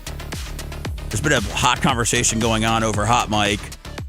I don't know, for some reason, Jay doesn't believe me that I would love to be a, I would love to go down I don't know what it's called, a slide or whatever, a track, but like the luge. The luge. I would love to go, I want to go down that. It looks like it's so much fun. That looks like the scariest sport of all the sports that there are. The one that's like the sculler where they're going down head first, or the one where they have their feet first and they're just barely looking up. Yeah, that doesn't look fun to me. But no one's ever flown off the track or anything, have they? Oh, there's some horrible wrecks. Oh, are there? Oh my God, Oh. the ones from the bobsled this year where the thing flipped over and the people are all over the track. They're like literally just sliding all over the track. I saw there was a video that was going around online that was actually from like the bobsled world championships. I think it was the American team, and they all started tripping over each other and all that. Is that something that happens often when you're bobsledding? Is that you guys it's hard to even get in the whole bobsled together? Don't you remember Cool Running? How that was a struggle for them? Yeah. No, I don't remember Cool Runnings. I don't. All I know is that they All I know is the Jamaicans won the gold medal. That's the only aspect that I remember of When it. did they win the gold medal? They didn't. They didn't win the gold medal. It was a Disney movie. They qualified. What, didn't John Candy coach him up to win the gold? No, he coached them up just to qualify. Oh. Yeah, they just qualified. That's... What do you mean? It was a heartwarming... Was it true? Yeah. It was a true story? Yeah. That's as far as they got. Were they back at this Olympics or no? Yeah, they're back, man. Come on. They qualified again. Did they really, or you guys mess with me? No, sure, for real. Yeah. They were okay. All right. Well, I mean, they kind of have to now. I feel like it's like it's part. It's their legacy. Yeah, it's part of their DNA. All right, I was just talking about Rondo. I love basketball. I love inside the NBA. Chuck, Ernie, Shaq, and Kenny. And this is just, I don't know if Chuck does this kind of stuff on purpose or not, but he says the wrong name for the Knicks, and then Shaq absolutely starts cracking up, which is my favorite thing. Maybe if everybody just let it go, maybe this wouldn't be a big deal. But watching Shaq, watch these guys genuinely have fun and crack up at each other, I feel like it's contagious. I love these guys. How did the 13-point lead vanish so quickly for New York? Well, I think that the Knicks, to me, their offense got stagnant. Because in the beginning they were flowing. I think they got stagnant, and that was different. Look at Shaq, man. That's just like Shaq and Kenny. And then again, does Chuck know that he says the Dicks? He's got to know. Lummy, what is this? I keep getting tricked. I feel like Chuck knows here. The Knicks, to me, their offense got stagnant. No, I think his teeth got stuck. Is that what it is? His top teeth kind of got Oh, you're stuck. right. They are kind of, okay. They're kind of, I think he's still getting used to his teeth. Is that what it is? the Knicks, to me, the offense got stagnant. You know, because in the beginning they were flowing. I think they got stagnant, and that was the difference. Then the Rockets got rolling. And I think they play different when KD and Sagoon are out the game, in my opinion. They play a lot faster, and that's what happened. The Knicks had 20 points in the paint in the first quarter. And there's Ernie, by the way. Doesn't miss a beat. He just ignoring the two of them. I know, and there's Ernie who comes in and cleans it up and says the Knicks, who says the exact right thing. So shout out to Ernie. I love those guys, man. I'm so glad that. I think that one was real, Seth. Okay, I do too. I don't know. I never know anymore. I feel very gullible, but yeah, Chuck, he's got some teeth. It's like Along Came Polly. Yeah, some new ones out Along there. Came Mary. Excuse me. He's like what was his name? Matt Dillon. Yeah, with those big chompers. I mean, everybody wants good teeth. I don't. Yeah, but those are just. You think they're just too big, too fake? I think they're too fake. They're pretty big.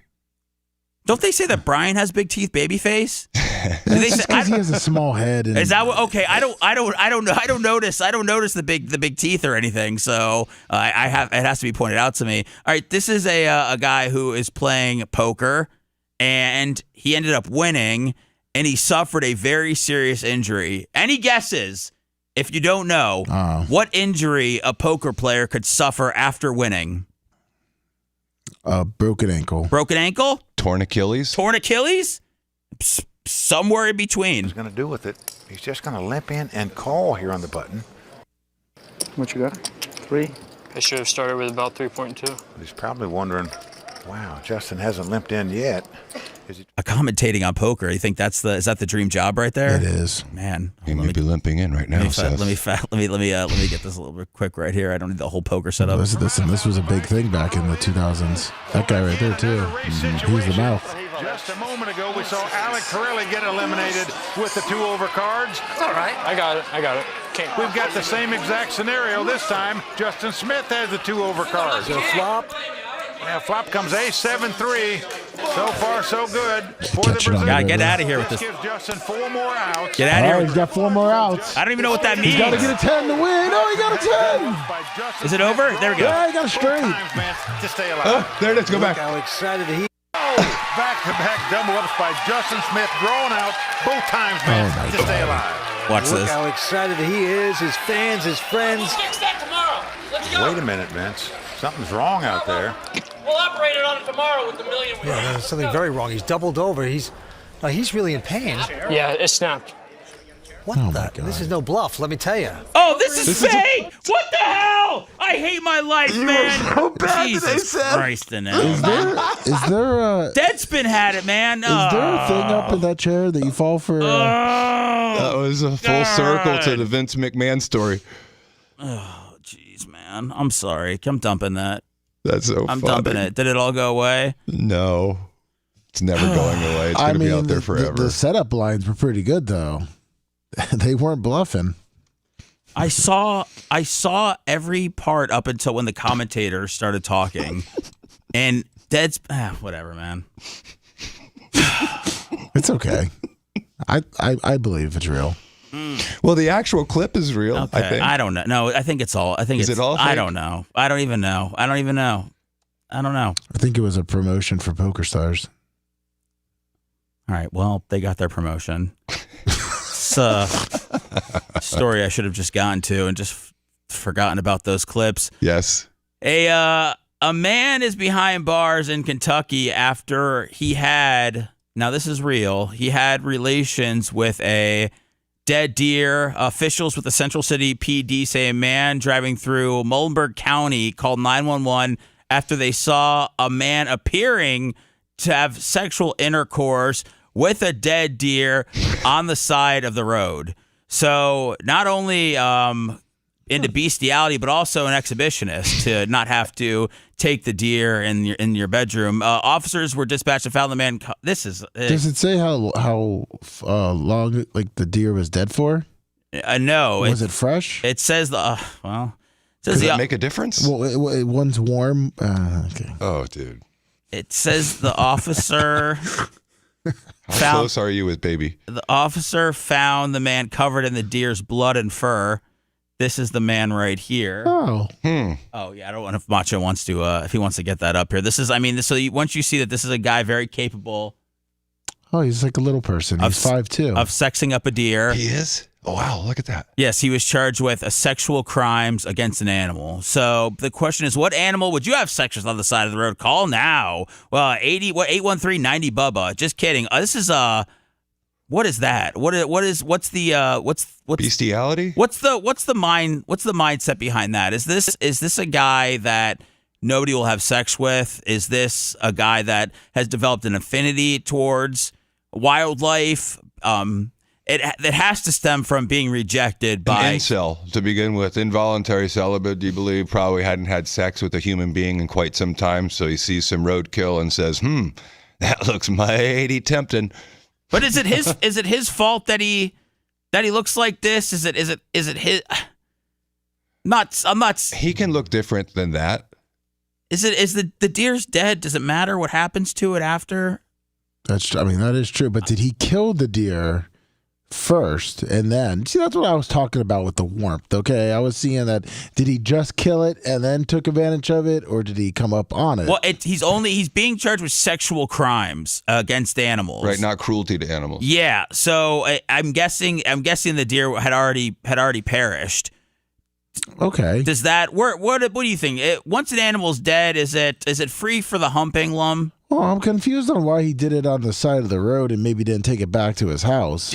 Well, it seems like the deer was kind of cracked open. It maybe would have gotten a little messy. I agree with you. I'm not a big public sex guy. Or You're not an exhibitionist. Yeah, or dead roadkill or roadside. But I'm thinking that's why he went and did it there.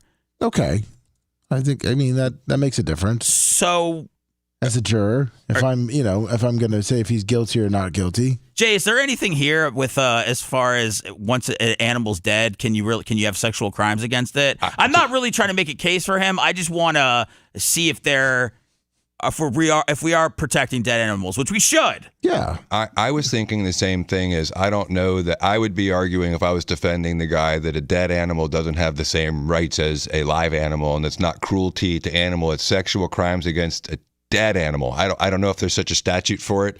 Creepy, but I was honing in on the same thing you were, to be honest. So you said you would do that if you were the lawyer. I would think that you can't commit a crime against a dead animal. That cruelty to the animal would be you killed it, or you're having sex with it while it's alive, or you're doing something like that. But if it's a dead animal, then I would try to make a distinction there. Lummy, are you man enough to say dead animals have no rights?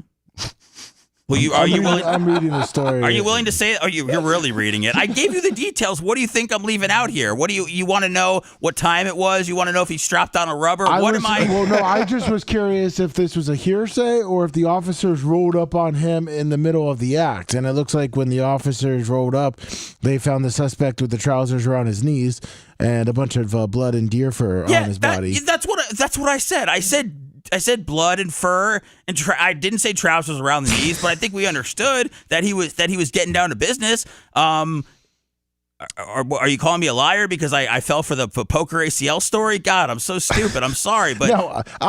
Listen, I think do dead animals have rights, Lummy? What are you willing to say? Right, they do. They do. They do. Okay. Yeah, they do. I think listen. It's a shame. I think he should have left it lie. Okay, thank you.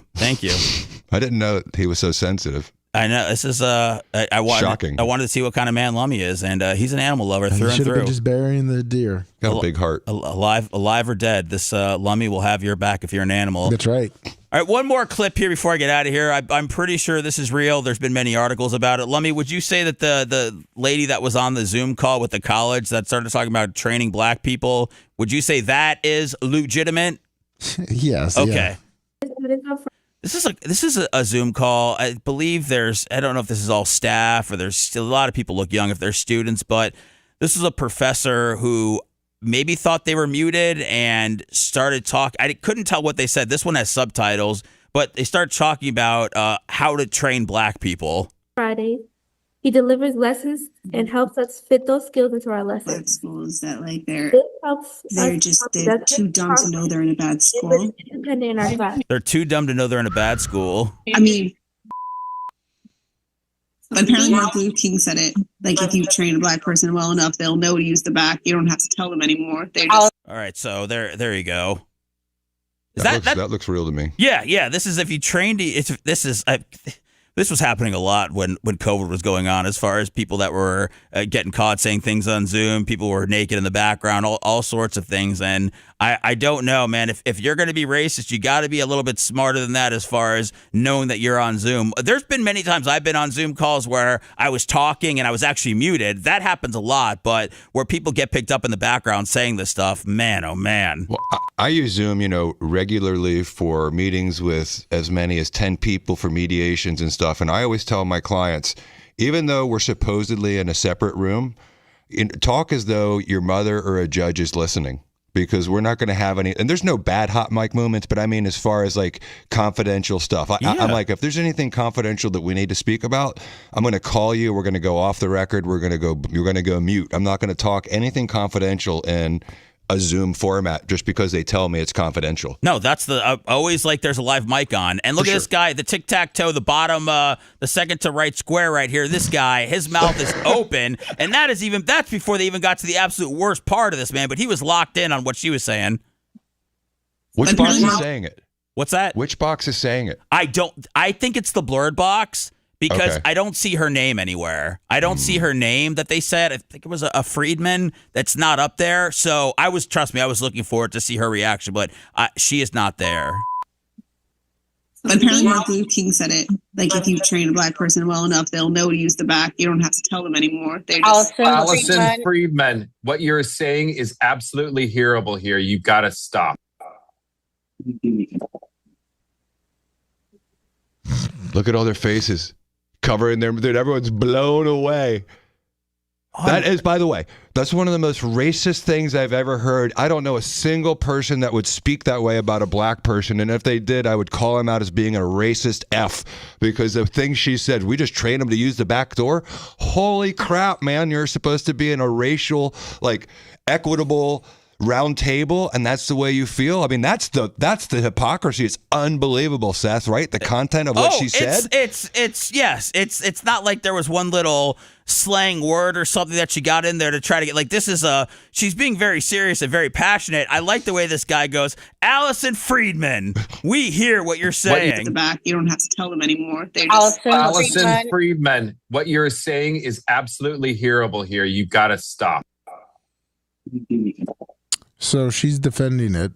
I guess she says she was referring to comments made by Reginald Higgins, the school district's acting superintendent, who spoke about scholar Carter G. Woodson earlier in the meeting. Well, they always come up with a good excuse, don't they? Because Carter G. Woodson wrote in his 1933 book, The Miseducation of the, I'm not going to say it.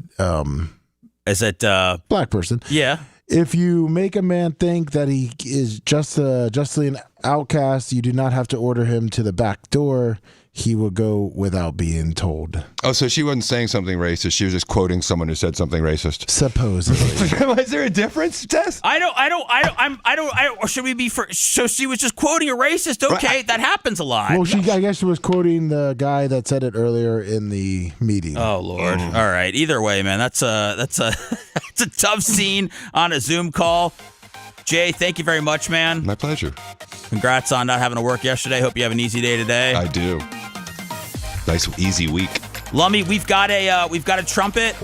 Yes, we'll be here tomorrow. All right, Lummy's gonna play the keyboard on Friday, and maybe Gene will play the keyboard, or maybe Gene will play the trumpet tomorrow, or maybe it'll be Friday. We'll see. But Gene Lasker in tomorrow. I'll be here. Lummy. Everybody have a great day. Thanks for letting me finish. You've been listening to the Bubba the Love Sponge Show, starring me, Bubba the Love Sponge, co-host and show historian, Lummit. It's Seth, co-host and president of podcasting. It's Brian Matroni, king of counter programming. Gene Lasker, voice of the people. Glad you get to hear me. Gary Cantrell, video editor. Yeah, back here wiring up. It's Mini Macho. The BRN agent, Thomas Buttoned Up Bean. Co-host, Dr. Dan Diaco, Esquire, of Council. Co-host, J. Diaco, Esquire, the Spitting Cobra of Council. Now, time for the legal disclaimer. Exactly. The Bubba the Love Sponge Show is intended solely for the enjoyment of our listening audience. Any rebroadcast, retransmission, or other use of this show without express written consent of the Bubba Radio Network is prohibited. We must dissuade him of this delusion. Until next time, always remember. I'll repeat hello. I'm back.